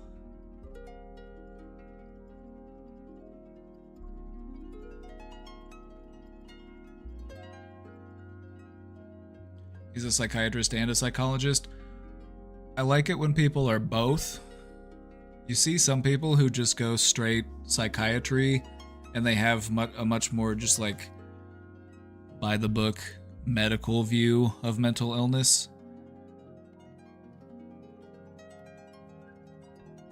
What limits do I impose on my streams? Healthy boundaries with my viewers.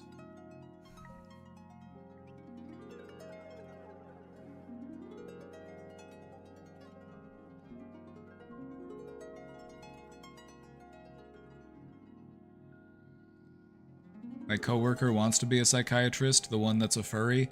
You might be surprised how many doctors there are in the furry community. Those suits are expensive. You gotta have a job that can pay for it.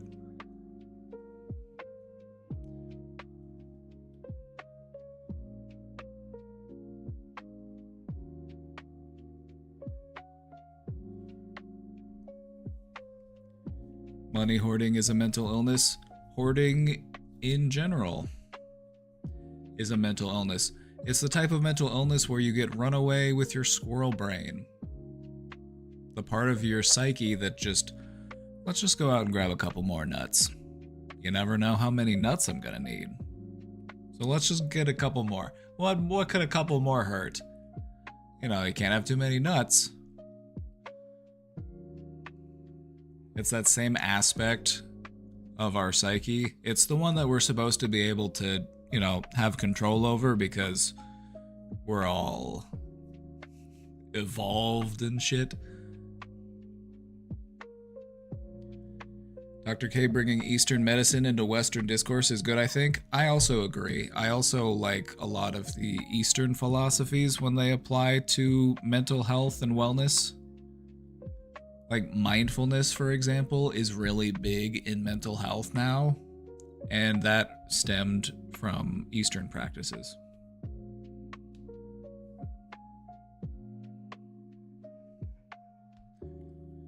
Anyway, I have respect for anybody who goes online and live streams themselves doing mental health related content, you know, because we're few and far between, so. Solidarity with the brothers in arms.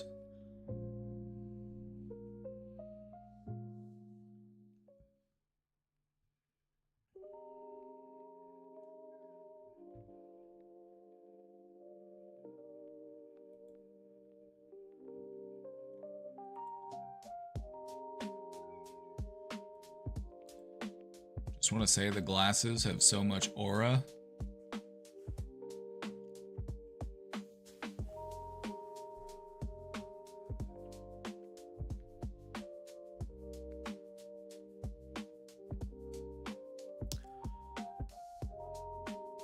How do you feel now? Did I just blow your mind?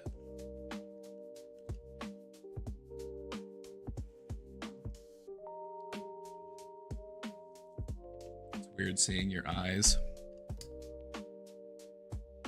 Every once in a while, I pull my glasses off and stare right at the camera for dramatic effect, so it's always nice to have that in my back pocket.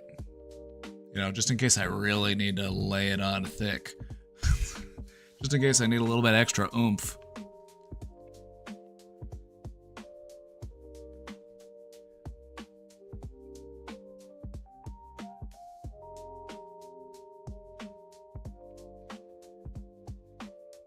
You don't like that? Were you afraid I was gonna bite you? I don't like eye contact? Good. Good. You're not actually making eye contact. That's the thing. You're looking at a screen. You're not even looking at an eyeball. I can't look at your eyeball. You're not actually looking at my eyeball. You are looking at pixels that are forming a representation of my eyeball. So therefore, eye contact with me right now is harmless, but it still tickles that same part of your brain that would respond to real eye contact. So if anything, this is actually a nice, safe form of exposure to eye contact. Don't worry, I'm not gonna bite you. Just don't get too close.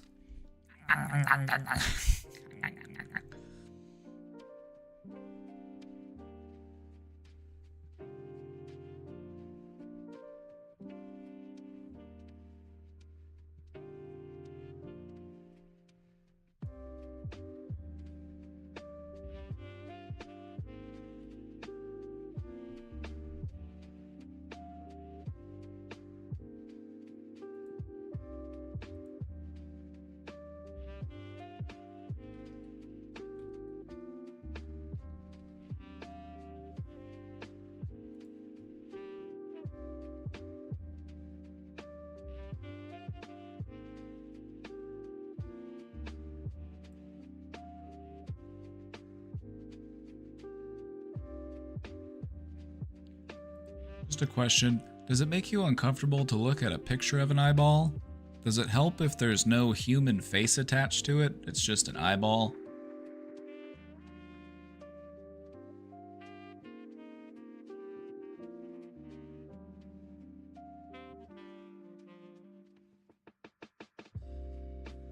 Still kind of don't like it. But it's manageable. This is how exposure works. This is a great example of exposure.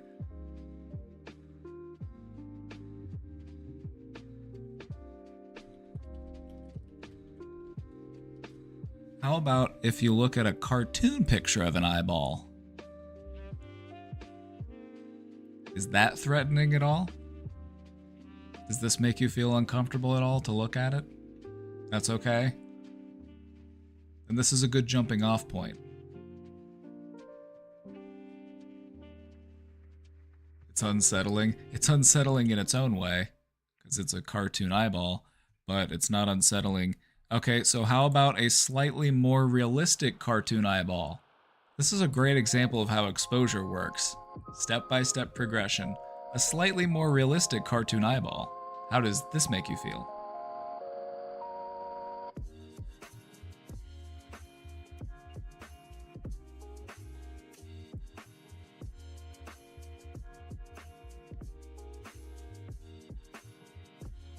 Maybe slightly more than the plain eyeball, but not quite as much as a real eyeball?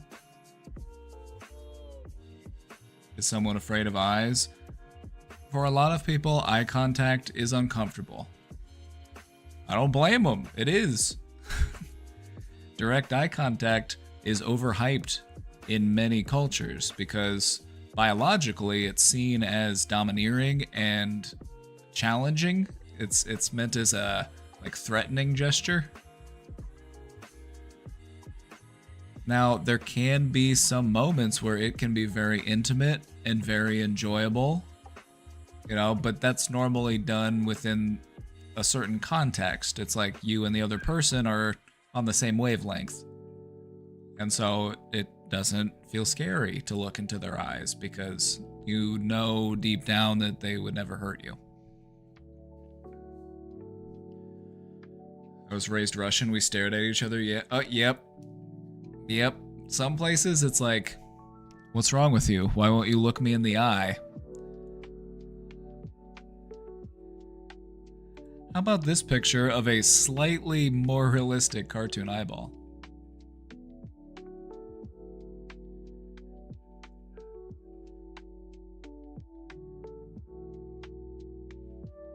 I think the only way to take it after this is a real eyeball.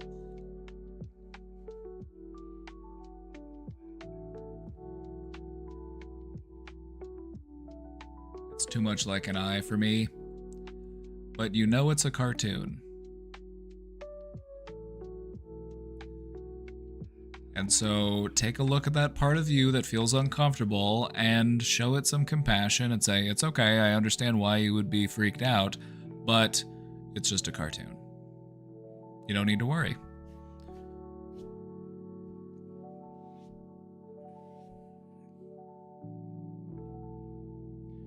Anyway, that's how exposure works. You start with something that's like very simple to do, a picture of like a cartoon eye. And then you work your way up to more realistic examples of an eyeball. And then you show them a picture of an actual eyeball. How about this one? Does this one make you feel uncomfortable? Just a close-up of somebody's pupil?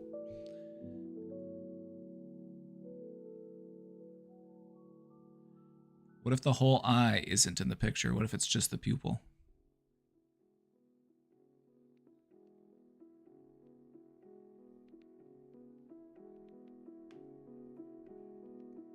I would assume that if it's just the pupil, that would be easier to look at because the context of like the face and the eye around the pupil isn't there, and that's part of what goes into it. Our brains are wired to recognize faces, and so when you're looking at just a pupil, it's like, that could be anything. Like, that could be a weird looking planet, that could be, you know, some shit growing on the ocean floor.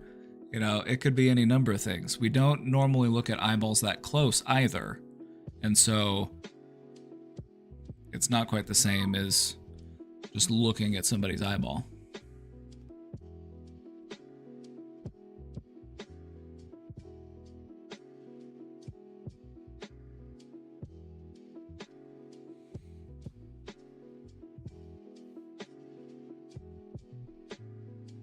Now, how about this?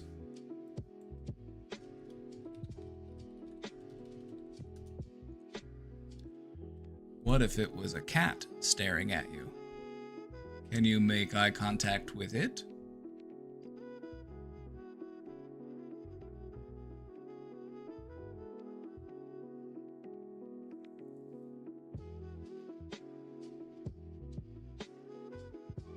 This is practice making eye contact. You don't hate direct eye contact. In fact, there are some things and some creatures that you actually enjoy it with. So remember that. You don't hate direct eye contact. You only feel uncomfortable with direct eye contact in certain circumstances. Circumstances.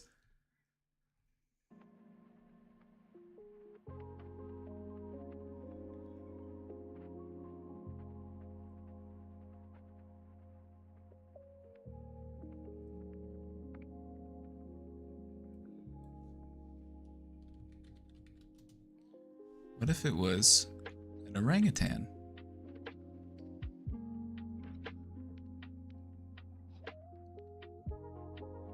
What if it was an orangutan? Can you hold eye contact with him? Or her? Sorry, it's a female orangutan.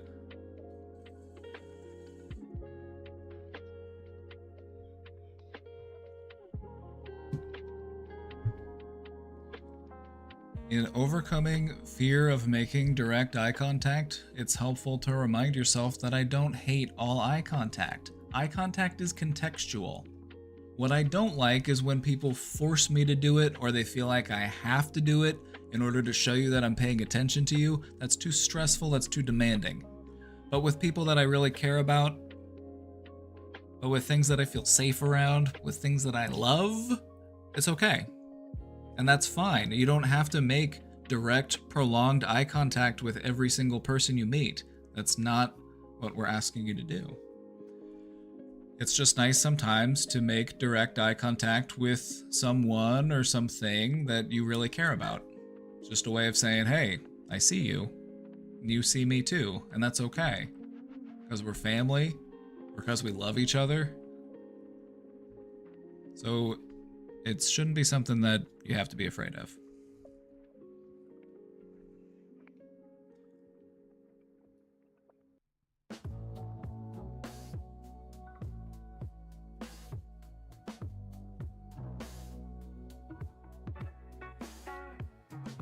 I think that is why I am this way. That makes perfect sense to me. You associate direct eye contact with some uncomfortable memories and some uncomfortable moments in your life. But the good news is that you're rewriting that narrative. I had trouble making eye contact with people until this happened, and it changed.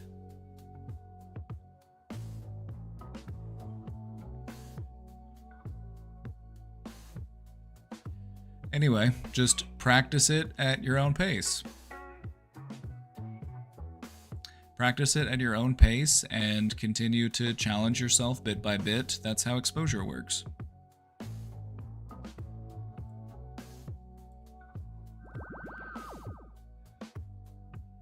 Now, what if it's this orangutan? What if it's this guy? I don't know about him. Kind of looks like the Grinch. I did my presentation on leftist infighting today. We did. The slides are up too. You can check it out on the VOD.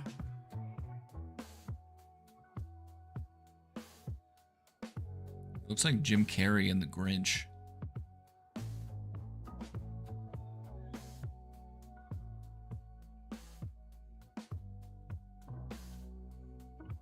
looks like he's gonna steal my Christmas presents.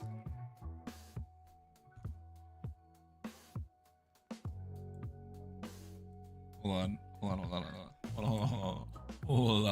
Hold on.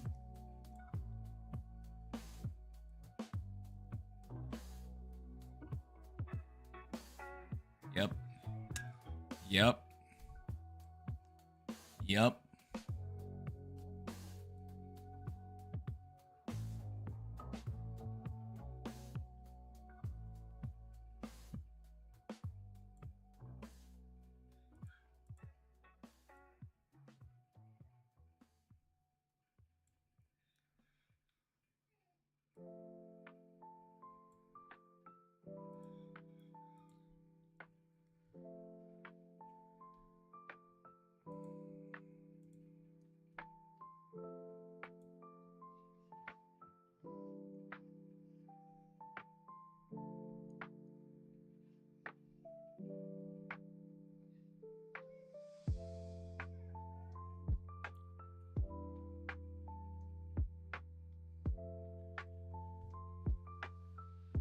I have trouble with eye contact because of autism. I was also raised in a culture which discourages it.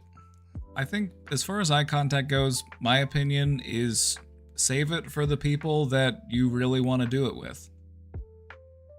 You know, maintaining direct eye contact with somebody feels pretty intimate, if you ask me. And so I think,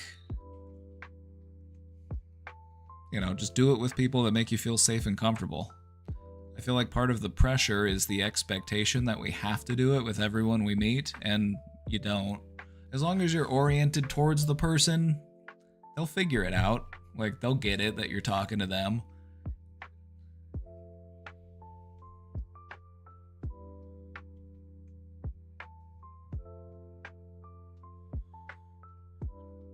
Or you can just look at their nose. That works too. Just look at their nose. Or look right here. Right here. Just look near their eyes. They won't be able to tell. I'm excited to get into the partner sections this year. It's true. I'm also gonna tear it up in there. There's gonna be food in there. I'm gonna be going in.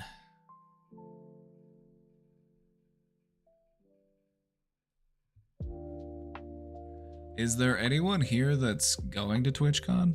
I'm just curious. This is the 10-year anniversary of TwitchCon, too? Could be fun.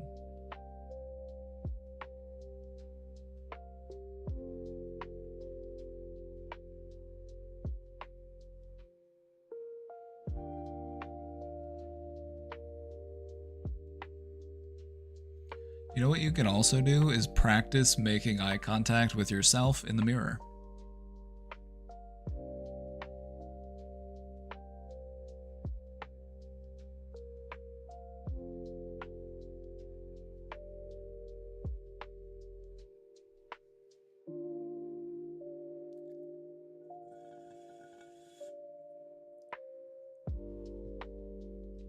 I don't know if I'm ready for that one yet. You're just looking at you, Goobins. That's all. Are you gonna bite yourself? You're gonna be just fine. I guarantee it. I can guarantee that the person that's looking back at you approves. How expensive is it? The 3-day ticket is $249.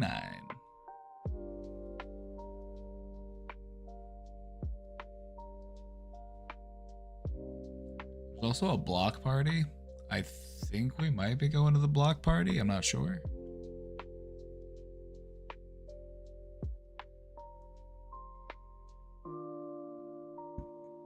I don't have a scheduled community meetup, but if you're there and you want to meet me, just let me know. We'll make it happen.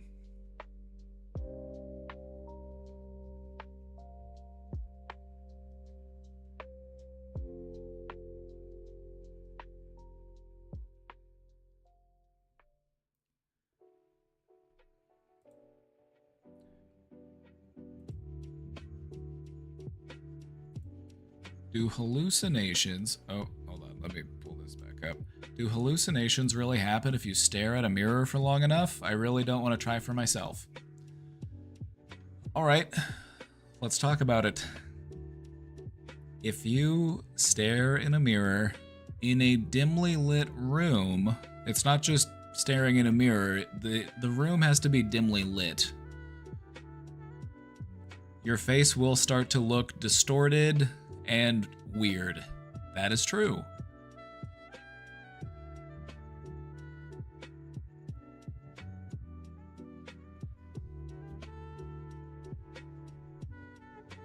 That is true. I'll explain how it works in a way that, you know, you could realistically try anywhere. It doesn't have to be anything scary. If you hold your eyes on a fixed point for long enough, it doesn't really matter where it is or what the lighting is. If you can just hold your focus on a singular point without moving your eyes at all, the surrounding vision around that point will start to get a little blurred and distorted because your eyes like it when there's new information coming in so that it can refresh whatever is being processed in your retinas. And so if you stare at a singular point for like 30 to 60 seconds, the surrounding vision will start to get distorted. And so the reason why you have these types of hallucinations is just because it's just glitches with how our eyeballs work.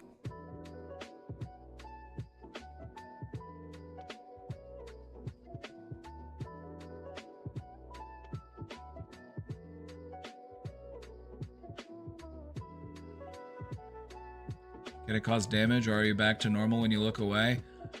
As long as you're not staring at a really bright light or the sun or anything that's otherwise going to harm your eyes, it's just fine, because it's just like looking at anything else.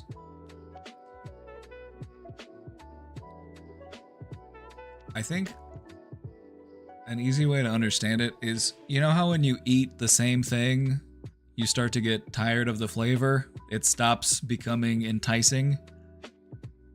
You get flavor fatigue. And so you stop really tasting it at all. It's kind of like that, but with your eyeballs. If you just stare at like a dot and you don't move your eyes, everything around that dot will start to get like blurry and distorted. And that's what's going on whenever you like go to a dimly lit room and you stare at yourself in the mirror.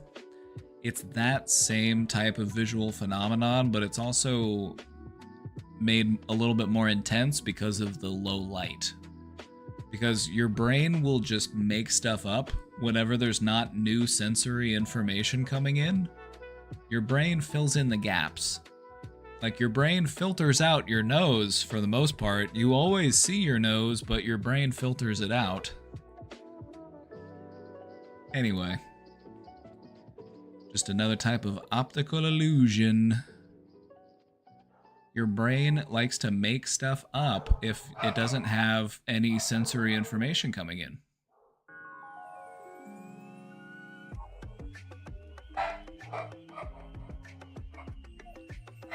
Your brain likes to fill in the gaps so that things can make sense and so that there's patterns to stuff.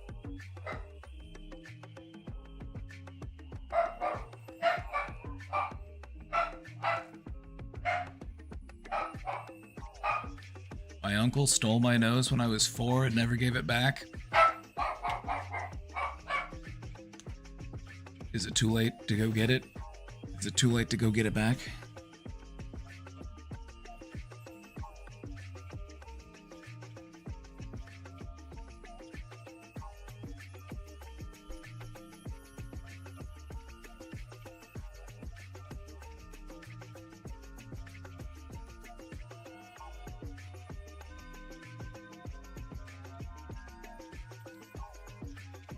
Yes, the aptly named strange face in the mirror illusion.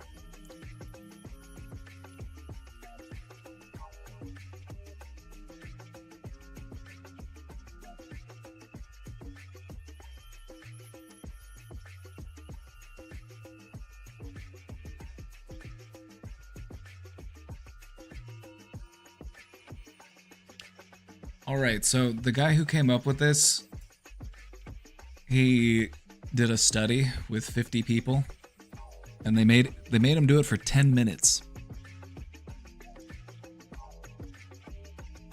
They noticed stuff like huge deformations of their own face. That was 66% of them. Their parents' face with different traits. Some alive, some dead. Some saw the face of some unknown person. Some of them saw an archetypal face, such as of an old woman, a child, or a portrait of an ancestor. That's the kind of shit I see when I do it, because I've tried it. That's the kind of stuff that I'll see. Some of them see animal faces, such as that of a cat, pig, or lion. I don't know if I could even sit and stare that long. You could, you just don't want to.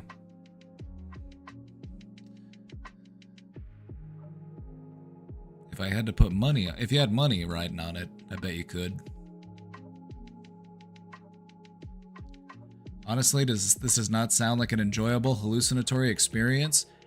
I would go so far as to say it's probably one of the safest types of hallucinatory experiences you could do. Because at any point in time, you can turn the light back on and walk out of the room. It's totally, you're out of it, it's over. The thing with other types of hallucinatory experiences is you might not be done with it until it's done with you. You know, like you're taking mushrooms or dropping acid or something. It's like, you might be in for a ride, partner. You might be on that horse for a good 8 hours.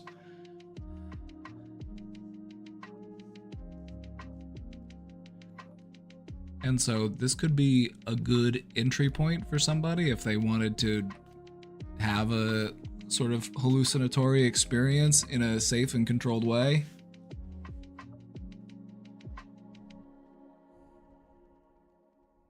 Some of them saw fantastical and monstrous beings, 48%.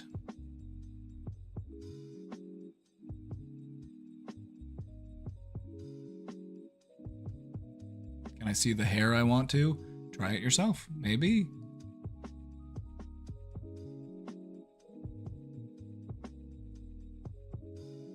It does sound scary, but take it from me, it's actually kind of fun.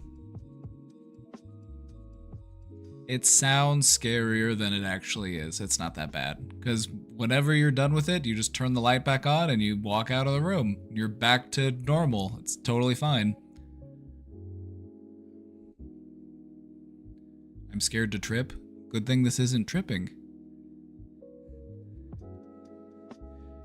This is a you can do it for as long as you want type situation.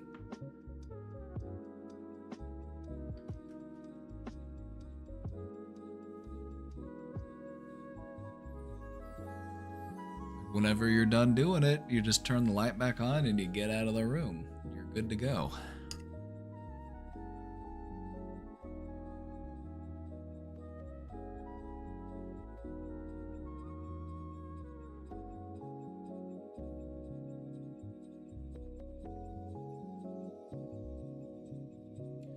Sounds like you've already been devoured by the mirror creatures and now you're hunting for more food. Shh. Shh. Shh.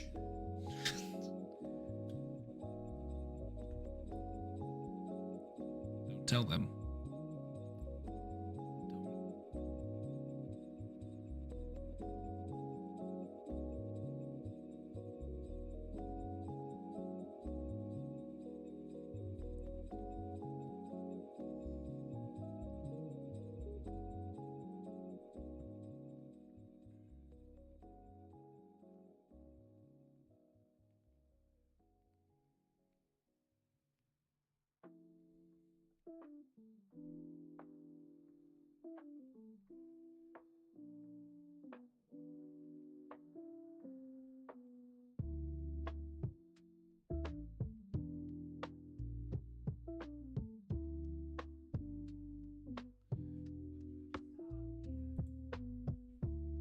So yes, it's true.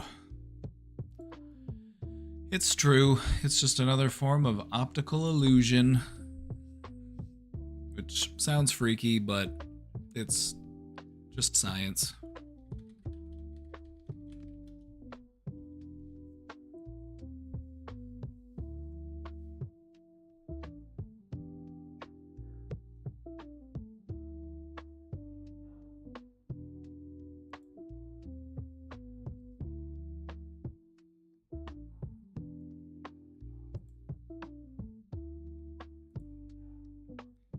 AT&T fiber ads out of here. Why are you showing me AT&T fiber ads? Get out of here. They're so big and so blue.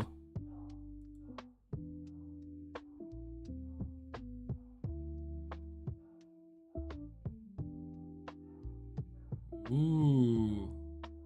Does it look like they're moving? But not wherever you're looking directly?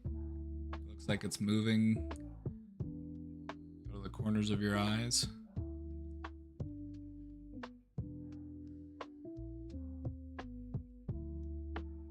Are there any more? Oh.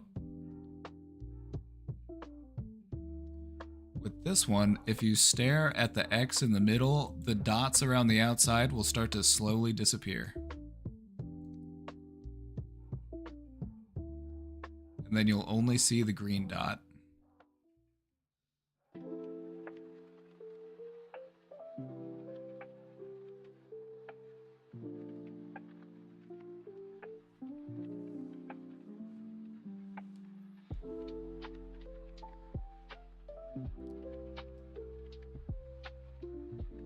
It's just science.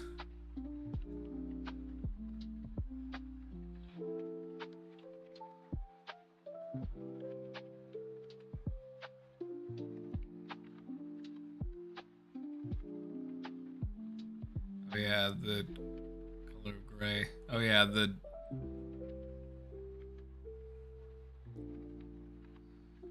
color of this dress.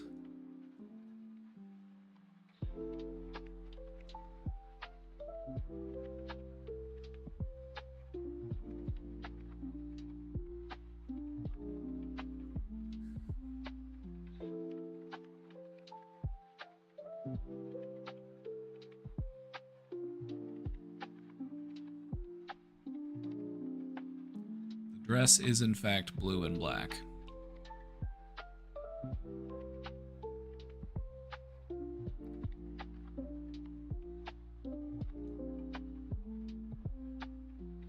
It just has to do with the settings and the lighting values that you've got.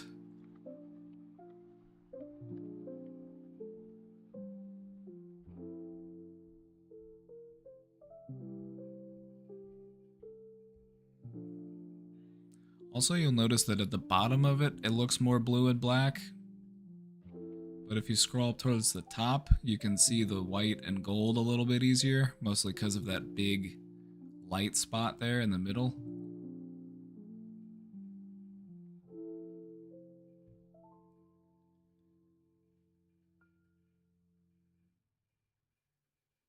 This is the first time I've seen the blue and black. Yeah, it helps to scroll down to the bottom to see the blue and black.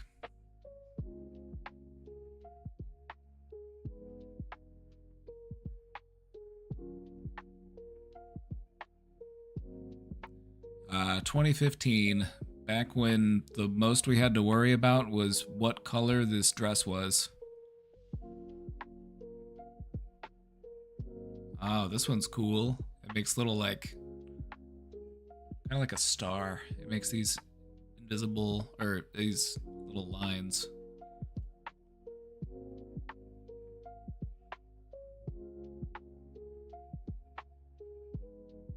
I can't see the gold.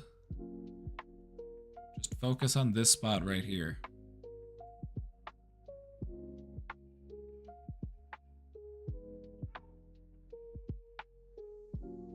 Just focus on that bright spot.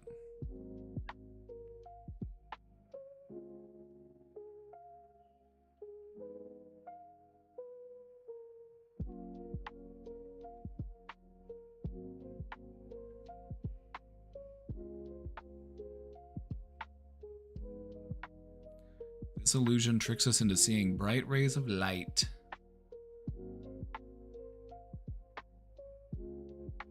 kind of cool. Ooh. Ooh.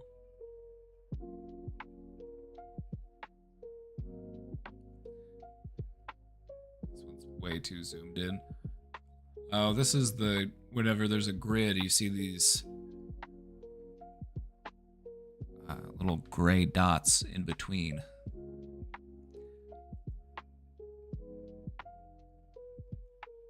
There are also some laptops where their keypads would do this because the keypads were shaped this way.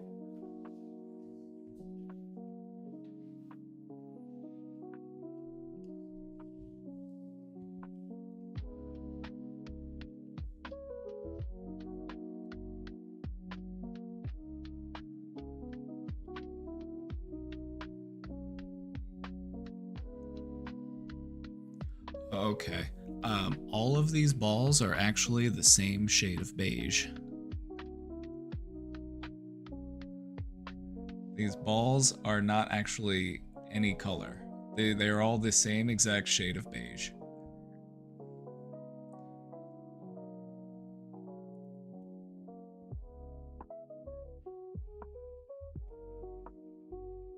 No, they are not. Alright, let's see how far we can zoom in.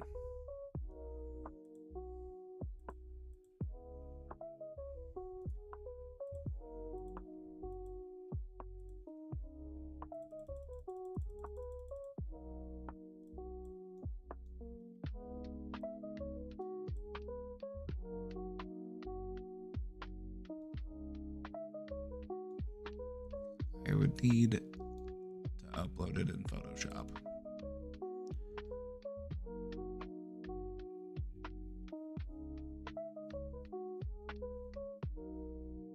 It's because of the stripes. It bleeds over into our perception of the spheres.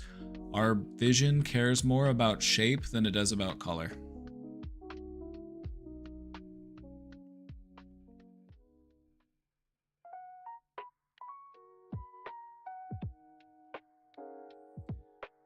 Notice that the stripes that are in front of the sphere will correlate with the color that you perceive the sphere to be.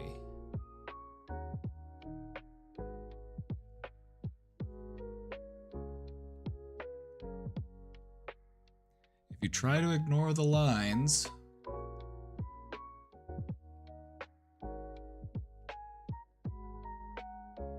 if I squint really tight and I try to ignore the lines, I can kind of see for a split second all of them the same color, but it's kind of hard to do.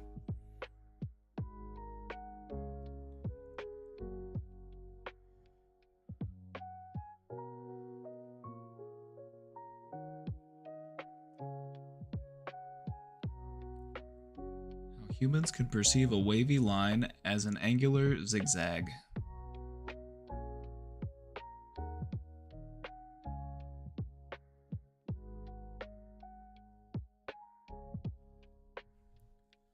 All of the lines are actually the same shape.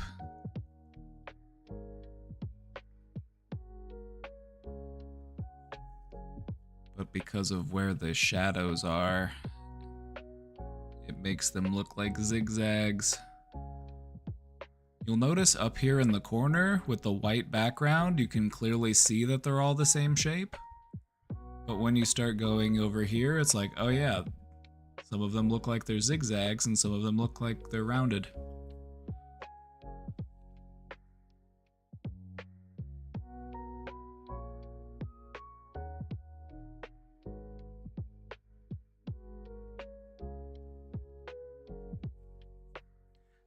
The zigzag shows up the best on the gray, but in front of the white or the black, you can see that they're all the same shape. When you look at the gray, you see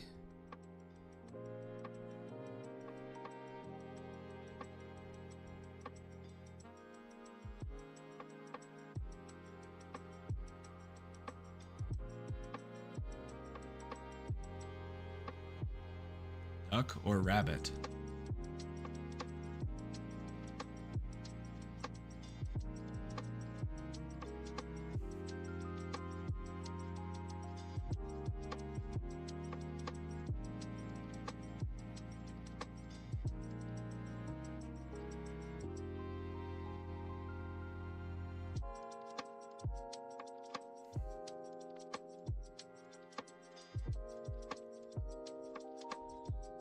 These are, the red lines are straight in this image. Oh, hold on. Let's,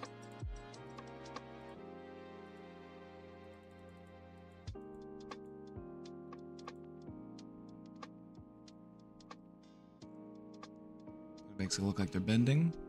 Very neat. This one makes you kind of dizzy.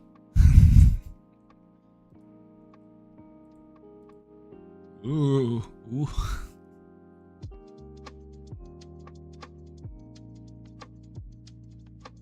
This one makes my brain tingle.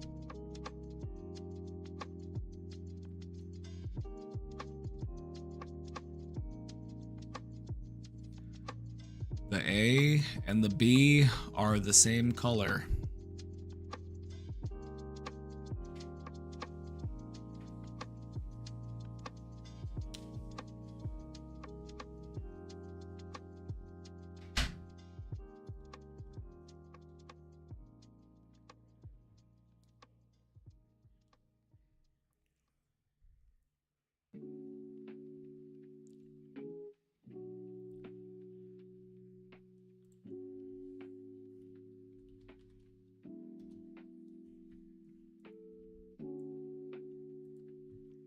Hold on.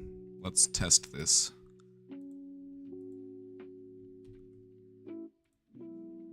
A and B are the same color.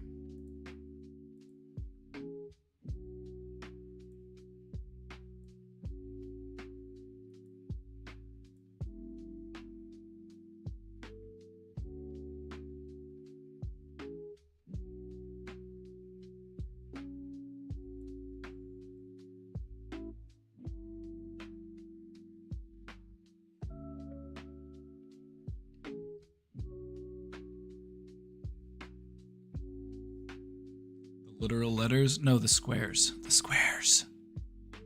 The squares. A and B.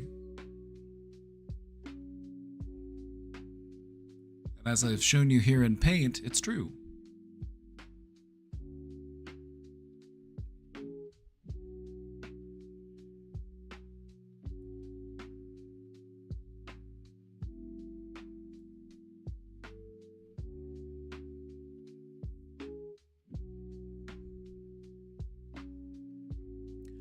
What's funny is if you break this if you break this shadow here, it also breaks the illusion.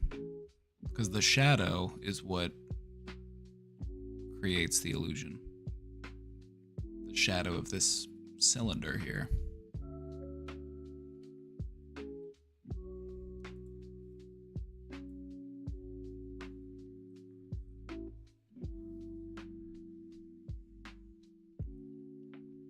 This is same as that other one with the grid. Except this one's a little more intense.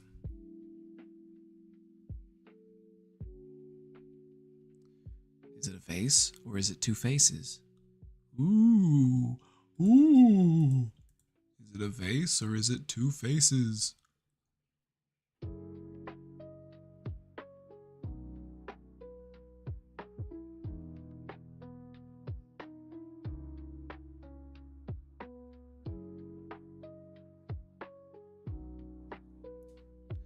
It's both.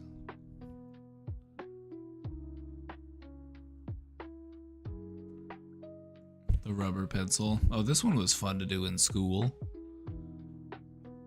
You just take a pen or a pencil and you wiggle it. It makes it look like it's... makes it look like it's made of rubber.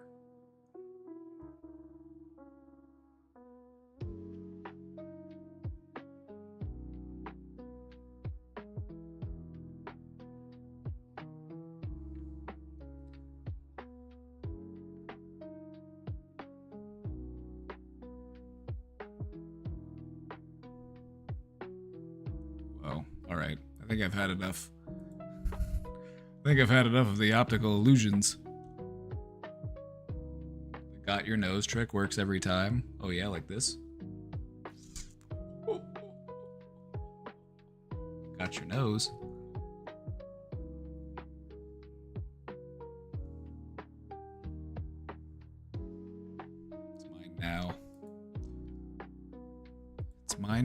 there's nothing you can do about it.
How's the planters going along? Is everything growing well? Chiefs or Chargers? Chiefs. I'm a Kansas City boy. I gotta turn up for my city. I gotta put on for my city.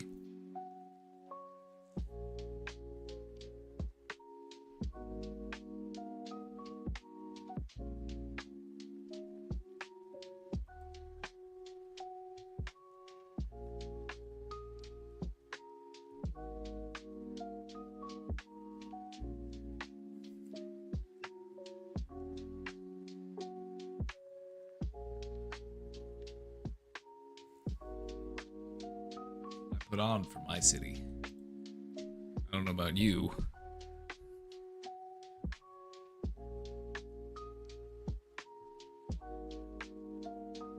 I do.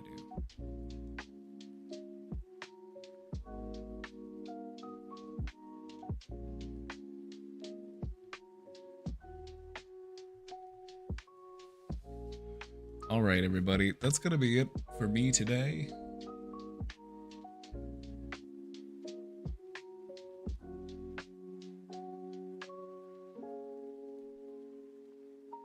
That's gonna be it for me. Hope you all have a great night. I'll see you all next time.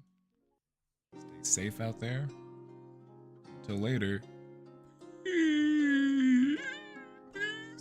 Peace be with you.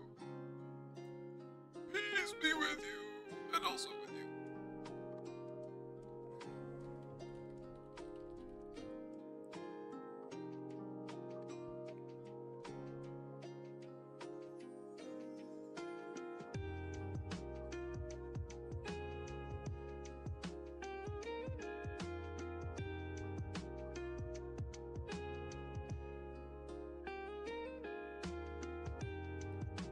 Nighty night. Sleep tight.